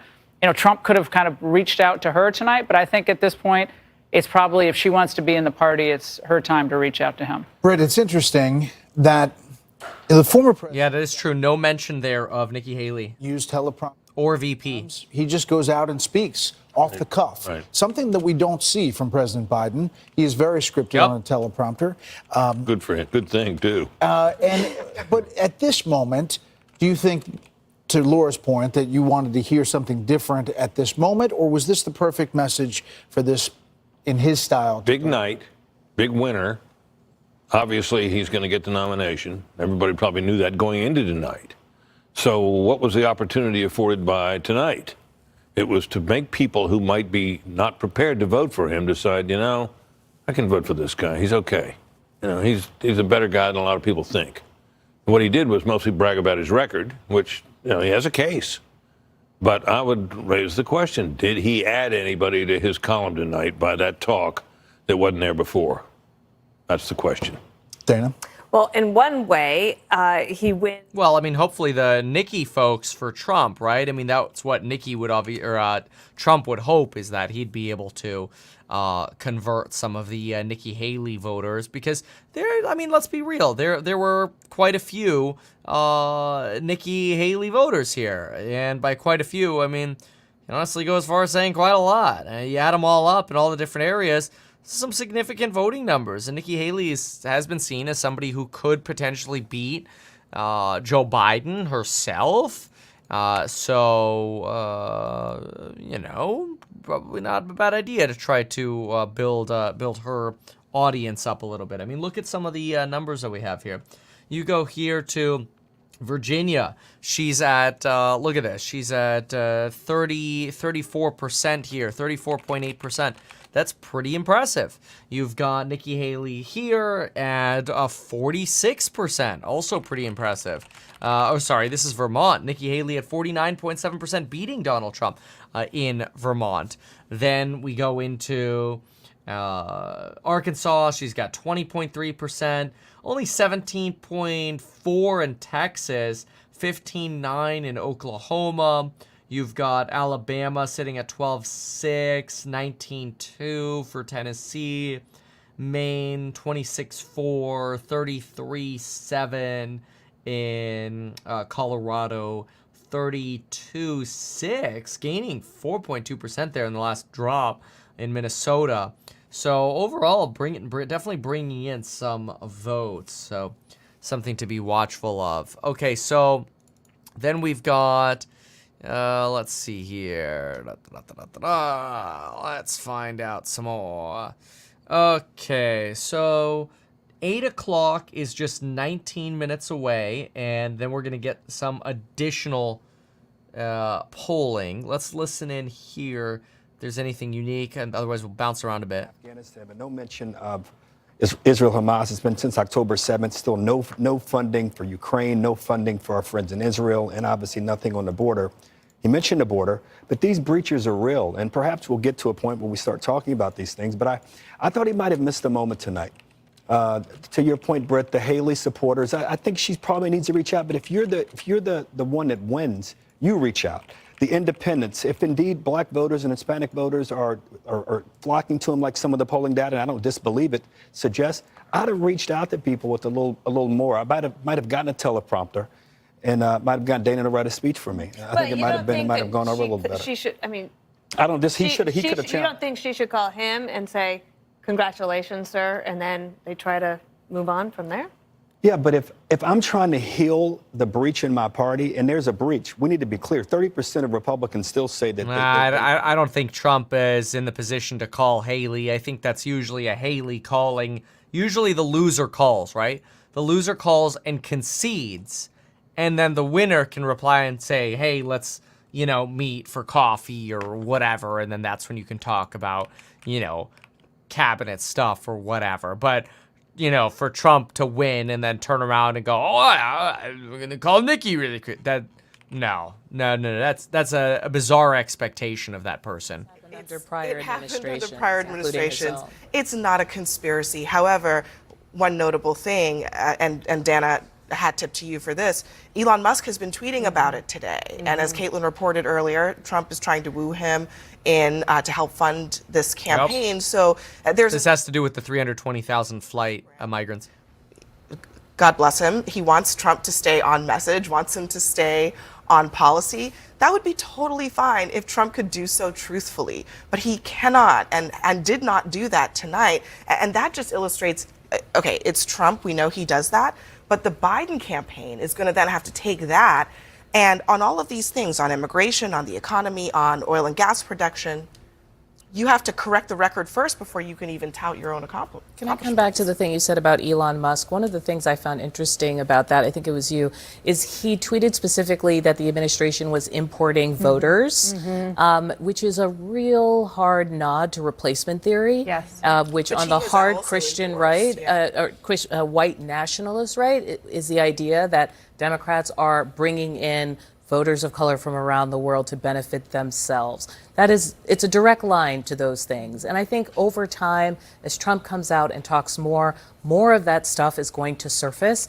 and it's going to be far uglier than it was back in 2016, where there was sort of vague innuendo around it, because now there are more platforms and people feel more empowered to speak. Yeah, I mean, Elon Musk might have done it, but I think this is what you were just referring to, Abby. Donald Trump said it at an event over the weekend, said it on Saturday, said it so explicitly that I had the Homeland Security Secretary, Alejandro Mayorkas, on the next morning, and I gave him a fact check. Are you bringing people in illegally in order to change the electorate of the United States? I mean, certainly it is about But But here's it the thing. has you asking, right? So now it's Well, like, in a way, no, I'm not yeah. saying you shouldn't, but what it does is it pulls ideas into the mainstream that are not. But it's important and to forces fact us to check. have Agree. conversations that make no sense. There are This, real this is a little boring here on CNN. Let's get off of this. Let's go to 49. You know, I think a lot of people are fans of legal immigration, but, you know, people going through a process. I think that, I believe that's the typical read. I don't think people are racist or anti-immigrant. I think they're anti-illegal hordes. Anyway. Mike Bloomberg won American Samoa. What does Mike Bloomberg have? A whole heck of a lot of money. A venture capitalist runs there. What does he likely have? A whole lot of money. And you know, some billionaires and even Why are we talking about Samoa? Both of these channels suck so far. Come on. Flip out of here. In Vermont? If she does hit 50, I knew we were going to do this. If she does hit 50, she gets the majority take all for the 17 delegates. If you're under there, it goes proportional. And don't ask me to get into that. But if she doesn't get to 50%, that 17% is divided by 2. All right, you're right there at 50. So she needs to get to 50.1 right now to technically get all 17 delegates. Short of that, you take 17, divide by 2, and that's your answer. The big picture, Brett, I mean, 11 states so far. California's going to go to Trump. It's pretty, for her, it's pretty slim pickings. I mean, I think we all see the outcome is really inevitable, and gestures toward her may be important, but the bigger question is gestures broadly speaking, because while Trump is leading in the polls now, some more than others, our poll has only 2 points, others have it higher. So he looks to be in good shape for November, and it doesn't mean November 5th is going to be a day in the history of the country, but that's the day we're all pointing toward. And it does seem to me that you know, he would be wise to try to count on this being a close election and trying to reach for every vote he can get his hands on. I think Trump's votes are coming from unlikely places. They're going to come from urban America a little bit, maybe 3 or 5%. I think they're going to come from working class people. I think a lot of the Haley voters are protest voters. They're never going to vote for Trump. And I don't think she has a lot of sway over them. So I'm not sure what her bargaining chip is. I think tonight we should look back at the people who proclaimed Donald Trump's political death. Donald Trump is finally finished. New York Times, November 2020. Relax, a Trump comeback in 2024 is never going to happen. Politico. This could be the greatest political comeback story of all time. I mean, maybe some of you can remember something better than this, but if he pulls this off in November, and it's an if, but even to get to this moment, pretty much everyone was declaring him DOA. What does that say about all of us? I mean, maybe we need to spend more time with the American people, or at least I do, because I had my doubts at various times as well. And it says quite a bit about him. Yeah, he knows the pulse of the people. As a politician and as an individual, he has a lot of pull with a lot of people across this country. But who could have imagined that he would be able to stand there and point to the failures of an administration as drastic as these have been across issue after issue after issue? No, he is Biden much has created a advantaged by vacuum. Well, he predicted it. Absolutely. Brett, he predicted it. He said he's going to open the border. He's going to drive inflation. During the entire campaign, pretty much everything he said about Biden has come true. And now it'll be a binary choice. Does everyone we're know what going to they're gonna wrap be for up here. Halloween? We'll come back. What's that? Does everyone know what they're going to be for Halloween? The race is after Halloween. Yeah, We've got exactly. a long way to go. A big night for former President Trump, and it is not yet over. Senator Tim Scott is here with reaction. Our special coverage of Super Tuesday continues after this. Okay, a little breaky doodle over there. We got about 11 minutes to go before we get some data from California. We got Antonio here commenting, going through legal immigration with my fiance together for 6 years. The process will take us 2 years and thousands of dollars. People need to do it right. Yeah, legal immigration is a challenge. Agree with you. Daryl here says, much respect, brother. People like you are who make America great. Uncle Tim Scott. Yeah, no kidding. Somebody else says, ew, Tim Scott. Okay, there you go. Northrop Grumman and Lockheed Martin for Haley. Yikes. Probably not untrue. So, okay. Well, let's see what we have with... I did put a map up, by the way, of open primary versus closed primary on ehack.com. So if you go to ehack.com, you kind of just get a full summary of all the news that we've had so far. I think it's quite useful to go there. And as you kind of go through election season, you'll kind of see all of the updates and tweets and photos and quotes and stats and polls or whatever and things that Donald Trump had commented on. I think these things are quite useful. So if you want to see those, just go to ehack.com. And I've just sort of been updating them as we've been streaming here to keep a full flow going of everything that's going on in the country. So you can kind of get a little summary there if you'd prefer to just do a quick little read catch up. Remember, the State of the Union address is Thursday at 6 p.m. We'll be covering that. And then tomorrow morning at 7 a.m. California time, Jerome Powell will be speaking and testifying before Congress. So I'll be covering that live as well. If you want to see that, make sure to come for that. 7 a.m. tomorrow. He's expected to say roughly the same stuff the very next day. That would be on Thursday morning, so it probably wouldn't be as important to watch the second one. But if you're going to watch either of them, I'd recommend you watch tomorrow's. So stay tuned for that. Then let's see here. Right now we are waiting for California. It's expected. California is about 9 minutes away before we start getting numbers coming in. Remember, in California, we're looking at this potential for Proposition 1 leading to another $6 billion fundraise by the state of California to go ahead and fund some more housing for homeless individuals, potentially spending as much as $600,000 per unit for homeless. I just don't understand how they come up with these numbers, but whatever. If it holds up as we get through the rest of the thing. We haven't called it yet. She may get a state as we march west. We still have Utah, California, Alaska as we go west. But it's still a pretty dominant Trump map to the point the panel was just making about how Trump didn't even mention her tonight, didn't say anything good, didn't say anything bad. That will annoy him if it stays that way. Yeah. Let's take a look at the general election matchup. What do you got for me there? All right, so let's go here. So you already see the candidates moving to that, right?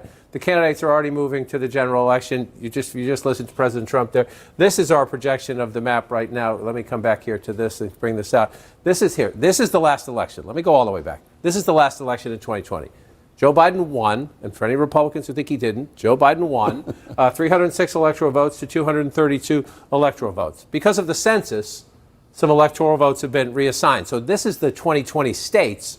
Right now, it would be 303 to 235 because some electoral votes shift after every census. So here's the question. Where are we, right?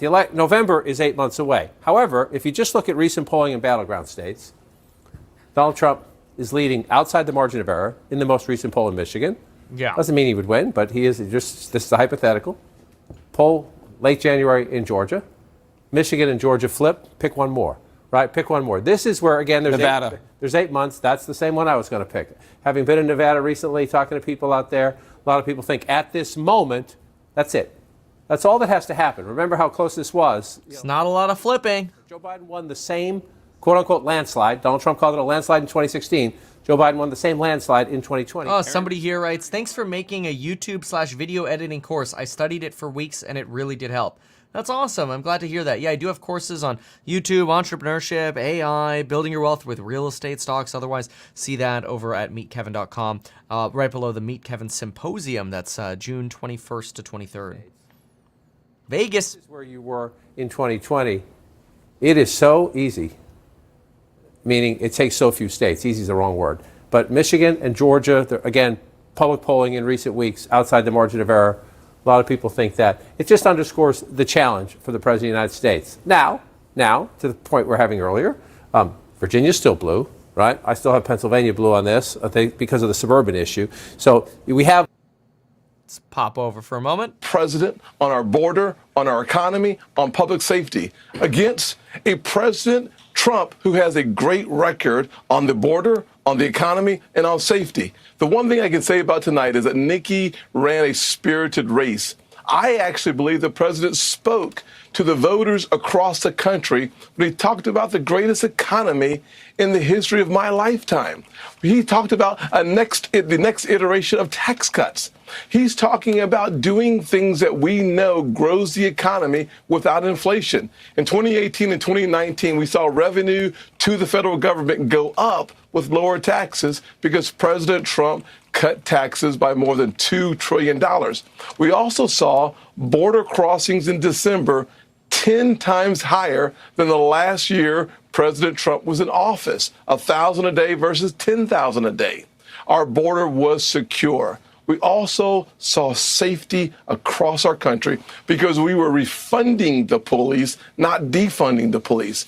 President Trump spoke to the voters today across our country. Republicans. It's funny, when I ran for governor in California, it wasn't popular then. It was popular there back in 21 or whatever, to defund the police. And my campaign promise was to properly fund the police. Everybody seemed pretty well in support of that when we were running. It was surprising that it just didn't seem too unstraightforward. She gets 20, 30, 40%. That tells you something about those voters. Some of them tell pollsters they're not going to vote for former President Trump. What do you say to her and her supporters tonight? Well, let me just speak specifically to Nikki. Thank you for running. You've been courageous. You have been strong. You've been tenacious. It is now time to join the future of this country by fusing your voters with Trump's voters and beating Joe Biden. This is no longer about any other candidate than Donald Trump. The voters have spoken across our country. They have spoken clearly. And the one message that they're sending to all politicians, it's not about the person in the mirror. It's about the American people. It's about their kids and their future. It's about having streets that are safe in neighborhoods where I grew up. It's about the fact that every child in every zip code deserves quality education. Only one candidate left in this race can provide quality education. That's Donald Trump. Only one candidate in this race provides for public safety in a way where kids can walk to. Yeah, somebody here, we got 3 minutes to go, by the way, until California polls close. Somebody here in the comments says that Tim Scott is 100% MAGA. You know, if you're a Republican and you are anti-Trump as a politician, you kind of lose. You have to keep that in mind. Like, politicians, 8 out of 10 politicians who voted to impeach Trump had their careers basically ended.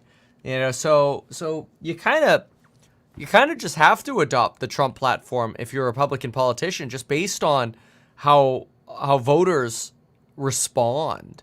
So yeah, I don't know how. You know, a lot of people are going to say good. A lot of people are going to say, it seems like that would create a lack of independent ideas. Well, is what it is.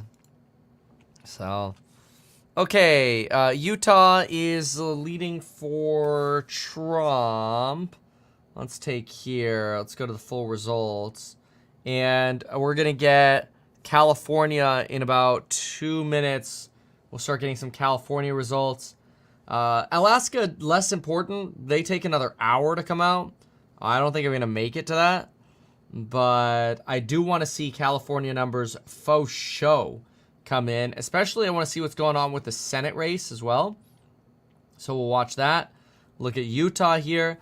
I want to say, who has California? It is, I have polling. Cal Matters is doing a pretty good poll set.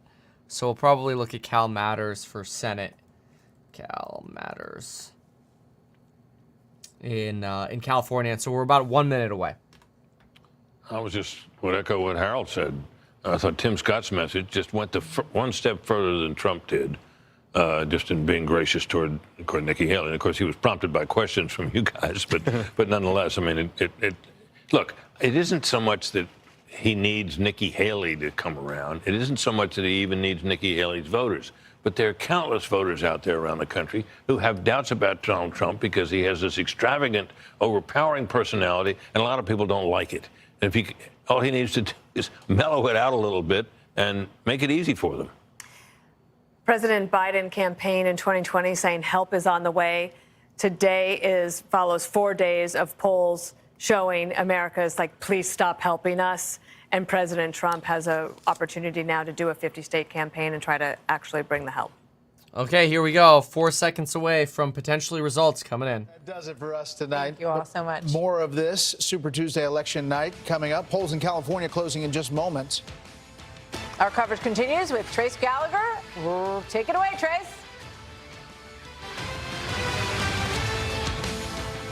Okay, this should be close now. Okay, it's already decided. Trump wins California primary, Biden wins California primary. But we don't have the Senate results yet or the vote numbers yet. But both Trump and Biden called by Edison for California. East Coast, 8 o'clock here in Los Angeles, and welcome to our special Super Tuesday election coverage, the biggest night yet in the race for the White House. Polls closing right this minute in California and Utah, but as it stands, as you saw, Donald Trump having a very good night, already sweeping a majority of the states in place. So far, it looks like about 11.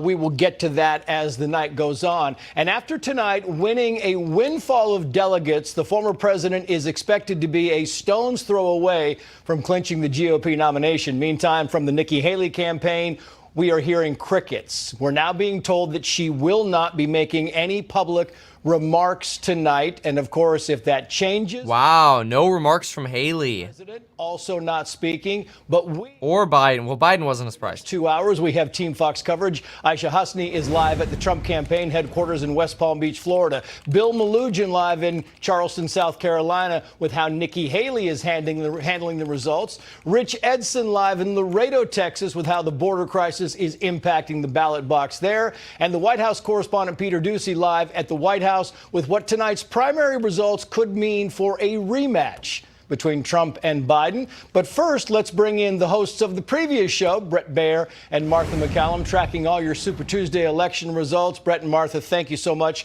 for kind of sticking with us for a few minutes here. Martha, to you first. I saw you talking to the panel all night long. I'm curious, what was your big takeaway? Keep in mind, Michelle Obama, I see some comments here about Michelle Obama. Michelle Obama did indicate, like her office did indicate, that she's not running this cycle. So it's maybe worth noting that. We would be where we are tonight.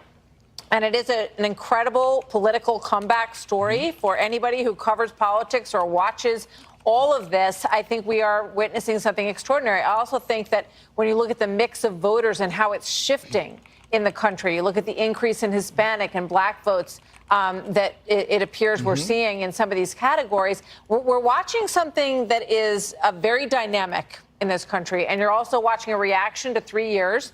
And we'll see how it goes. But it looks like people are getting the matchup that, some people said they didn't want.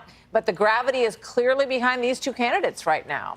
Yeah, they are. And you look at what President Trump did tonight, Brett, and you kind of think, I was just listening to Trey Gowdy earlier talking about, maybe the possibility of a Reagan mandate, if this thing goes the way that he was talking about. Was that a surprising comment? Because Martha's right. We see some of these polls, the Hispanic voters, the black voters, the thing. No numbers yet from California. I'm waiting for some of these initial polls to come in. More spending by the state and who's going to lead for senator. Let's go. We are 8 months from the day for the general election. That is a long time. It's the longest general election we will ever have seen in our lifetime up till now.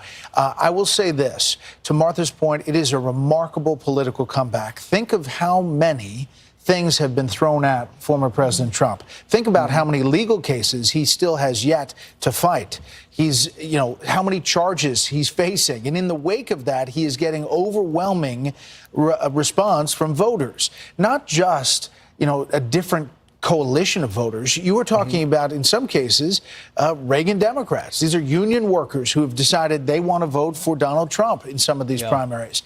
He has defeated all of his challengers. And if you look back 2 years, we would not have predicted this day. You would have said, this is going to be Governor Ron DeSantis. This is going to be somebody else besides former President Trump. Speaking of that somebody else, Martha, you have Nikki Haley on your show quite a bit. You kind of know what she's been going through and thinking. What do you think after tonight? She has clearly not going to speak tonight. She has no plans or events through tomorrow. Do you think Nikki Haley is done, or does she keep going? You know what? There's no doubt that they're in an evaluation phase at this moment. I mean, the numbers are what they are. She always said that she wanted to allow many states to weigh in before she would get out of this race or consider getting. I think they just did, Nikki. Tonight, those become very concrete issues to deal with. She's lost some of her financial backing in recent weeks as well. And she Still no California numbers yet. Come on, Callie. What is this crap? wants her political future to look like. But I think enough people. You had plenty of time to count these vote by mail ballots. No woman has ever gotten farther in the Republican presidential process than she has. And she watched a lot of the fellows, as she likes to say, fall by the wayside. I think she deserves a lot of credit for fighting a good fight here. Yeah, and lastly to you, Brett, the former president's speech tonight. Freedom Rider, you had to go drop off your ballot? That's funny. You know, we did like a ballot harvesting event where we told everybody in the office, make sure to bring your ballot, and we'll have one person just fill them all. I'm just kidding.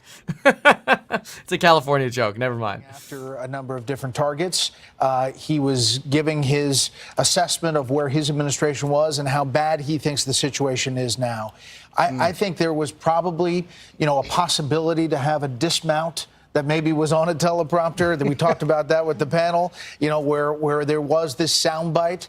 But maybe that was his pitch. He does things a lot off the cuff. And this was an off the cuff speech. Okay, let's find a different one here. Let's see here. What do they got on this side? Still waiting for California results. John Kasich, so it's never been a great state. You mentioned we're still waiting. Another state that's always been a little quirky when it comes to Donald Trump because of its own Republican traditions is here. Be interesting to see what happens here. But now that you've taken, and then Alaska as well. So are there possibilities for Governor Haley to add a little bit to that? Yes, but it's game over.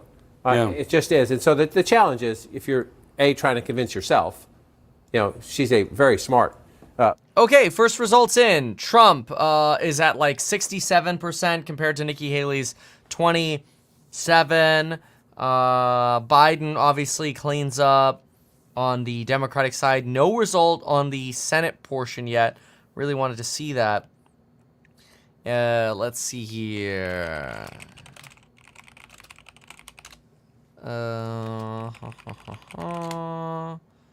Okay, what do we have here? You've got, looking at some of the House, no, still no results. Really? Nothing yet? Nothing yet on behavioral health. Bunch of uncontested state seats. That's funny. Wow, there are a lot of uncontested state seats in California. Nobody wants to run for these positions in California, apparently. Okay. That's quite interesting. U.S. House. Like 52 seats over there. That's crazy. Okay. Then, still waiting to see the Senate results. No Senate results yet. That's kind of the one I'm waiting for. Adam Schiff, Katie Porter. Those are the two a lot of people are looking at. Just to see what we end up getting here. Still waiting, though. A primary and remake the party in your own image. David Chalian, you have some new exit polls. Jake, as you know, there's also a Senate race primary underway, a top two primary in California. This is to replace the late Senator Dianne Feinstein. And I just want to note here, this is the context of a primary in a Democratic state. Overall in the electorate, about 20% of the electorate in this primary is Republican today, 43% Democrat, 27% independent. So what does that mix of voters think about the state of affairs? Well, look at Joe Biden's approval rating. The president in California, if you add up strongly approved and somewhat approved, sits at 50% in heavily Democratic California. Now that's significantly overperforming where he is nationally. And you see here 49% disapprove. So he's split in half with his approval in California. We asked people, what do you think of your family's financial situation? Again, this is in that California primary. 59% of the voters in that primary say they're holding steady. A quarter, 26%, say they're falling behind. Only 14% voting in the California primary for Senate say they're getting ahead. Feelings about Roe versus Wade? Okay, early results in. Wow, interesting. Early results on the U.S. Senate. So we've got Adam Schiff pulling way ahead of Katie Porter at 24.9 versus 8.9. And this is okay, hold on. Okay, big changes of numbers here. Let me just pull these numbers up here. So here, let's just show them here. The numbers are literally just coming in here. Okay, here we go. So, okay, wait. I'll just read it off really quick. Adam Schiff now at 42.6%. 42.6% for Adam Schiff. Katie Porter down at 16.3%. Steve Garvey at 21.9%. So Adam Schiff really getting a lot of attention here in California.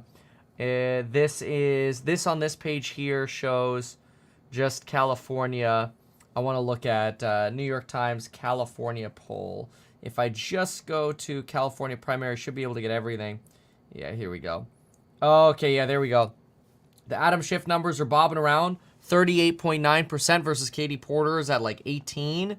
And then, where's that bill? Still no votes. Still no votes on Prop 1. Waiting for some of those results to start pouring in. LA District Attorney. Got lots and lots of options here. George Gascon. Everybody knows him as being really tough on crime in LA. Oh, wait. Sorry. That's the opposite. Oh, sorry. Never mind. All right. So just 1% of votes in here. And it looks like the Sonoma County is really pulling in the votes for Adam Schiff. But you don't really have votes for much of the state yet. LA is not in yet. San Diego is not in yet. Santa Barbara, Ventura, none of these areas are actually in yet. So it's going to take a little minute before we get this primary to really show us some more color. But clearly Trump in California pushing Nikki Haley out of the way there. All right, let's keep listening here. You know, Scott, just also looking at these exit polls, though, when you look at the issues, again, plurality of voters, so but more Democrat than anything else, the 43%. What are the issues that matter? Cost of living, number one. Homelessness, obviously a very big issue in California. California issue there perennially. Immigration and then crime. Climate change was after that. But the point, simply it seems to be that the immigration, cost of living, economy, that cuts across the party lines. Everybody is worried about it. I mean, it's why Joe Biden's job approval is in the high. Schiff has been in Congress, by the way, since 2001 in the U.S. House. And then he did work in the California Senate from 1996 to 2000. About it, or worse, they think his policies have actually caused it. What I've been looking at and thinking about all night is for him to win, for Biden to win, he's going to have to get a. Yeah, you do have Steve Garvey rising here. This could be big because you've got a Republican here that could actually potentially sway the Senate a little bit. Affect my life issues and say, you know what? I just can't do it. It is a hard argument to make, particularly when there is, to a point you made earlier, some nostalgia for when Trump was in. I didn't feel like I was treading water. I felt like I was getting ahead. There didn't feel like chaos in the world. And until the pandemic came along, things seemed pretty good. I mean, that's the fight they're in, is to get people who don't like you and don't think your policies work to come around and hold their nose and do it anyway. Yeah, but this is good. Okay, we're going to jump to Fox. Bill Malugin live for us in South Carolina. Bill, thank you. As the second biggest delegate prize in this Super Tuesday, the stakes are especially high in Texas, given the state of the southern border crisis. The senior national correspondent Rich Edson is live for us in Laredo, Texas, with more on that. Rich, good evening. Hey, good evening, Trace. Well, a record number of migrants have crossed the southern U.S. border during this administration. And if you look at some of the recent... Hey, this doesn't have to do with the election and results right now. Border issues have risen to among the top concerns among American voters. It's something both presidential frontrunners have been mentioning, have been sparring directly with one another over just the past week. They've both offered very detailed, very different strategies for addressing the border surge. President Biden and former President Trump even visited the border last week in Texas on the same day. though a few hundred miles apart. Democratic Congressman Henry Cuellar represents the border district here in Laredo. He's been pushing the president to take a more aggressive approach on border security and told us the White House is starting to get the message.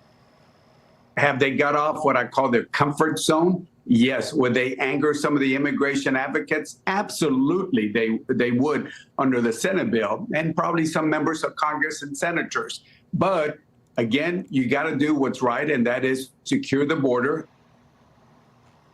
Former President Trump opposed that bipartisan Senate border bill. Congressional Republicans followed suit and it failed to pass. Trump's Republican challenger, Nikki Haley, says opposing that compromise, the former president is creating chaos at the border just to help his election chances. Other Republicans argue President Biden... Schiff, by the way, just doubled his votes there in California. You're really getting these votes spreading now, and Schiff is in a substantial lead here. Over Garvey and Katie Porter. You've also got the ballot measure. Not sure what's taken to get the ballot result on the $6 billion of more bond issuance and spending by California for homeless shelters, which California sucks at spending money on because they don't know how to spend money. But anyway, okay, full summary over at ehack.com so far of everything we've got on the election. If you haven't yet heard, we've got an event happening June 21st to June 23rd in Vegas. Would love to see you there. We'll be covering a lot from real estate to innovation to finance and building wealth. Let's listen in a little bit more to get some more election results as we wait for a little bit more of California's vote to come in. Hear that in the State of the Union on Thursday night as well. Certainly, you will hear the freedom argument, which encompasses, Republicans encroaching on the freedom of a woman's right to choose, which we've seen again has been an incredibly motivating issue for people over the last 2 years. But I would expect that in the State of the Union, you're going to hear him talk a lot about his economic case. He will, I'm sure, talk about everything that he's done to bring costs down, but he will also, I would expect, I know this from having worked for him for a long time, he will talk about how he is growing the economy from the bottom up and the middle out. He will talk about how... Oh, we've heard the same stuff for quite a while. He's making sure the economy doesn't just work for the rich, but that it works for working people. And okay, we'll circle back to you. Let's flip here. Let's go, how about we go to, there we go. To make this case... Question what's going on here, just in terms of when the refresh button is going to be pressed. We're looking at the tally system. We know at 8 o'clock it looks like there was some sort of tabulation event. There's a number up there, 1.6 million. There's a number of ballots up there, 672,000. We don't know what those correspond to. We've asked somebody to come over and explain it to us, and so far we're waiting for a supervisor to come because the first person couldn't really explain it. But what we do know is that this is the Airlock Center. This is a place that is not connected to the internet. This is where all that tabulation happens. There's no cell phones allowed, and the people that go in here are cleared through an extra secure set of doors over there, and everyone is standing on that side of the wall as this is somewhat the calm before the storm. We're waiting for those ballots to come in. All the ballots that came in from same-day voting here in Los Angeles. This is where they will be sorted. They will be extracted. Then the signatures will be compared over there, and then those will go into the tabulation room. But the tabulation room, as we understand it, has already tabulated possibly the bulk of the votes that we're going to see out of Los Angeles County, because most of the ballots have been sent out mail-in, and many of them have been returned mail-in. So we know that earlier in the day it was something under 1 million that had already come back, and now we're just hoping for that refresh button, or hoping for that tabulation button to be pressed so that we can get some solid answers. We may get them a few seconds before Steve Kornacki, but I wouldn't be surprised if he has some sort of like... Yeah, okay, whatever. So, somebody here says Garvey took the... Let me see if that's right. So we got Trump here, 213,000 votes. You got Biden, 382. You've got... Oh, Garvey coming in close. Oh, this is a hot one. Holy smoke-a-jokers. My goodness. You've got Adam Schiff's lead down to about 14,000. Oh, Oh, somebody just brought in another suitcase. We got now a 19,000 ballot lead for Adam Schiff. Adam Schiff still in the lead. Gained the lead. And Garvey there, number 2. Katie Porter splitting some votes there with Adam Schiff. You know, maybe if it was, well, I mean, if it was Schiff versus Garvey, you'd probably have Schiff win because you'd have those Dem votes fold over from Porter to Schiff. But this is creating quite the race here between Garvey and Schiff. Still, though, waiting to see some of this other data coming in terms of the ballot measure. You do have a lot of these uncontested races over here being won by state legislators. You've got House representatives. Somebody did actually run against Pelosi over here. You know, all of these will sort of trickle in as they always do. But, yeah, still waiting for that LA district attorney as well. And, of course, that ballot measure in California. As we also wait to see that balance in that Senate race. We have these two different what's it called, poll results here. You've got the special open, which would be Dianne Feinstein's, and then you've got the open primary here, and you've got Schiff and Garvey neck and neck here. Let me listen in here for just a moment. Our SUV, one extra push and... Oh, no, okay, I thought I saw something entertaining there. There was nothing. Lame. Okay, hold on a sec. Let's pop on over here just to see, make sure we're not missing any drama that's going on out there. I don't think we do. The argument you're going to hear from the Democrats and Biden, the same ones they tried before, abortion, Trump's a threat to democracy. On the actual issues, as Vic says, that matter to people, they've got nothing to say. Nothing to say. Panel, stand by. We'll come back to you. Coming up, continuing special election coverage of Super Tuesday, the night filled with success for the Trump campaign. But what does it mean for his legal troubles going forward? We'll have continuing coverage on that and more. Yeah. All right, hold on. So... let's pop in over here. We're going to answer a few of these questions in just a moment here. Has been spent millions of dollars by Schiff to promote Garvey in this race, partly because he's going up against 2 incumbent Democrats as well, in Katie Porter and Barbara Lee. Right now, Porter and Lee distant 3rd and 4th place in this race. Again, as you mentioned, Jake, the top 2 vote getters here wind up on the general election ballot in November. Still early, though, 17% of the vote in right now. Adam Schiff sitting 78,000 votes ahead of 2nd place, Steve Garvey. Jake. All right, let's go to Nick Watt in Santa Ana in Orange County, California. Nick, you've been talking to voters all day. There you are. Nick, you've been talking to voters all day. What have you been hearing?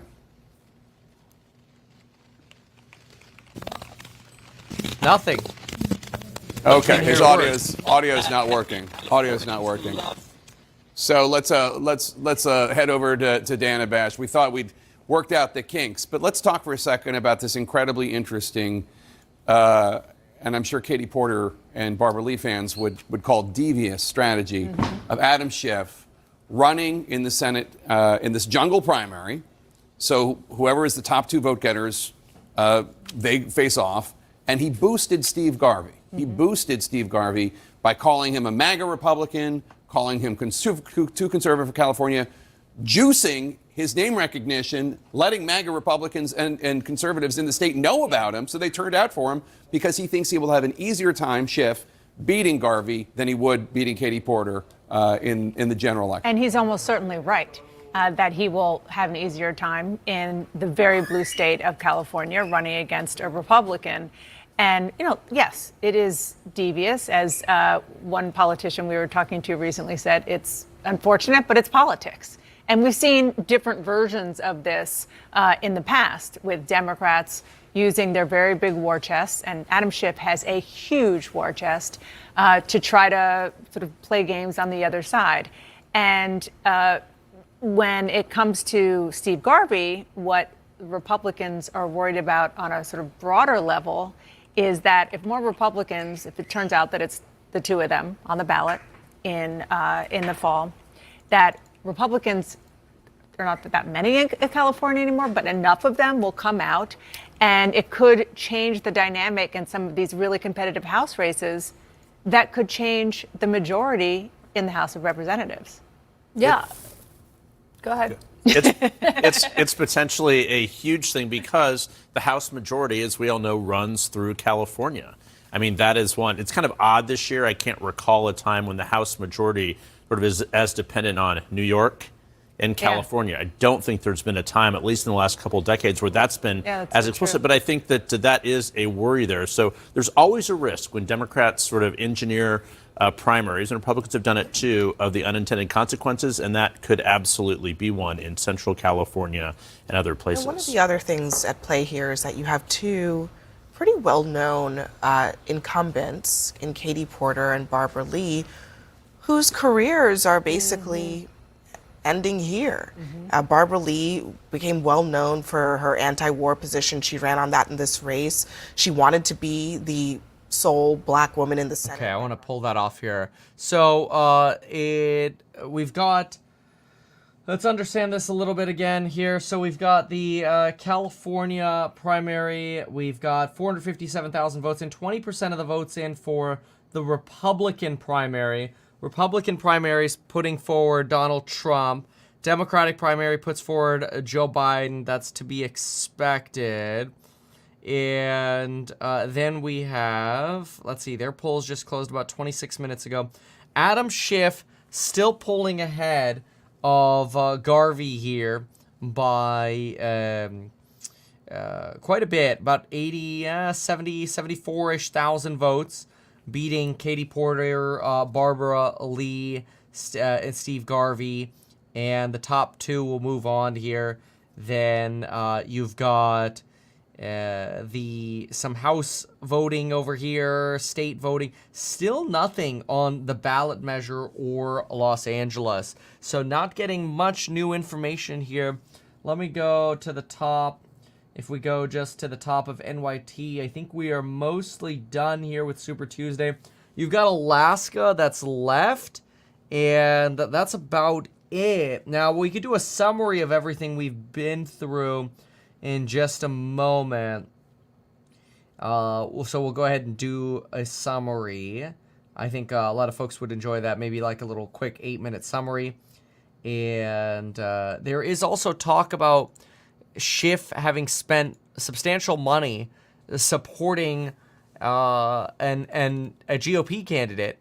And there's talk here in the Washington Post that $11 million were spent by Adam Schiff and his allies, elevating a Republican rival for Steve Garvey, a former pro baseball player from the Los Angeles Dodgers, who voted twice for Trump but said he won't say if he will do it again.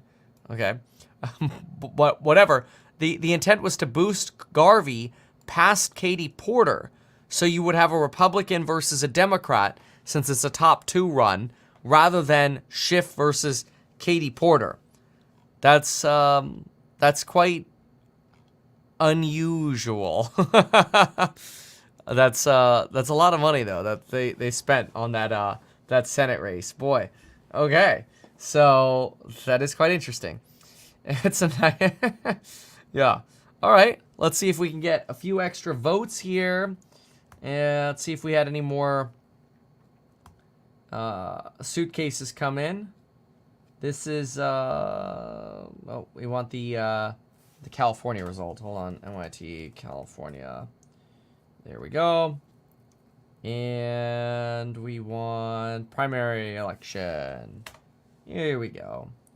Yep, Adam Schiff. Looks like that's working out so far. It's pretty well ahead in every source of the polling here, and still nothing on the ballot measure or LA. So, all right, very well. So let's go ahead and do a summary of everything. And I'll make a quick note. I will also throw on ehack.com, where I like to throw our research, just a quick note. I'll put a quick link of Schiff.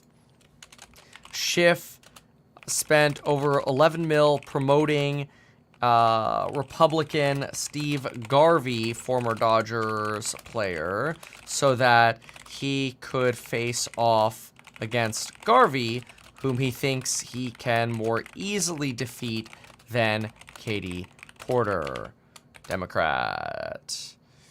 Yeah, Katie Porter being the Dem, Steve Garvey being a Republican, and Adam Schiff being a Democrat. So if we throw that in here, we've got that up to date. Throw in the little link for it. And then let's go do a full summary of the night here, shall we? Okay. Boy, we've been live for a while. Thank you so much if you've been hanging out with me here.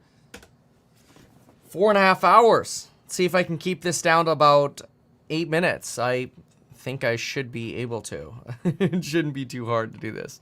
All right. How should we do this? Let's do it like this. Good old ehack.com. Who doesn't love ehack? All right. Perfect.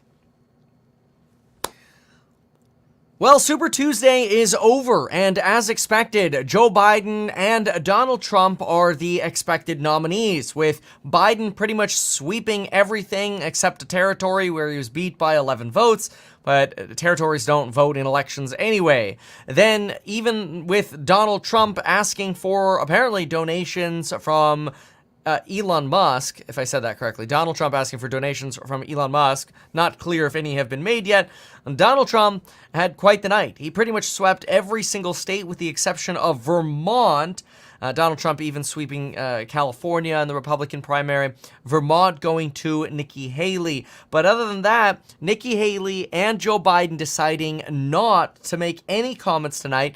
Donald Trump did issue a full speech, which I'll be covering as well. Nikki Haley watched from her home in Charleston. Donald Trump had a party in Mar-a-Lago, as well as a cash bar, hors d'oeuvres, and, of course, a Donald Trump speech. Joe Biden is expected to speak next at the United States State of the Union address this Thursday at 6 p.m., which, of course, we will be covering as well.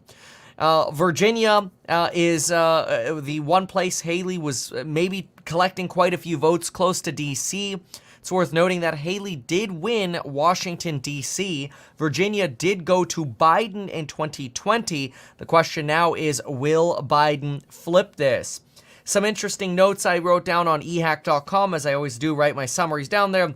CNN conducted an exit poll finding that 81% of people exit polled in North Carolina were voting for Trump versus just 16 for Haley, and Haley even losing amongst independents. This being an indicator that Haley's probably going to have to step out, as she's likely to lose a lot of her fundraising if she tries to stay in. This is clearly going to be a Trump versus Biden rematch. And again, we're going to hit what Trump said in his speech in just a moment. You did have Robinson winning the Republican primary for governor in North Carolina, with Stein winning the Democratic ticket. He would be the first Jewish governor in North Carolina. Again, Vermont went to Haley, the others going to Trump and Biden. In California, California is promoting Proposition 1. It is a statewide proposition. That statewide proposition is expected to support a bond measure that would create a $6.4 billion fund to create 10,000 treatment units in supportive housing. That works out to over $600,000 per unit. If you divide that straight, which seems pretty wild, but then again, I'm a little biased against Gavin Newsom. Right now, you have Adam Schiff polling ahead of Steve Garvey to be the Senate, one of the top Senate nominees. To replace the late Dianne Feinstein, who passed away in September. Keep in mind, Adam Schiff is a Democrat. If a Republican takes that seat, it would shift the balance of power in the Senate, which right now has 51 Democrats. However, since you do have a Democratic vice president, who would be a tiebreaker vote, you'd still be Dem-controlled, unless, of course, this played into a flip in the 2024 election, which it could. Adam Schiff did spend about $11 million of his money and ally money to promote Steve Garvey, a Republican senator, so that way they could basically go out with a 1-2 fight against a Republican. Basically, the top two go up against each other. In this case, it looks like it's going to be Adam Schiff and Steve Garvey. Kind of a weird move, but it does make sure for Adam Schiff that he's not going up against another Democrat, potentially making it easier to beat a Republican in a state like California. That's what's going on, at least with the polling in California. Oh, thank gosh. Okay, good. With only less than 1% of the vote in, you do have a 55% vote no on proposition number 1 so far. Now it's at 58%. These results just now coming in. I cannot believe, though, and this is why I will not, with my real estate startup, buy real estate in Los Angeles. Sorry, I cannot believe that so far, with 33% of the votes in, people are really seriously re-electing George Gascon.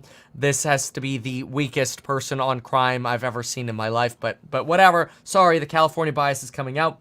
Let's continue to be unbiased here. To the extent that is possible, I'll call out my bias when I have it. I'm biased against Newsom. I'm biased against Gascon. Sorry, I live in California, okay? Now, Dean Phillips, he's a representative out of Minnesota, so he works in the House of Representatives. He's probably going to drop out of the race. He was a contender against Joe Biden, although his name really didn't even come up. He did end up tweeting, "Congratulations to Joe Biden, uncommitted voters, Marianne Williamson, and Nikki Haley for demonstrating more appeal to the Democratic Party loyalists than me." That was a little rough, given that Nikki Haley's obviously running as a Republican. You did have Hakeem Jeffries argue that Donald Trump is a danger and that Trump turns back the clock. Donald Trump had $30.4 million in funds available for fundraising as of the beginning of February for campaign finance disclosures, with $130 million in Biden's coffers. Do consider a massive difference here, though, that Donald Trump campaigns by promoting his in-person events. Joe Biden runs advertisements, so there might be a cost differential there where Donald Trump might be able to get more attention for less money compared to maybe more expensive advertising that Joe Biden might have to run. This is a perfect point before I get to the Donald Trump summary to mention that I too will be holding an event in Vegas, June 21st to June 23rd. We're going to have a finance, innovation, and real estate symposium. That's like a conference, an event to teach you about getting inspired for building your wealth with finance, real estate, and innovation. We're going to have a bunch of different speakers. We've got a big speaker announcement coming up on Friday. Prices will be going up for the tickets, so if you want to get into those tickets before the prices go up, go to meetkevin.com and you'll see those there, or click the link down below and you can learn more about the event. Again, that'll be Vegas, June 21st to 23rd. My goal is to make it the most amazing event of the year for YouTube finance and real estate combined. So consider that. Check it out. We'll get to have a great meet and greet as well. It'll be really fun. And get the VIP tickets too. I highly encourage those. More special benefits to that coming out soon. As far as Trump's speech, Trump says his win tonight on Super Tuesday was an inspiration, that the country has taken a beating with Russia attacking Ukraine, Israel, a strong Iran, inflation destroying the middle class, inflation being called a country buster, and that's what's happening. And the only reason the stock market is doing so well because Donald Trump is beating Joe Biden in the polls. This is what Donald Trump kind of started with. And then he argued that Joe Biden is failing the country because 320,000 migrants have been flown in to the country illegally, says Donald Trump. This is a reference to the Custom and Border Patrol's One app, which basically allows asylum seekers to download an app on their phone, seek asylum from outside of the country, and then get flown into the country if their asylum is permitted, and then they're given 2 years to obtain legal status. It is unlikely that those asylum seekers, those 320,000, are actually counted as an encounter, meaning that encounters are probably higher than they're actually being reported. Remember that an encounter, as defined by the U.S. Border Patrol, is a Title VIII apprehension, an Office of Field Operations Title VIII inadmissible, or a non-citizen process for expulsion under Title 42, although we really haven't been expelling anybody under Title 42 under Biden. Donald Trump argues we're now importing oil from Venezuela, and this is true. OFAC in October lifted sanctions on the Venezuelan energy sector for 6 months starting October 17th. So this is true, allowing heavy and sour crude into the country, especially the Gulf of Mexico, for refinement. So this is true. Comment from Joe Biden. From Donald Trump about what's going on. It does look like Adam Schiff has been declared the victor, by the way, as we were recording this video, of the Senate primary. And, oh no, it looks like the Proposition 1 ballot measure during the recording of this has flipped with 9% of the votes to 51% yes and 49% no. Whew, boy, oh boy. All right.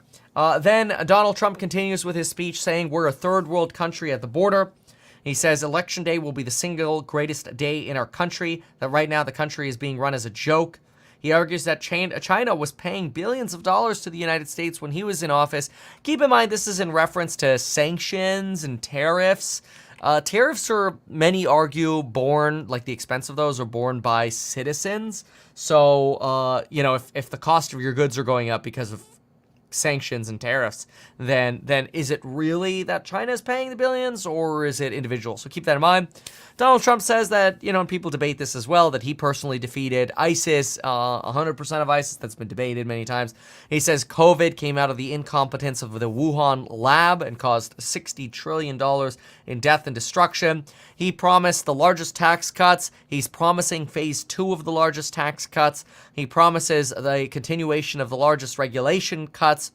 He argues that we had a horrible surrender in Afghanistan. He says we're going to take our country back, make the greatest country or the greatest economy ever again. We're ready to dominate with energy, ready to get the criminals out, and we're going to pay off our debts with, or in spite of the second phase of tax cuts. No mention here of Nikki Haley at all.